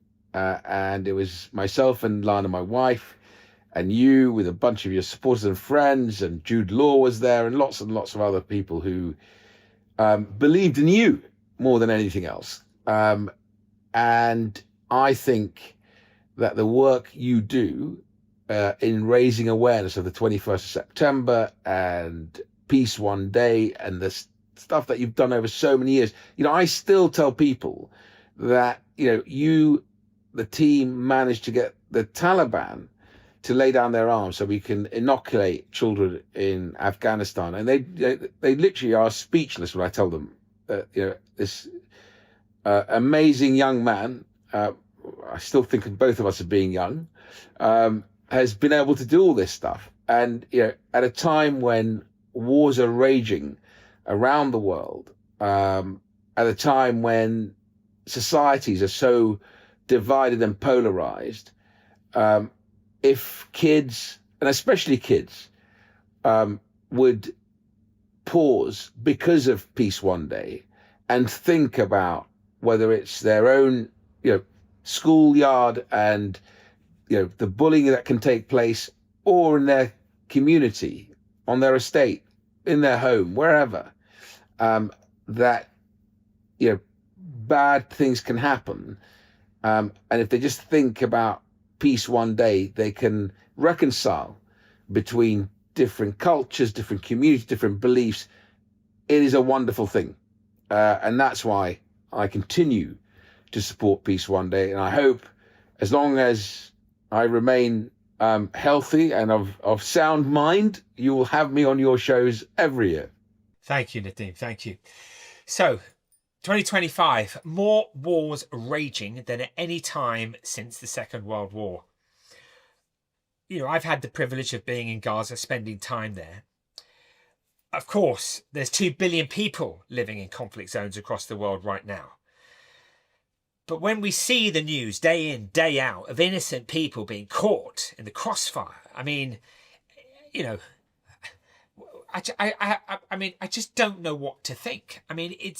We are all full of despair and sadness and horror at what we see on a daily basis. There and, of course, in other places around the world. How are you making sense of the situation in Gaza? You've been very outspoken about it, and rightly so. What's your view on what's going on, and how and when will it change?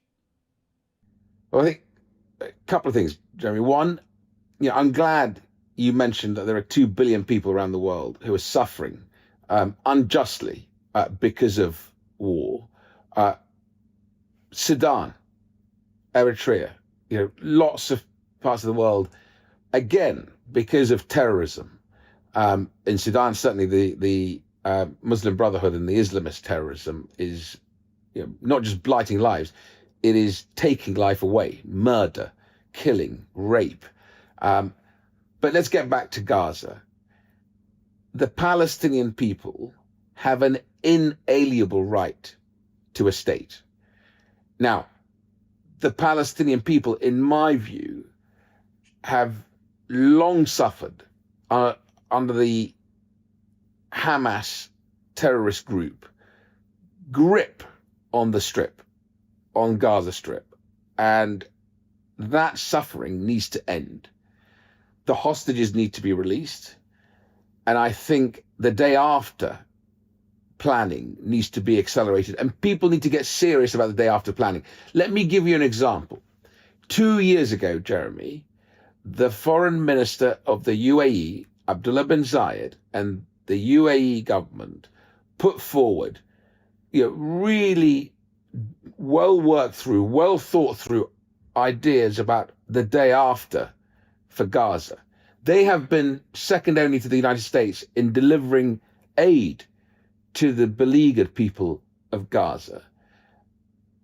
My view is the world didn't take their work seriously enough. The regional leaders didn't take that work serious enough. It's incumbent on all of us, including the region, to take the day after seriously and to effectively push and encourage Israel to show the best of itself in actually delivering peace and of course, rebuilding program, and ultimately prosperity to Palestinians, but also the people of Gaza directly. That is the most important thing. We can despair, we can get angry, we can get emotional. It's not going to help the people of Gaza. What will help them is a serious, concerted effort to say, once this war ends, when the hostages are back, what does the day after look like? Are we going to continue in a spiral of despair, or are we going to rebuild lives, rebuild homes? There was one of the worst genocides ever carried out in Rwanda. You and I are both old enough to remember that. And of course, Peace One Day was very much, forefront in highlighting what took place. Look at Rwanda today and what it has done for reconciliation, peace, and prosperity for the people, for both tribes in Rwanda. All of that has been incredibly, incredibly important. And it's something that's a lesson to learn from. Thank you. Thank you. You mentioned a phrase then, spiral of despair, is what you just said. And as I look at the situation now, and I look at what's going on in my community, between countries that we've discussed, particular wars, whether it's the Democratic Republic of Congo, the Ukraine, Gaza, Sudan, Eritrea, wherever, if I see everything happening, the shootings, the way in which we're treating the climate, how do we, the people, maintain hope? How do we, how do we get through this? Have we just got to watch and wait? Or is there something the peoples can do?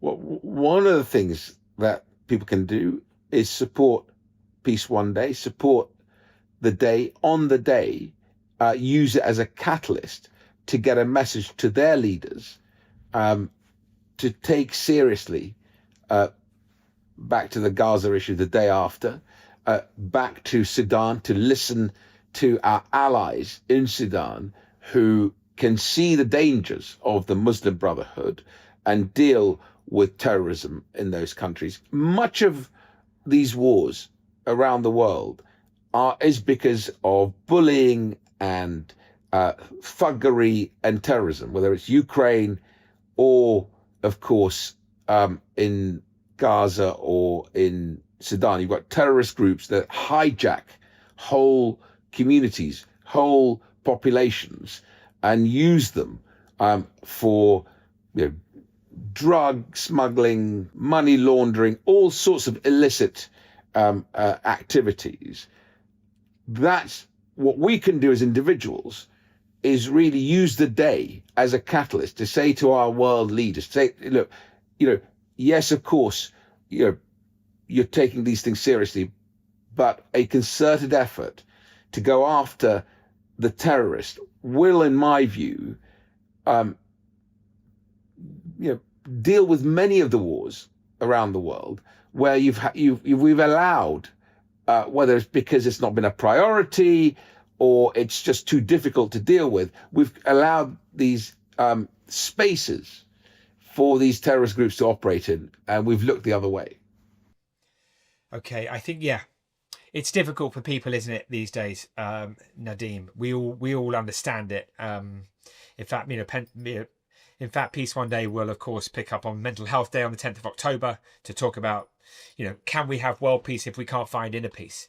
Peace One Day will also do World Food Day, which is World Food Programme winning the Nobel Peace Prize. Rightly so. The issue of food is critical to a more peaceful world. So I think what I want to say, after you've eloquently said what you have, is that there's lots of organisations and individuals and charities that right now are seriously struggling because of the turn of events. So if we can support them, stay focused, be close with our families and our communities, support the schools, because I think we mustn't let apathy and the darkness of today disempower us and make us give up. It's now's the time, isn't it, Nadim? And I want to ask you, we're both in agreement that now is the time, but the boy from Baghdad, I mean, I want to close on this because you have had an astonishing career, highs and lows. And I just want you to tell us a little bit about the boy from Baghdad. Yeah, absolutely. So when I embarked on this project. I have a wonderful friend when I was Secretary of State for Education called Neil Blair. And Neil has a much more famous author in his stable of authors and talent called J.K. Rowling. And Neil and I became friends, and he was fascinated by my background, my story, arriving on these shores at the age of 11 in England, hardly speaking a word of English, then ending up living in 11 Downing Street. The 11-year-old boy learnt English, very quickly recognized that actually if you share with the people of the United Kingdom your hopes, your aspiration, your fears, then there's lots of people who'll mentor you, who'll help you, and doors will open if you are willing to work hard enough and push hard enough. And you end up living in 11 Downing Street. So he said, would you consider writing your memoirs? It took me about 2 years to do it. I found it, I have to tell you, incredibly cathartic in many ways. And back to your brilliant mental health work that you do, I found just putting down my emotions, my story, helped me deal with what had taken place, which is a very high profile, painful ending to what I thought was a pretty decent political career. So I enjoyed writing it. People have reviewed it and have been very kind, and it's doing incredibly well. Well, I'm sure when they read it, they will be inspired to go on their journeys and do the best they can, as indeed you've done. As you say, life is full of highs and lows, and when the darkness comes, sometimes, Nadim, we know that that's when we learn most about ourselves and the world, and that's what I think wisdom is all about. And you certainly have a lot of wisdom. And our friends like you, who've never, ever swerved or changed your friendship with me, which I'm very grateful for. Nadim Zahavi, thank you for participating in the Peace One Day broadcast. Good luck on your journey. Thank you so much. Bless you.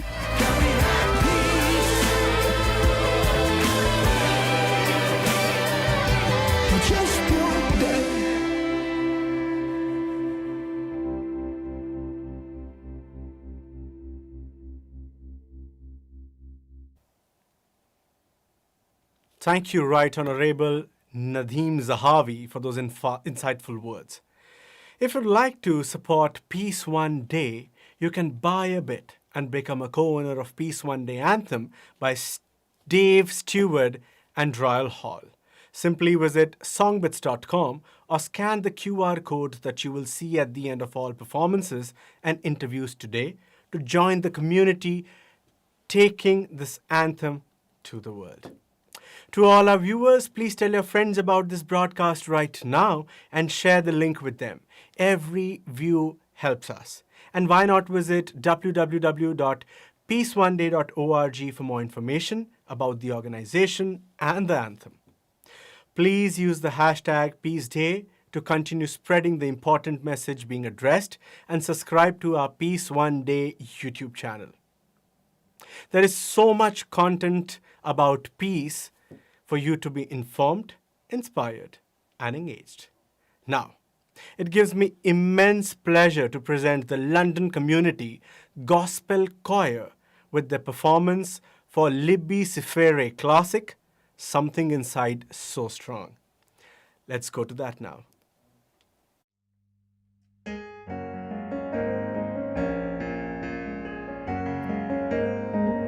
The higher you build your barrier, the taller I become. The further you take my rights away, the faster I will run. You can deny me, you can decide to turn your face away, no matter, 'cause there's something inside so strong. Know that I can make it.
Thank you to the London Community Gospel Choir for that beautiful performance. If you'd like to support Peace One Day, you can buy a bit and become a co-owner of Peace One Day Anthem by Dave Stewart and Daryl Hall. Simply visit songbits.com or scan QR code that you will see at the end of all the performances and interviews today to join the community taking this anthem to the world. To all our viewers again, please tell your friends about this broadcast right now and share the link with them. Every view helps, and why not visit peaceoneday.org for more information about the organization and the anthem. Please use the hashtag Peace Day to continue spreading the important message being addressed, and subscribe to our Peace One Day YouTube channel. There is so much content for you to be informed, inspired, and engaged. Now, I am delighted to introduce another long-time supporter of Peace One Day, Ahmed Fousy, who until recently served as a United Nations spokesperson and communication director. Ahmed is interviewed by Peace One Day founder Jeremy Gilly. Welcome, Ahmed, and over to you, Jeremy. Ahmed Fousy, welcome to the Peace One Day broadcast. Thank you very much, Jeremy. Congratulations on 26 years of doing this. Thank you. Well, 26 years of your continuous support is why I've been doing it. Indeed. But look, on a serious note, you've devoted your life to helping others, to peace, and supporting some of the great peacemakers of this world. It's incredible. Your career is incredible. And we are at Peace One Day indebted to you for every door you've opened and every bit of support you've ever given. It has been incredible. But I want to ask you, at the United Nations, they do hold a minute of silence on this day. And I want to hand over to you because you said to me, this is important. Yes, I did. And thank you for this opportunity, because I've been looking back at our collaboration over the past 26 years, and we've made a lot of progress in many areas, but this year is such an unusual year in terms of how many conflicts are raging in the world today. And believe it or not, there are over 110 conflicts, with billions of people living in conflict, with millions of people displaced. And the casualties are so enormous, it's just unthinkable. And I want us to reflect for a minute on those casualties. I want us to respect their lives, which they have lost.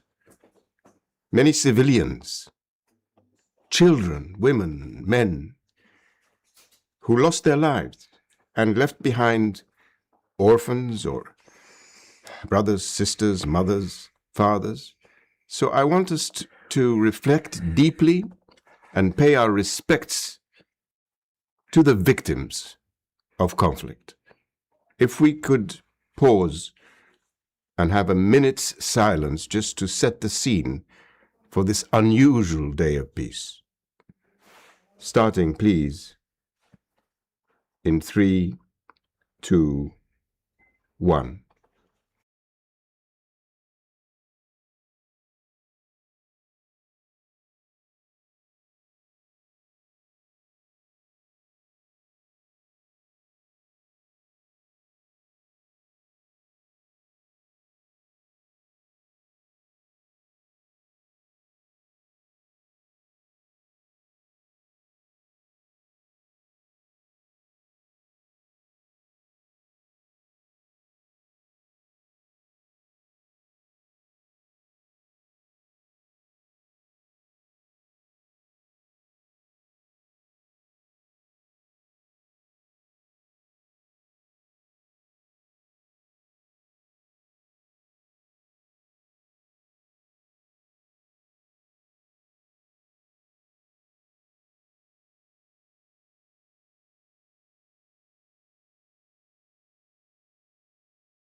Thank you very much. We must never forget the casualties of war, especially the civilians. and the combatants. Sometimes they're forced into these situations against their will. Ukraine is an example. Gaza is an example. Myanmar is an example. Sudan is an example. I could go on and on. Well, that was a really important thing that you instigated there, Ahmed, and thank you for doing that. Thank you for accepting. I want to find out. It's been 26 years that we've been on the road together. I mean, you have been on the road with me many times. What is it about this day and Peace One Day? Why 26 years of just continuous support?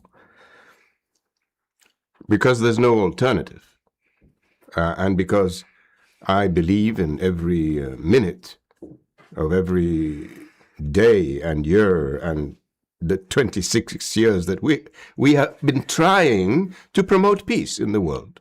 And people, especially the skeptics, will tell you, what use is it? What you're doing has no effect. Nonsense.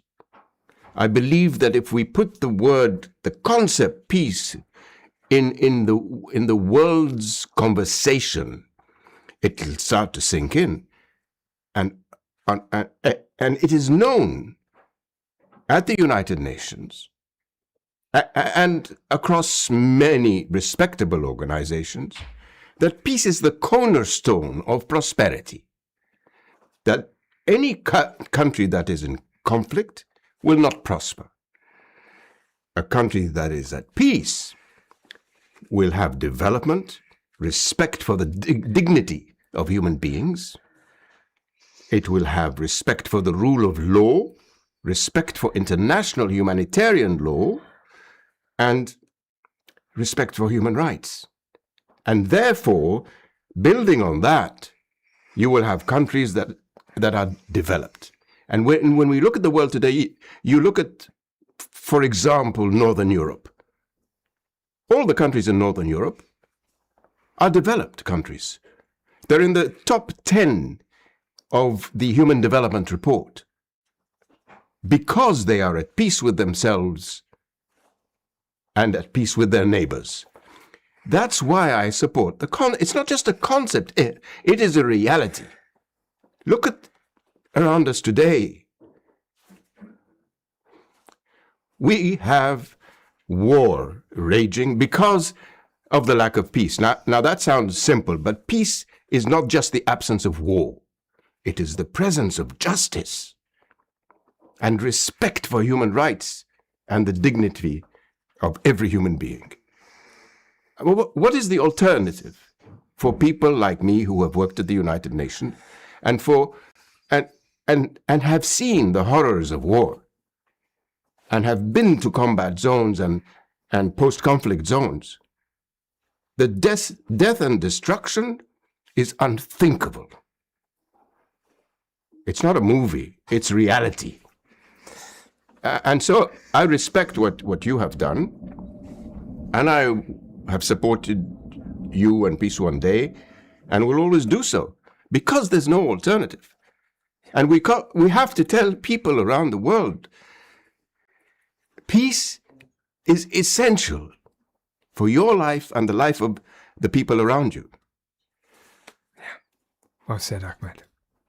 And your journey and your wisdoms from all the way back to Sadat or Kofi Annan or Sergio de Mello or Brahimi, think of the unbelievable men and women that you've lost and travelled with. Sadly, we've lost Kofi Annan and Sadat and many of the people I've worked with. Brahimi is still with us, I'm glad to say. And this is where your passion, your understanding of the importance of peace comes from an unbelievable career and journey. I want to ask you, we have only a few minutes. I want to ask you about, you're from the Arab world. I'm thinking about Gaza and what is happening. How do we make sense of this? You can't make sense of it because it is senseless. What is going on in Gaza, and I have to say, we mustn't forget the 7th of October, because a terrorist organization, Hamas, attacked Israel and 1,200 people were brutally murdered. Horrible things took place. The retaliation, on the other hand, is also brutal. And I have to say, we have revisionists ruling the world, ruling many countries today. Revisionists who are rewriting history. Whether it's in the context of what you just asked me, or in the context of Ukraine, we lack leaders with vision, leaders with integrity, honesty, respect for the dignity of man and woman. We lack leadership in the world today. Think Mandela, think Kofi Annan, think JFK, think Martin Luther King, gone. And we need that kind of leadership to stop that kind of lunatic behavior that is going on in many areas of the world. So, yes, I'm from the Arab world. How can I explain what's going on? I can't. It is truly brutal. And the leaders responsible for what's going on are leaders we call revisionists. They're trying to justify their goals by rewriting history. And it is, from the Arab perspective, a humiliating exercise. From Gaza to Lebanon to Iran to Yemen to Qatar, it's humiliating. And the world stands by and lets it happen. The only solution is to have leaders with vision, integrity, and respect for international law. Okay, Ahmed, it was interesting there was a baby crying in that moment. I'm sure you would have thought the same thing. Yeah. To think that there are so many children just caught in these crossfires in Gaza, in Ukraine, and all of the other areas that you've mentioned. Unconscionable. Children are being targeted in the head and in the torso. Yeah. So look, you held a minute of silence. We thought about those people. We've thought about them. We'll continue to think about them. We'll continue to put out as much constructive narrative around the fundamental issues that relate to humanity's survival. We're dedicated to that. We'll never stop doing that. To somebody out there now, with the wisdoms that you have, who is feeling disempowered and frightened by what we're doing to the planet, what we're doing to each other, what makes them not want to give up? We don't have long. But can you tell me what you think? It's very simple. The only alternative is peace, people. The only alternative. Stand up for peace. Stand up for peace and speak up for peace. Every individual can play a role. It is the public, not the governments, the public who should guide governments. And it is the public that can bring down governments. And we have seen it. Uprisings against tyrannical leaders. It's the only way to get rid of tyranny and injustice. And I say, never give up. Never give up. I will never give up. Do not give up on peace. Peace within your family. Peace within your community. Peace within your countries. And elect leaders who have integrity and vision. You're an amazing man. No, I'm not. You're No. That's it. That's it.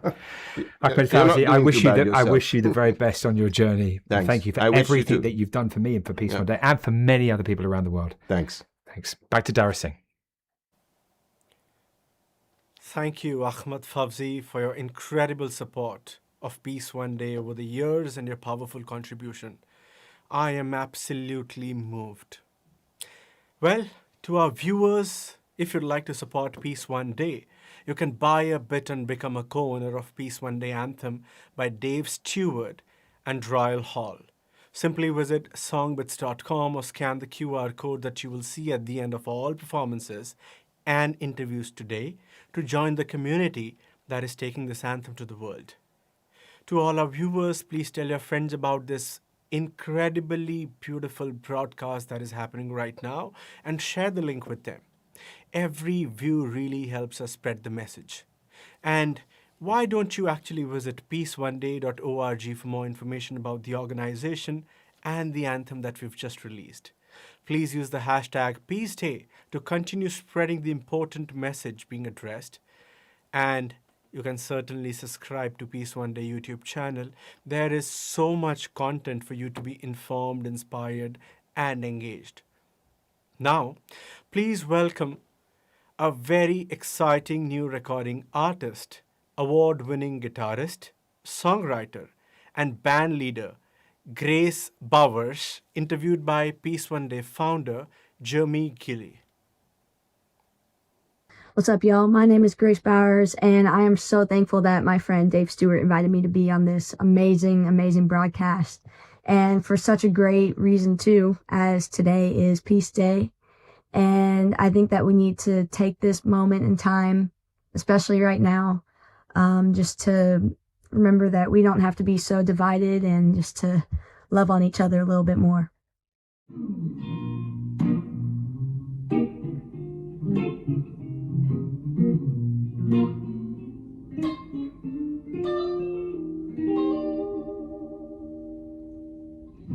I'm just sitting on your front porch, wondering how could I be so far from my home? Yeah, my mind is somewhere else, but when I find it, I'll patch up where it's been blown. So I'm just floating on the breeze, and I feel I'm falling like the leaves, and I must be cornerstone. When I reach that ground, see this piece of mind I found, can feel it in my bones. Yeah, it's gonna take a little time for me to set that parking brake, get myself on wide, shine that light on me. I'll sit and tell you my story, shine on me, and I will find a song and I will sing it just for you.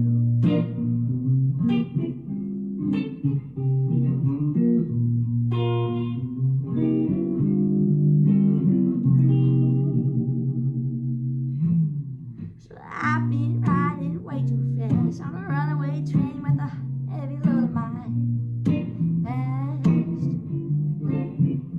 And these rails that I've been riding on, they're one so thin that they dim me down. I guess that they just weren't built to last. Yeah, I'm gonna try make sense of what I can, of where I'm going and where I've been. Shine that light on me. I'll sit and tell you my story. Shine on me, and I will find a song and I will sing it just for you.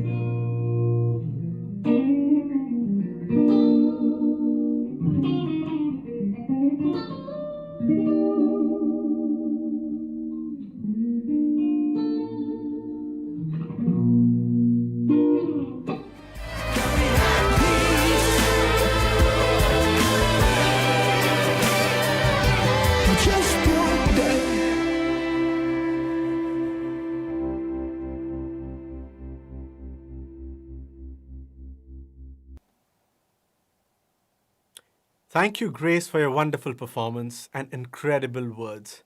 We can't wait to see your amazing journey and wish you all the very best. If you'd like to support Peace One Day, you can buy a bit and become a co-owner of the Peace One Day Anthem by Dave Stewart and Daryl Hall. Simply visit songbits.com or scan the QR code that you will see at the end of all performances and interviews today to join the community taking this anthem to the world. To all our viewers, please tell your friends about this broadcast right now and share the link with them. Every view helps, and why not visit peaceoneday.org for more information about the organization and the anthem. Please use the hashtag #PeaceDay to continue spreading the important message being addressed, and subscribe to Peace One Day YouTube channel. There is so much content for you to be informed, inspired, and engaged. I am your host Dara Singh Khurana from India, and now I am delighted to introduce Under Secretary General for Global Communications at the United Nations, Melissa Fleming, to the Peace One Day broadcast, interviewed by Peace One Day founder Jeremy Gilley, MBE. Over to you, Jeremy. Melissa Fleming, Under Secretary General for Global Communications at the United Nations. Welcome to the Peace One Day broadcast. Thank you, Jeremy. Great to be with you. Firstly, I wanted to ask you, Melissa, could you tell us about your role at the United Nations? Thanks, Jeremy. Well, I lead communications for the United Nations, and that means I try to inform the global public about the work of the United Nations and what we stand for. But beyond that, also to try to build empathy with the people we serve and the causes that we promote. It's Peace Day, 21st of September. You've been a huge supporter of Peace Day, and we are very grateful for all of the support that you've given to Peace One Day for many years. Why is this day so important? Thanks, Jeremy, and thanks to you for initiating it and for all of the work you've done over the years to make this day a day where we all pause to think about peace and to think about what we can do to bring about more peace and to reflect on what kind of world that we want to live in. The world we're living in right now is calling out for more peace. I'm reminded of a quote by Eleanor Roosevelt, and she once said, "It's not enough to talk about peace. One has to believe in it. But it's also not enough to believe in peace. One has to work on it." And I think that's what we can do on Peace One Day, on International Peace Day. We can reflect on what is our role in working towards peace. Yeah. And we're seeing, obviously, through the partnerships we've all held together and many others, around 3 billion people now are aware of the day, the potential huge decrease of violence as a consequence of that, which we've discussed before. Incredible and, very exciting in this time when, of course, we are feeling despair. We're concerned. We're looking at the news. We're seeing what's going on in Gaza or the Democratic Republic of Congo or Ukraine, and indeed many other places around the world. 2 billion people living in areas of conflict, a 65% increase in conflicts since 2001. And you and your teams, incredible men and women across the world, are really on the front line. I'm wondering, with situations like Gaza, I'm wondering how you're coping. How is it to be at the United Nations when you've got such great challenges ahead of you?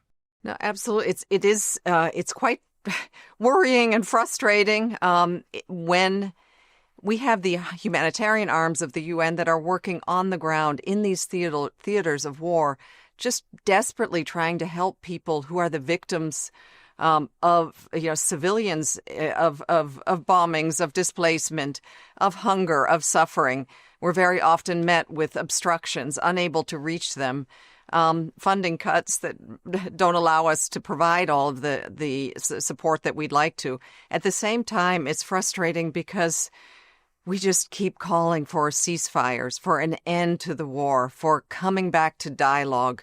We believe that dialogue is the only way forward and peace is the only answer.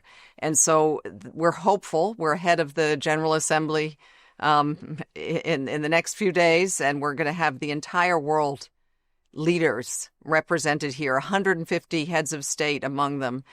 We do think it's an opportunity and a time to look at these horrible conflicts and wars that are plaguing so many people, are having awful ripple effects everywhere, to try to put an end so that we can move forward in peace and work towards a much better world.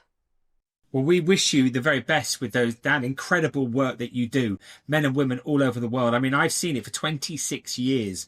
I've worked with the United Nations in so many different countries, and it's absolutely amazing. And obviously, I've been informed, inspired, and engaged by your staff and the organisation. And you clearly are the closest thing that we have to holding the world together. And I really, I wish you well on that journey. In fact, you mark 80 years of the United Nations. I mean, it's difficult, with the crises that we have in the world, to use the word celebrate. I think you probably would rather the word commemorate. But in terms of commemorating the work of the UN, what's happening in this 80th year? Yes, we're not particularly celebrating, but we certainly are commemorating our 80 years of history.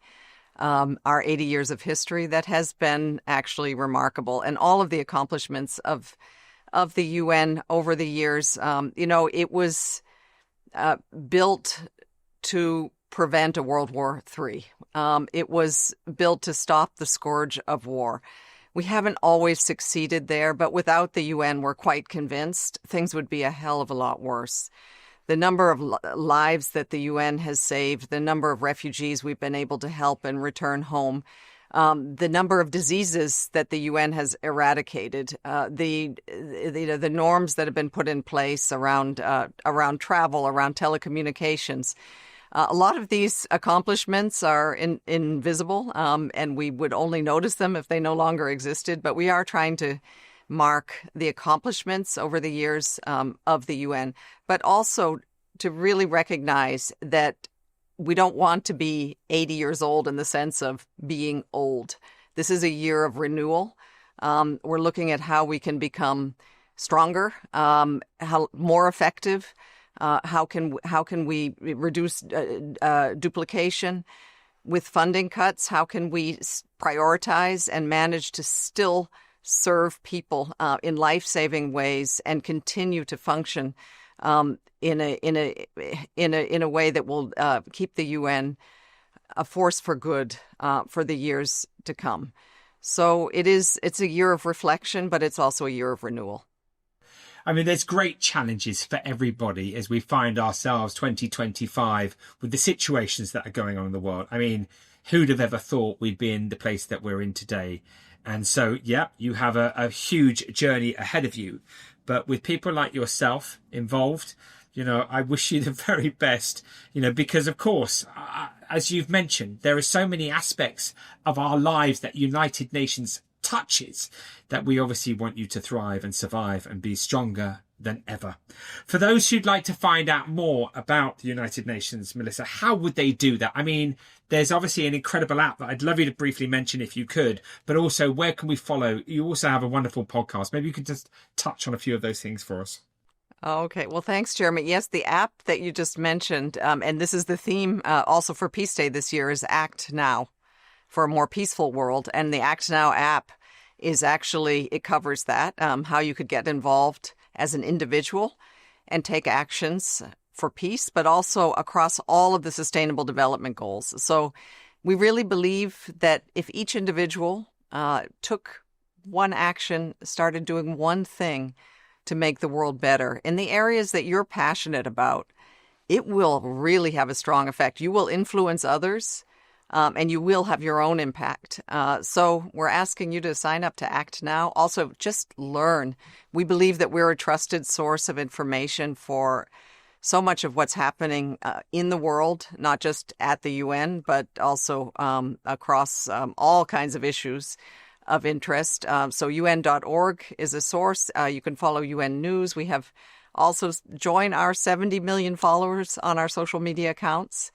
And if you want to learn more about the amazing people who serve the UN in some of the most difficult and dangerous places, you can tune into my podcast. It's called Awake at Night.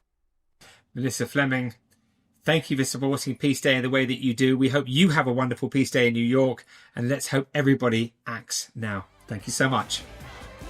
Thank you for all of your support, Jeremy. You take care. Bye-bye.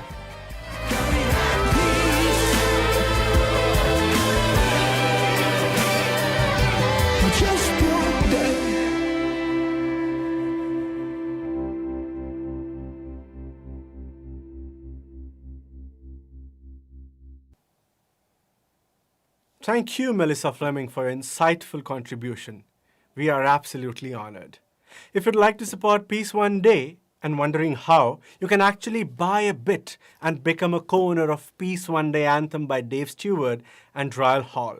Simply visit songbits.com or scan the QR code that you will see at the end of all performances and interviews today to join the large community taking this anthem to the world. To all our viewers, please tell your friends, family, and everybody you know about this broadcast that's happening right now. Share the link with them. Every view certainly helps us. And why not actually visit our peaceoneday.org, that's our website, for more information about the organization and the anthem.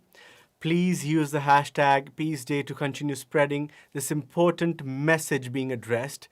And subscribe to Peace One Day YouTube channel. There is so much content for all you guys to keep you informed, inspired, and engaged.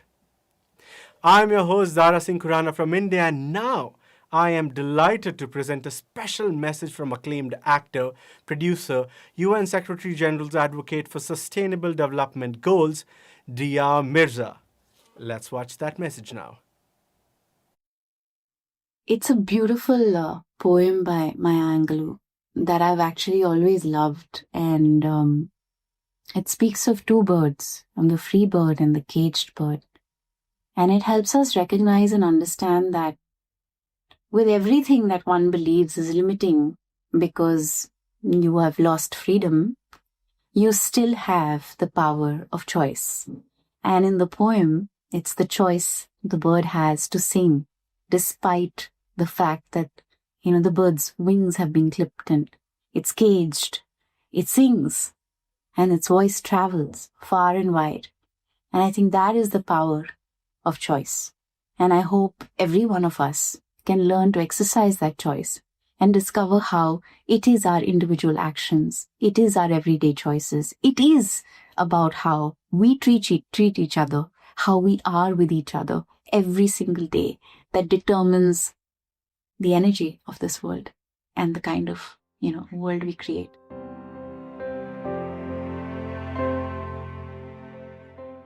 A free bird leaps on the back of the wind and floats downstream till the current ends and dips his wing in the orange sun rays and dares to claim the sky. But a bird that stalks down his narrow cage can seldom see through his bars of rage.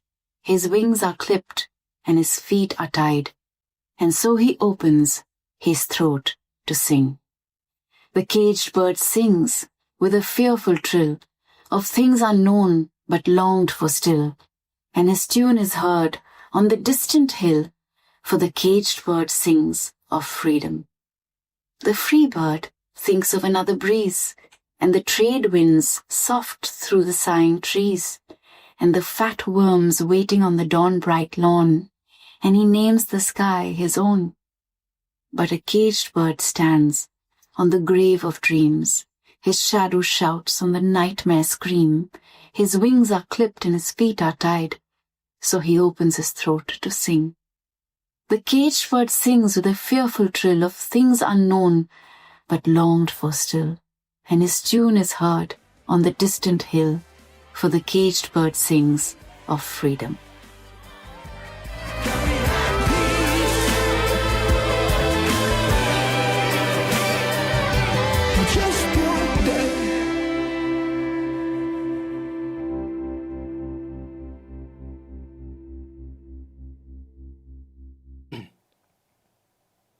Thank you, Dia Mirza, for those beautiful words.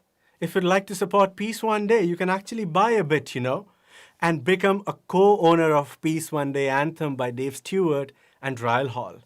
This is your chance to not miss it. Simply visit songbits.com or scan the QR code that you will see at the end of all performances and interviews today to join the global community that's taking this anthem to the world. To all our viewers, please tell your friends about this broadcast right now and share the link with them. Every view helps. And why not actually visit www.peaceoneday.org for more information about the organization and the anthem. Please use the hashtag Peace Day to continue spreading the important message being addressed, and subscribe to our Peace One Day YouTube channel. There is so much content for you to be informed, inspired, and engaged. I am your host Dara Singh Khurana from India, and now I am delighted to introduce Felix Buxton of Basement Jaxx, who are going to be doing this phenomenal performance. Can we have a look at that, please?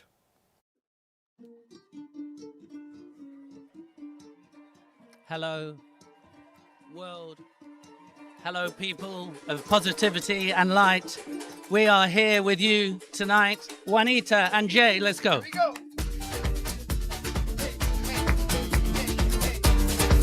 And Lumi.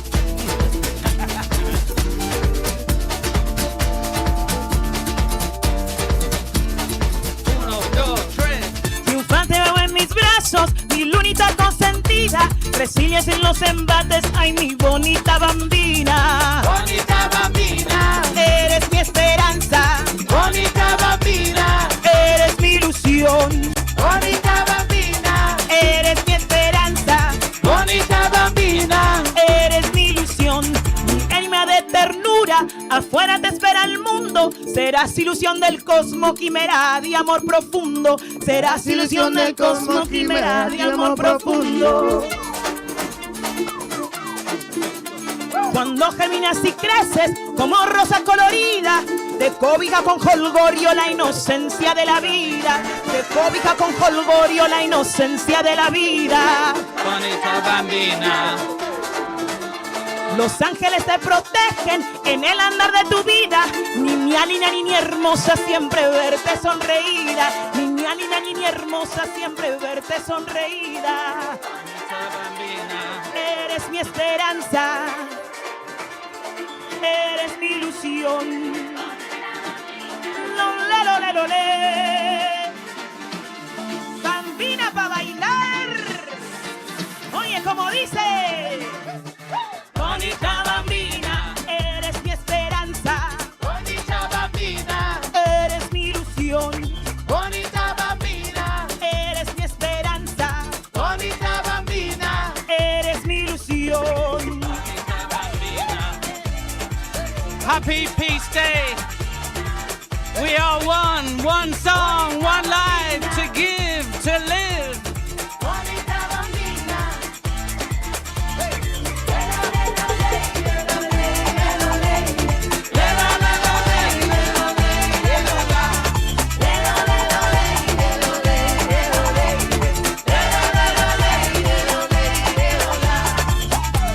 We must remember these little ones, the little people. They are our future hopes, our future dreams. We are one. This is it.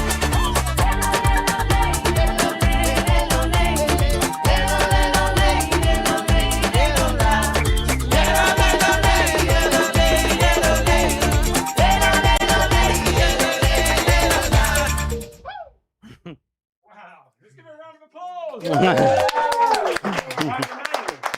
Amazing.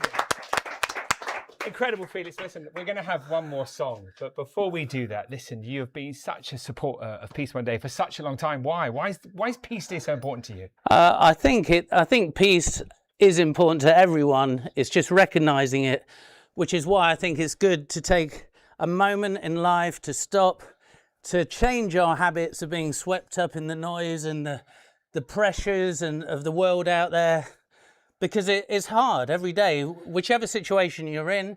You know, you've got battles, having little ones now. I'm a dad. That's a new one, but it's wonderful, but it's hard. And it's kind of, I think it's very good for us to remember to reset, like have an MOT in a way. We take our cars to kind of get everything right, get it flowing correctly. But we've got our spiritual state, our emotional state, our mental state. It needs to be reviewed. We've got to be honest with ourselves and the world. If all the political leaders took time out, stopped, had a day. Gandhi, I know, used to have every Monday off and not talk to people, which is good. So maybe the world leaders, once a year, they should sit in silence. That's my recommendation. Please do it. Felix, Basement Jaxx, thank you to both of you as well. Absolutely incredible. We're going to have one last song, It's a pleasure working with you. You've always been such a massive support. You're an amazing man and a wonderful group. Let's hear the next song. Take care. Yeah, thank you so much to these two for joining us today. And Jay has been touring on the last Basement Jaxx gigs and has been such a positive spirit. And really, he's a dad now as well. So it's it warms the heart when you go to work and you get so much positivity back. And Juanita as well, who's just done a few gigs with us recently. But this next song is Power to the People. It's understanding that we all do have a voice. We often forget that because we feel you can easily fall into the fear and feeling we're oppressed, the system, everybody's trying to get us. They could try and get you, but they might be busy doing other things. So I think it's important to think we are the power, we are the people.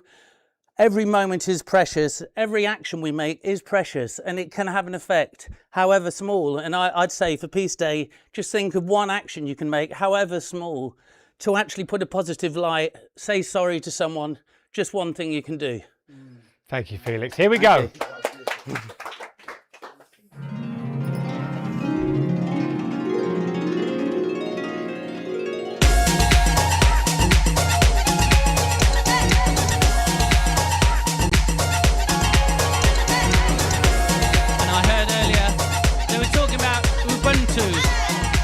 See yourself and the person in front of you.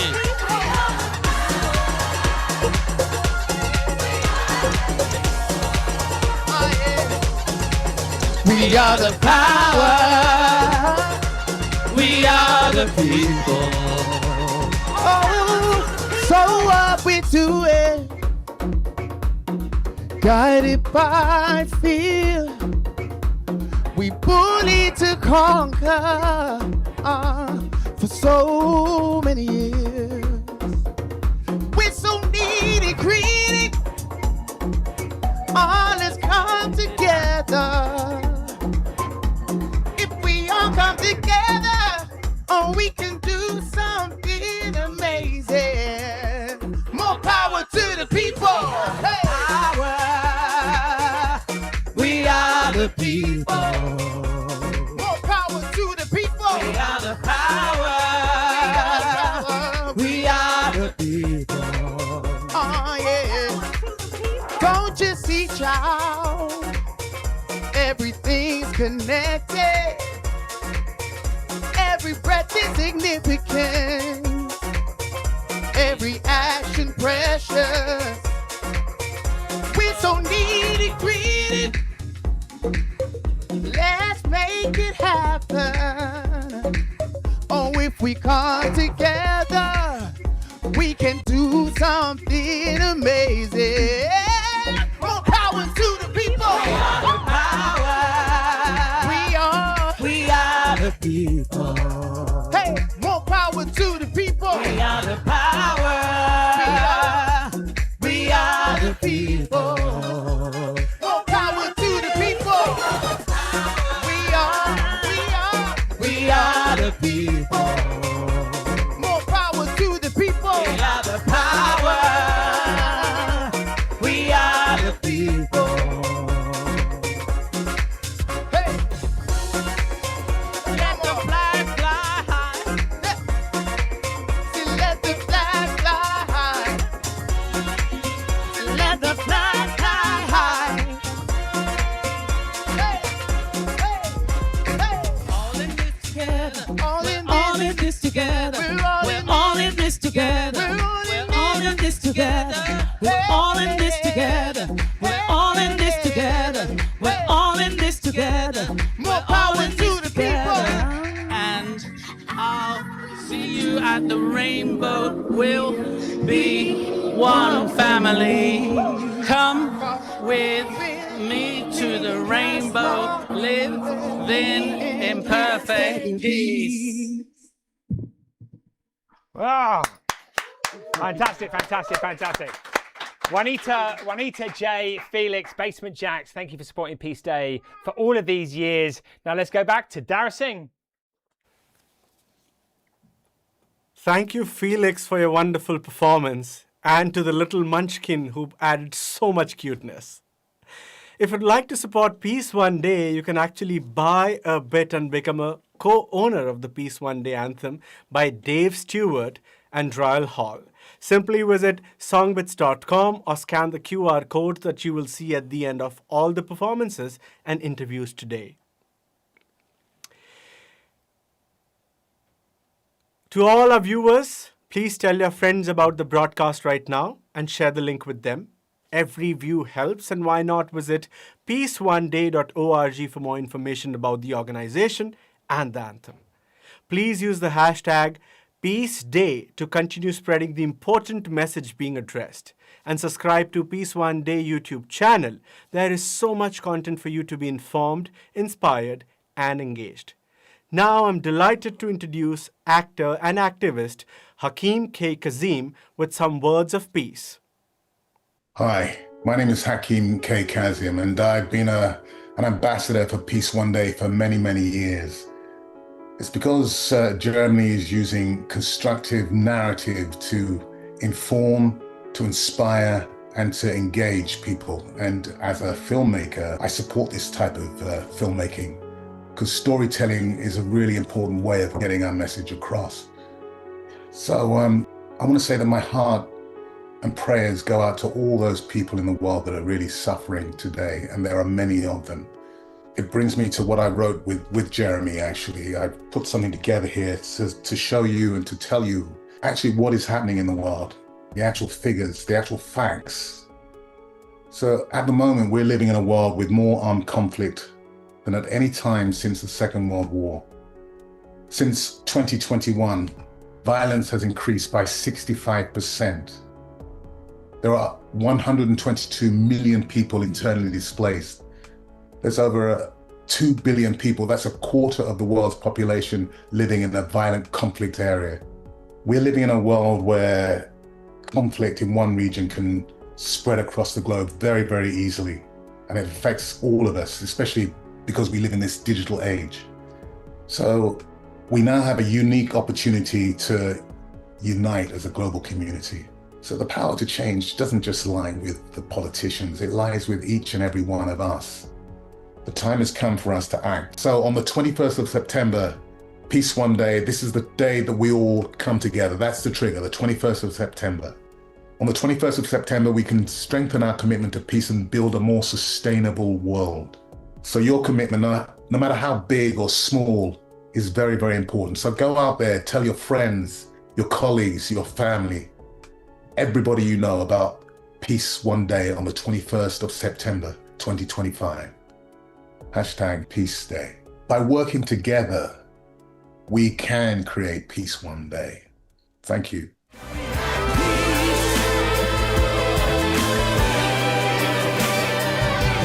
Just one day.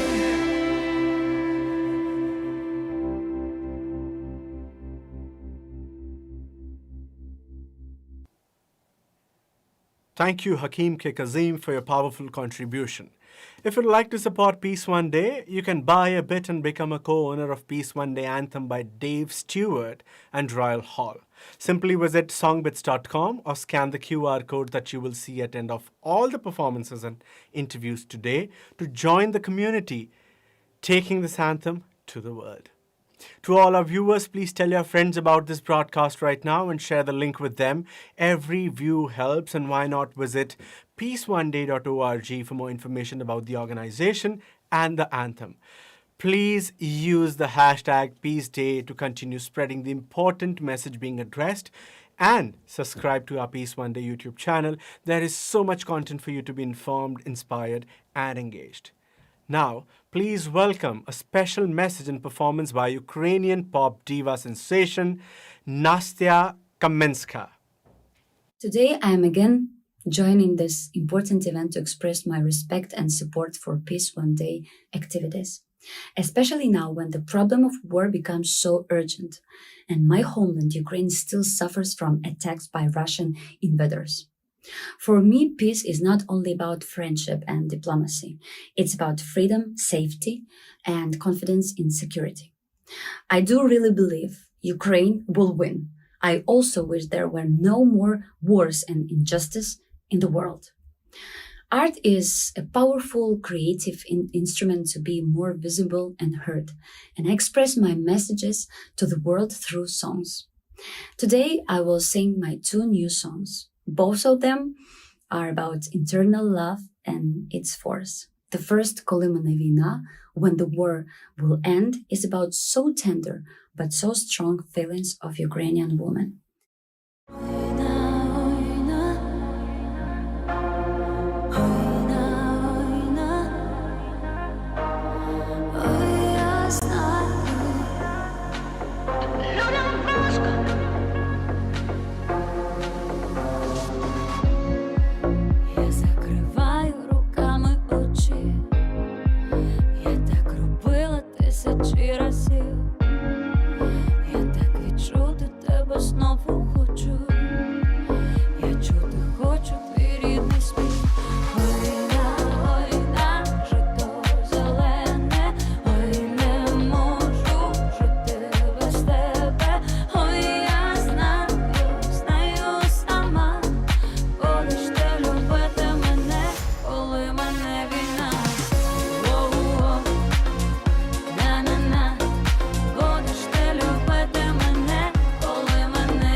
My next song is called Krystal, in English Crystal.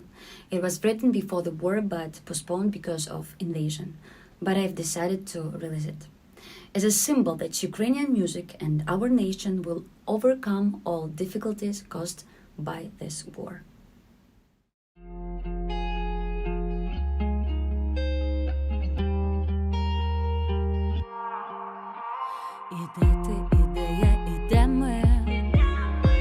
Самотньо лишив на краю Едему. Ідемо, ідея, іде ти.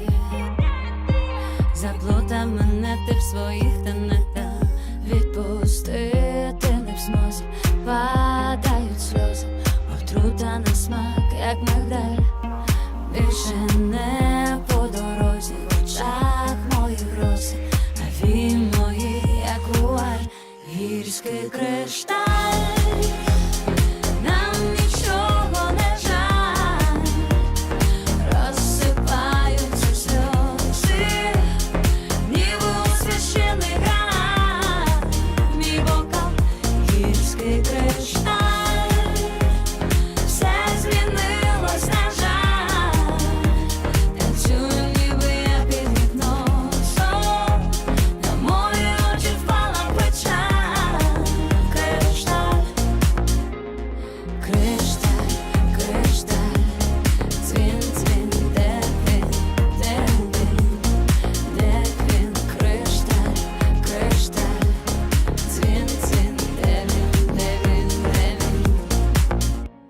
Чому ми, чому я, чому ти? Слова твої моя отрута. Чому ти, чому ми, чому я? Сльозами від болю течу я. Відпустити не в змозі. Падають сльози на мрії мої сентименталь. Більше не по дорозі в очах моїх роз. Наві мої, як вуаль, гірський кришталь. Нам нічого не жаль. Розсипаються сльози, ніби у священий граль. Мій бокал, гірський кришталь. Все змінилось, на жаль. Танцюю, ніби я під гіпнозом. На мої очі впала печаль. Кришталь, кришталь, кришталь. Дзвін, дзвін, де він, де він? Де він? Кришталь, кришталь. Дзвін, дзвін, де він, де він, де він?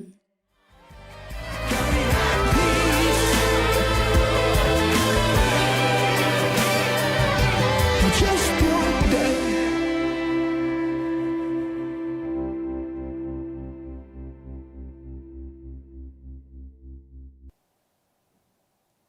Thank you, Nastia Kaminska, for your beautiful performance and insightful words.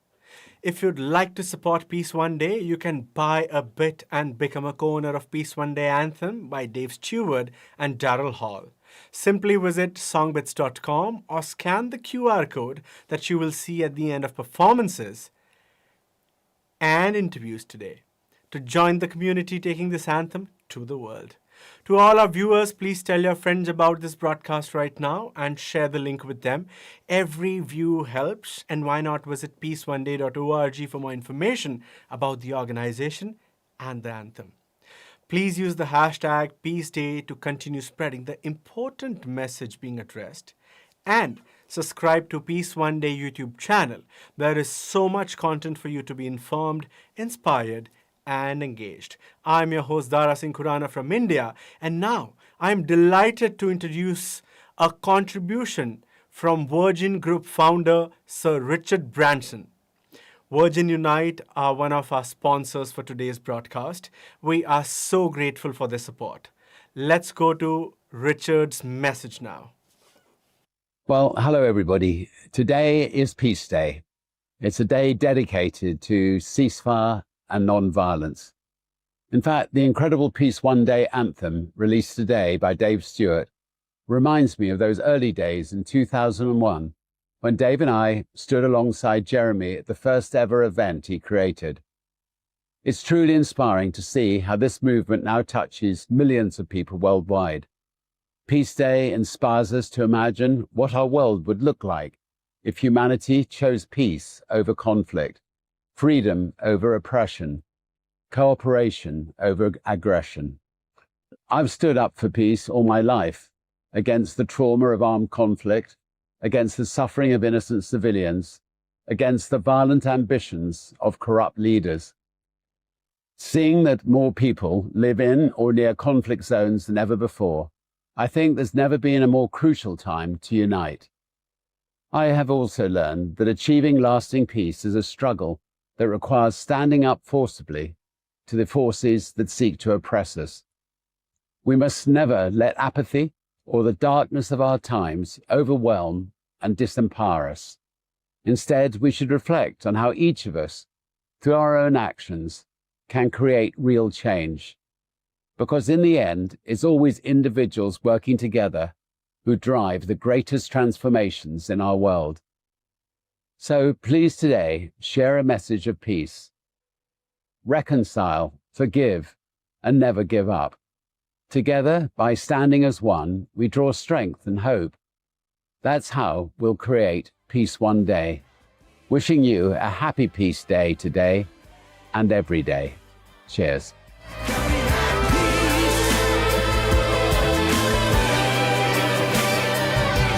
Just one day.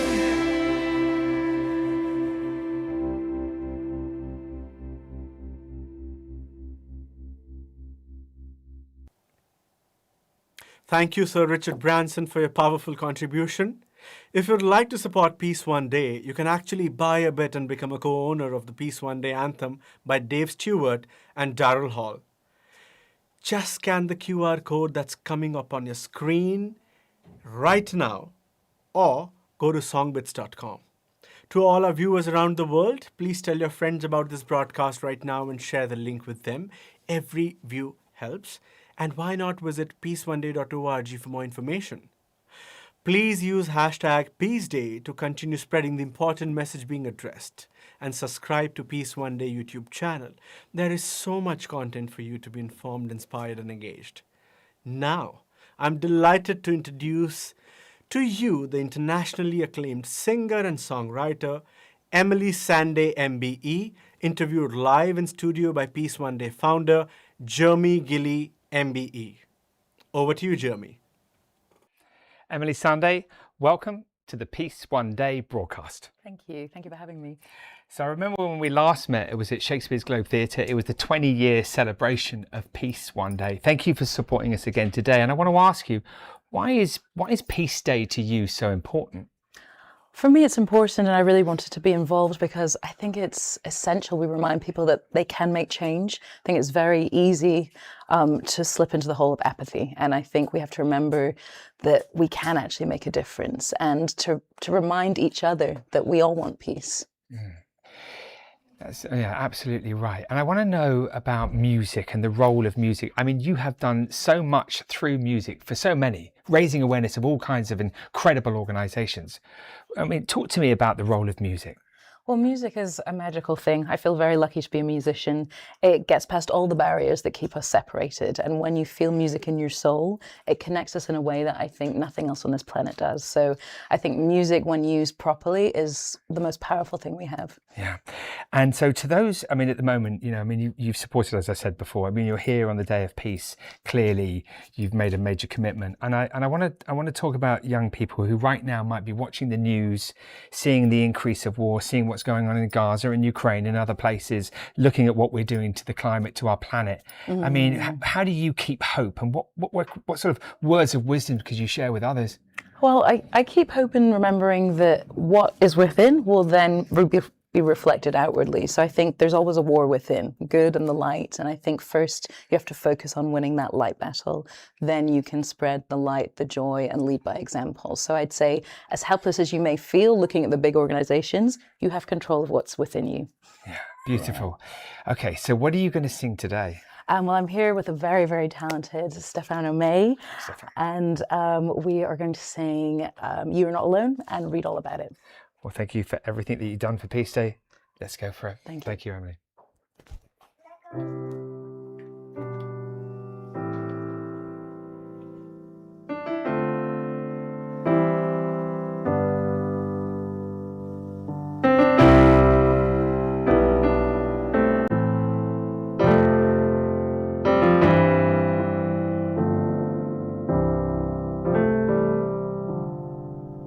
Are you sick and tired of being lied to?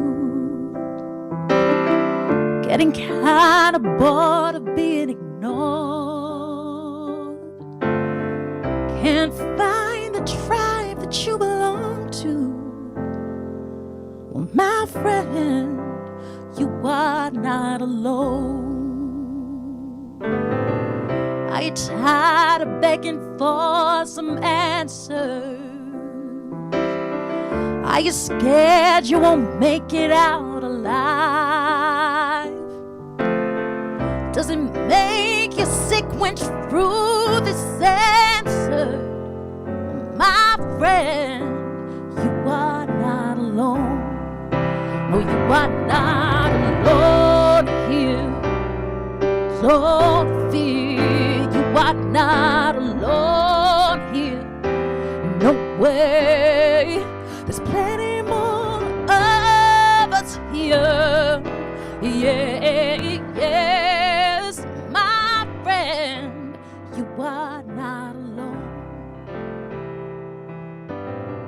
Are you tired of working for the minimum? And has your heart adjusted to the dark? you're sick, they kill the innocent. My friend, you are not alone. Oh, you are not alone here. Don't fear, you are not alone here. No way, there's plenty more of us here. Yeah, yes, my friend, you are not alone. Are you tired of feeling so invisible? Are you tired of silencing your voice? And do you still have hope that peace is possible? My friend, you are not alone. No, you are not alone here. Don't fear, you are not alone here. No way, there's plenty more of us here. Yeah, yes, my friend. Oh, you are not alone. No, you are not alone here. Don't you fear. No, you are not alone here. No way. There's plenty more of us here. Yeah, yeah, yeah, yes, my friend. Oh, you are not alone. Oh, no, no, you are not alone. No, no, no, no. Oh, you are not alone.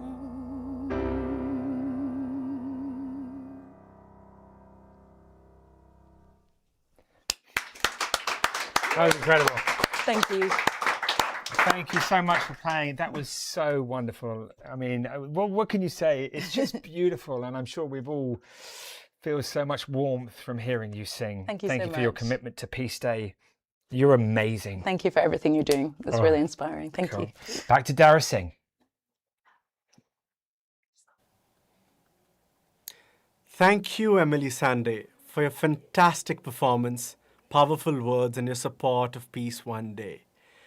If you'd like to support Peace One Day, you can actually buy a bit and become a co-owner of Peace One Day Anthem by Dave Stewart and Royal Hall.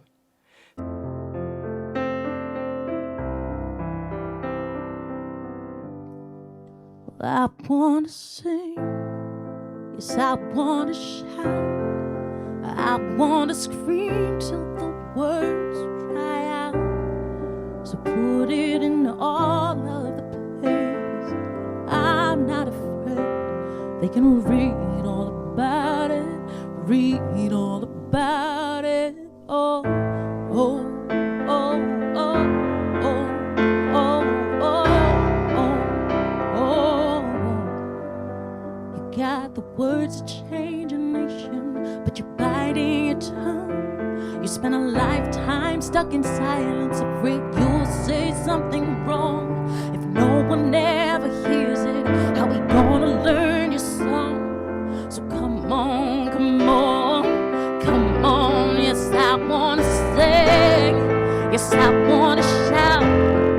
Well, I wanna scream till the words dry out.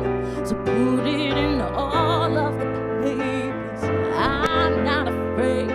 They can read all about it, read all about it.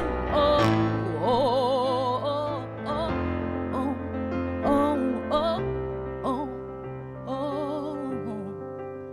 Yes, we're all wonderful, wonderful people. So when did we all get so fearful? And now we're finally finding our voices. So take a chance, come help me sing this. Well, I wanna sing, yes, I wanna shout, yes, I wanna scream till the words dry out. So put it in all of the paper. I'm not afraid. They can read all about it. Read all about it. Oh, oh, oh, oh, oh, oh, oh, oh, oh, oh. Yes, I wanna say, well, I wanna shout.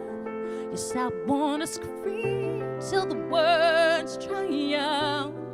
So put it in all of the papers. I'm not afraid. They can read all about it.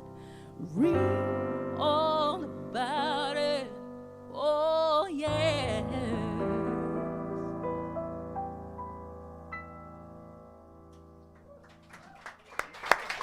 Okay. I'm so glad I got that wrong and there was another song, because that was incredible. Thank you. Emily Sande, thank you so much for your support at Peace Day and Peace One Day. We wish you the very best. Thank you so much. Thank you so much. Okay, and back to Daryl. Thank you, Emily Sande, for your fantastic performance, powerful words, and your support of Peace One Day. If you'd like to support Peace One Day, you can buy a bit and become a co-owner of Peace One Day Anthem by Dave Stewart and Daryl Hall.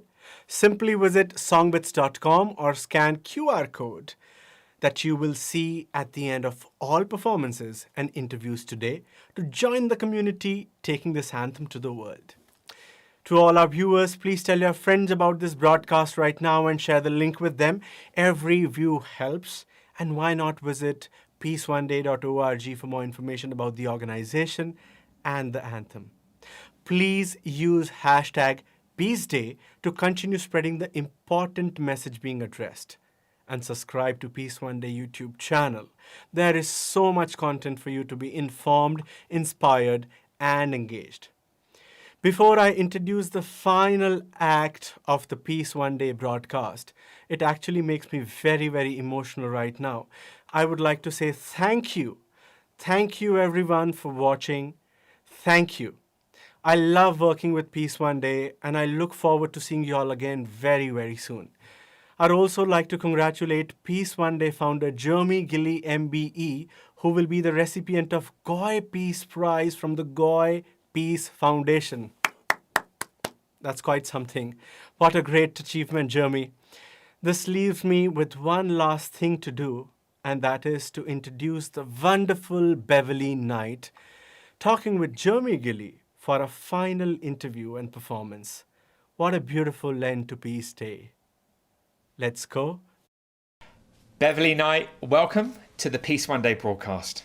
Thank you. It's brilliant to be here. Yeah, it's incredible that you're here. We're absolutely thrilled. The first thing that I want to ask you, Beverley, is why was participating in this broadcast so important to you? This is a time in history which is challenging. We've always had difficult times.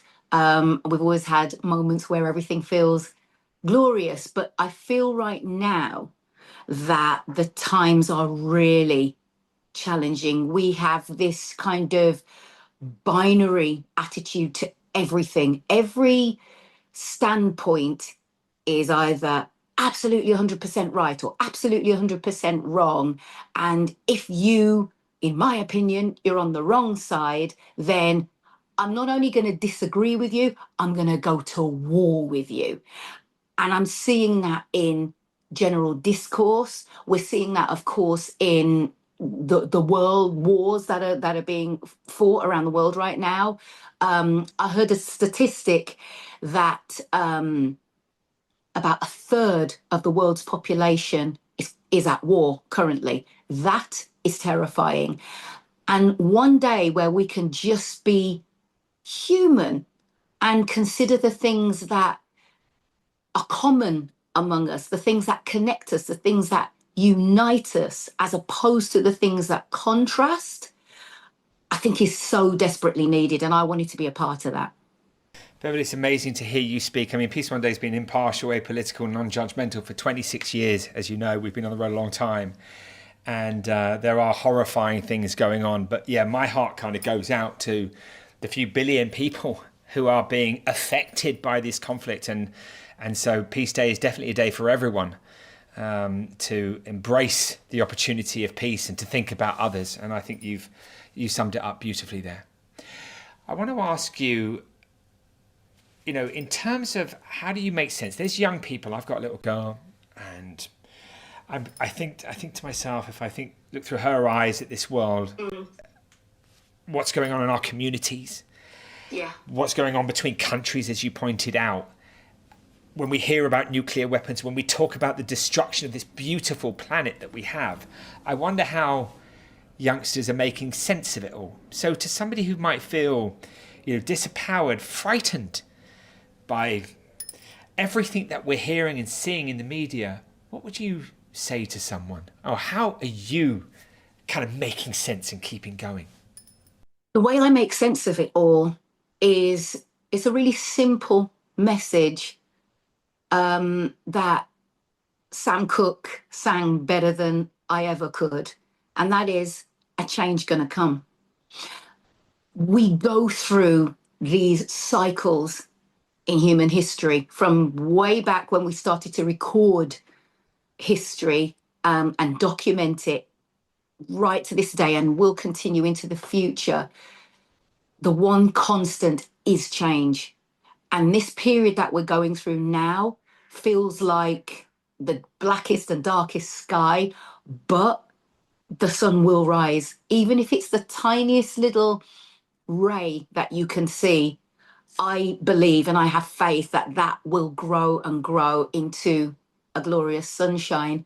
It's just a moment in our lifetimes, and it will get better. I have to hold on to that as a truth, as an empirical truth. I think if I thought that this state that we're in was a permanent one, my outlook would be bleak. But history has shown us that these periods, they come and they are hard, but they do pass.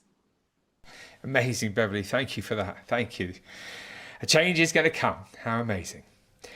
I want to ask you, you have supported so many people to raise awareness of really important issues. I mean, what's driving you? What drives you to want to use your music to make a difference? I'm very, very fortunate. Somehow, for some reason, the gift of music plopped into my lap at birth. I chose to run with it because I love it, because it enriches me, because it gives me so much joy. But the joy it gives me is a two-way experience. I can only feel that joy when I know that the recipients of my sound, of my music, are also feeling that joy. So it's two-way, it's symbiotic. And if we can harness that power, that energy, and disseminate it as far and as wide as we can, to have a positive effect on humanity, then why would I not? To me, there's so much more of a reason to use music as a tool to elevate, edify, and uplift than there is to use it as a weapon. I'm standing firmly in the light when it comes to using music as something to help us to celebrate, to help us feel, to help hold a mirror up to our nature, to explain and make sense of ourselves, but to do so positively and progressively. Keep doing it, because we all love it. So the last thing I want to say is you're going to sing a song for Peace Day. What song have you chosen and why? Stevie Wonder, on his masterpiece album, Songs in the Key of Life, gave us Love's in Need of Love. I don't know if there is a better message for what's going on in the world right now. Love is in need of love. We are so craving love and connection and warmth and simple humanity. So he delivered the song when he wrote it in the form of a radio announcer. He starts by saying, "I'm your friendly announcer. I have a message for you." And that message is love's in need of love. As I talk about it, I'm getting goosebumps. I just thought that was the perfect thing to deliver on Peace, International Day of Peace. Beverley Knight, thank you for your incredible support. Keep doing the wonderful things that you do for the world. Thank you so much. Thank you. Thank you. And thank you to everybody who's taking part and everybody who's listening.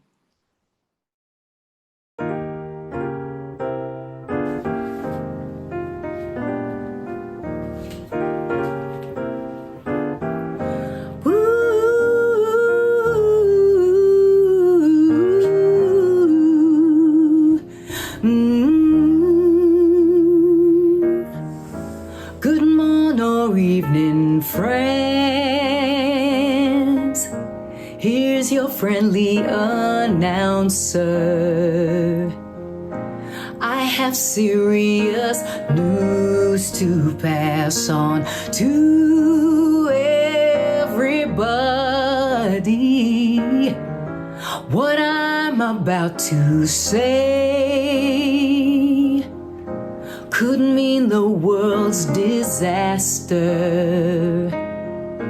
could change your joy and laughter into tears and pain. It's that love's in need of love today. Don't delay, send yours in right away. Hate's going round, breaking many hearts. Stop it, please, before it's gone too far.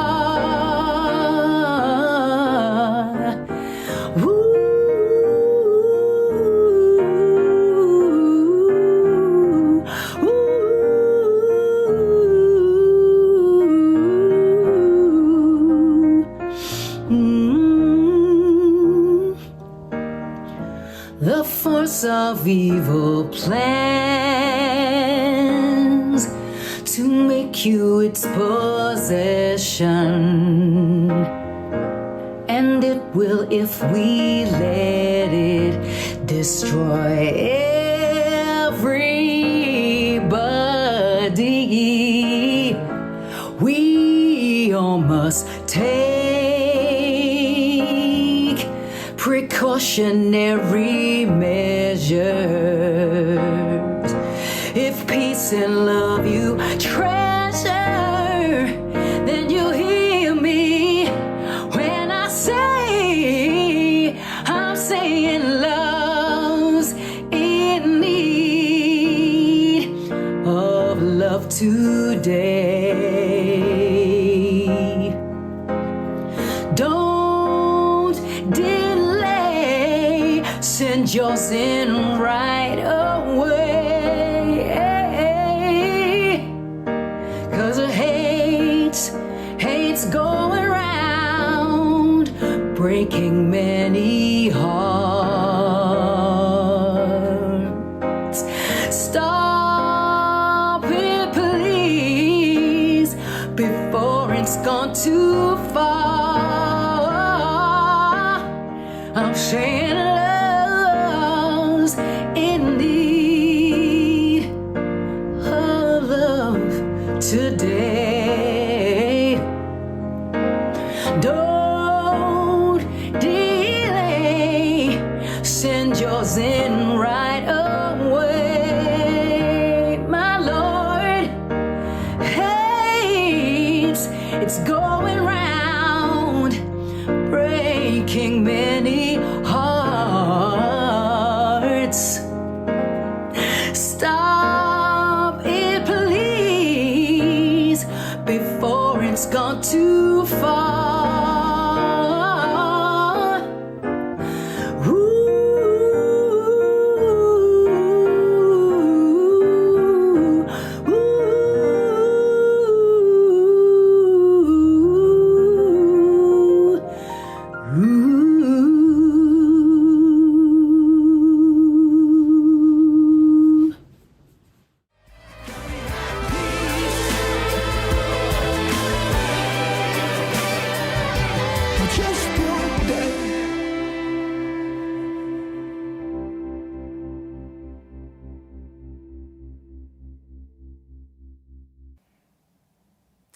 Thank you, Beverley Knight. What a wonderful performance to end on. She truly is a legend. Ladies and gentlemen, we've come to the end of the Peace One Day broadcast 2025 on this International Day of Peace. It has been extraordinary to witness the sheer number of people across the world who have taken part. The success of this day has been made possible by the actions of thousands of individuals, organisations and partners who have for many years worked together to create a day of unity, one that brings strength and hope. Our hearts and minds are with all of those caught in conflict, innocent children, women and men whose lives are being tragically and horrifically affected today in Gaza, Ukraine, Sudan, Yemen, Myanmar, and so many other places. It is unacceptable. On this day of peace, wherever you are, our homes, our schools, our communities, our places of work, we stand as one. We will never be silent in our compassion. At Peace One Day, we produce constructive narrative, one that truly, I hope, informs, inspires and engages you towards action that's measurable. And not just today, but every day. I want to take this opportunity to thank Dave Stewart and Daryl Hall and everyone involved in the creation of the incredible Peace One Day anthem, for them to write and gift this beautiful song, raising awareness of the importance of Peace One Day and to help generate funds needed to keep the organisation moving forward is truly mind-blowing, and we will be forever grateful. Thank you to all the team at Songbits for delivering this anthem to the world and creating a mechanism for people to be part of it. It's fantastic. And if you'd like to own a bit of that anthem yourself and join us in raising awareness for peace, please visit songbits.com to purchase your bit and become part of this community. I also want to express my heartfelt gratitude to our partners, Virgin Unite, Jaxx, British Airways, the Consultancy Collective, Artists for Action, the Green Lemon Company and Formulae Prescott, all of whom have contributed to making the broadcast today possible. A huge thank you also to the artists, the participants, the thought leaders, the actors, and every single crew member. And of course to the Peace One Day team, and to the teams at Surfdog, Better World, and all of the organisations who have made today happen. We are so grateful, thank you. Looking ahead, I hope you'll join us again for our next experiences on October the 10th for Mental Health Day and October the 16th for World Food Day. In these challenging times, the world can feel frightening. Don't feel disempowered. Your actions count. We can change things, especially when we stand together. By working together, we can achieve peace one day. We've created an end sequence for you with the names of all the wonderful people who have made it possible today. Inspired by Ash Warbridge, who has put together a club mix of Dave Stewart and Daryl Hall's Peace One Day anthem. Thank you to Ash for taking this track to the dance community. Incredible. It's a phenomenal track. We thank you, Ash. Take care, everyone. Happy Peace Day. I can't believe we're going to say goodbye, but we are. Let's roll the end credits. See ya. Peace.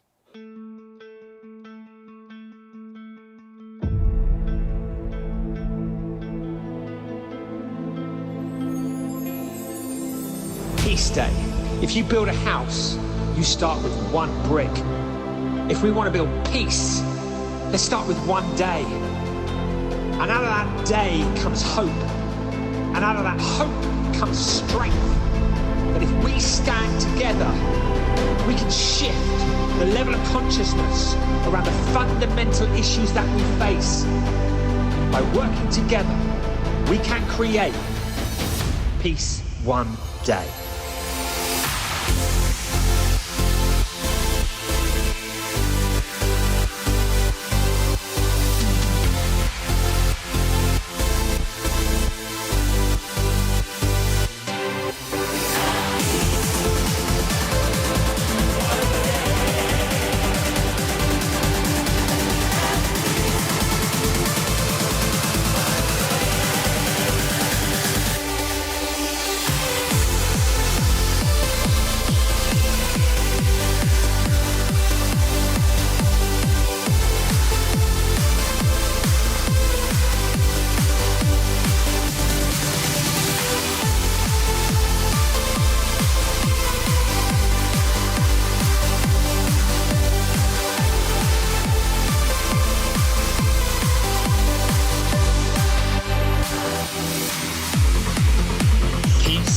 is possible. Never give up. Cynicism, apathy, it's the only thing standing in our way. Step by step, brick by brick, together, we can build peace one day.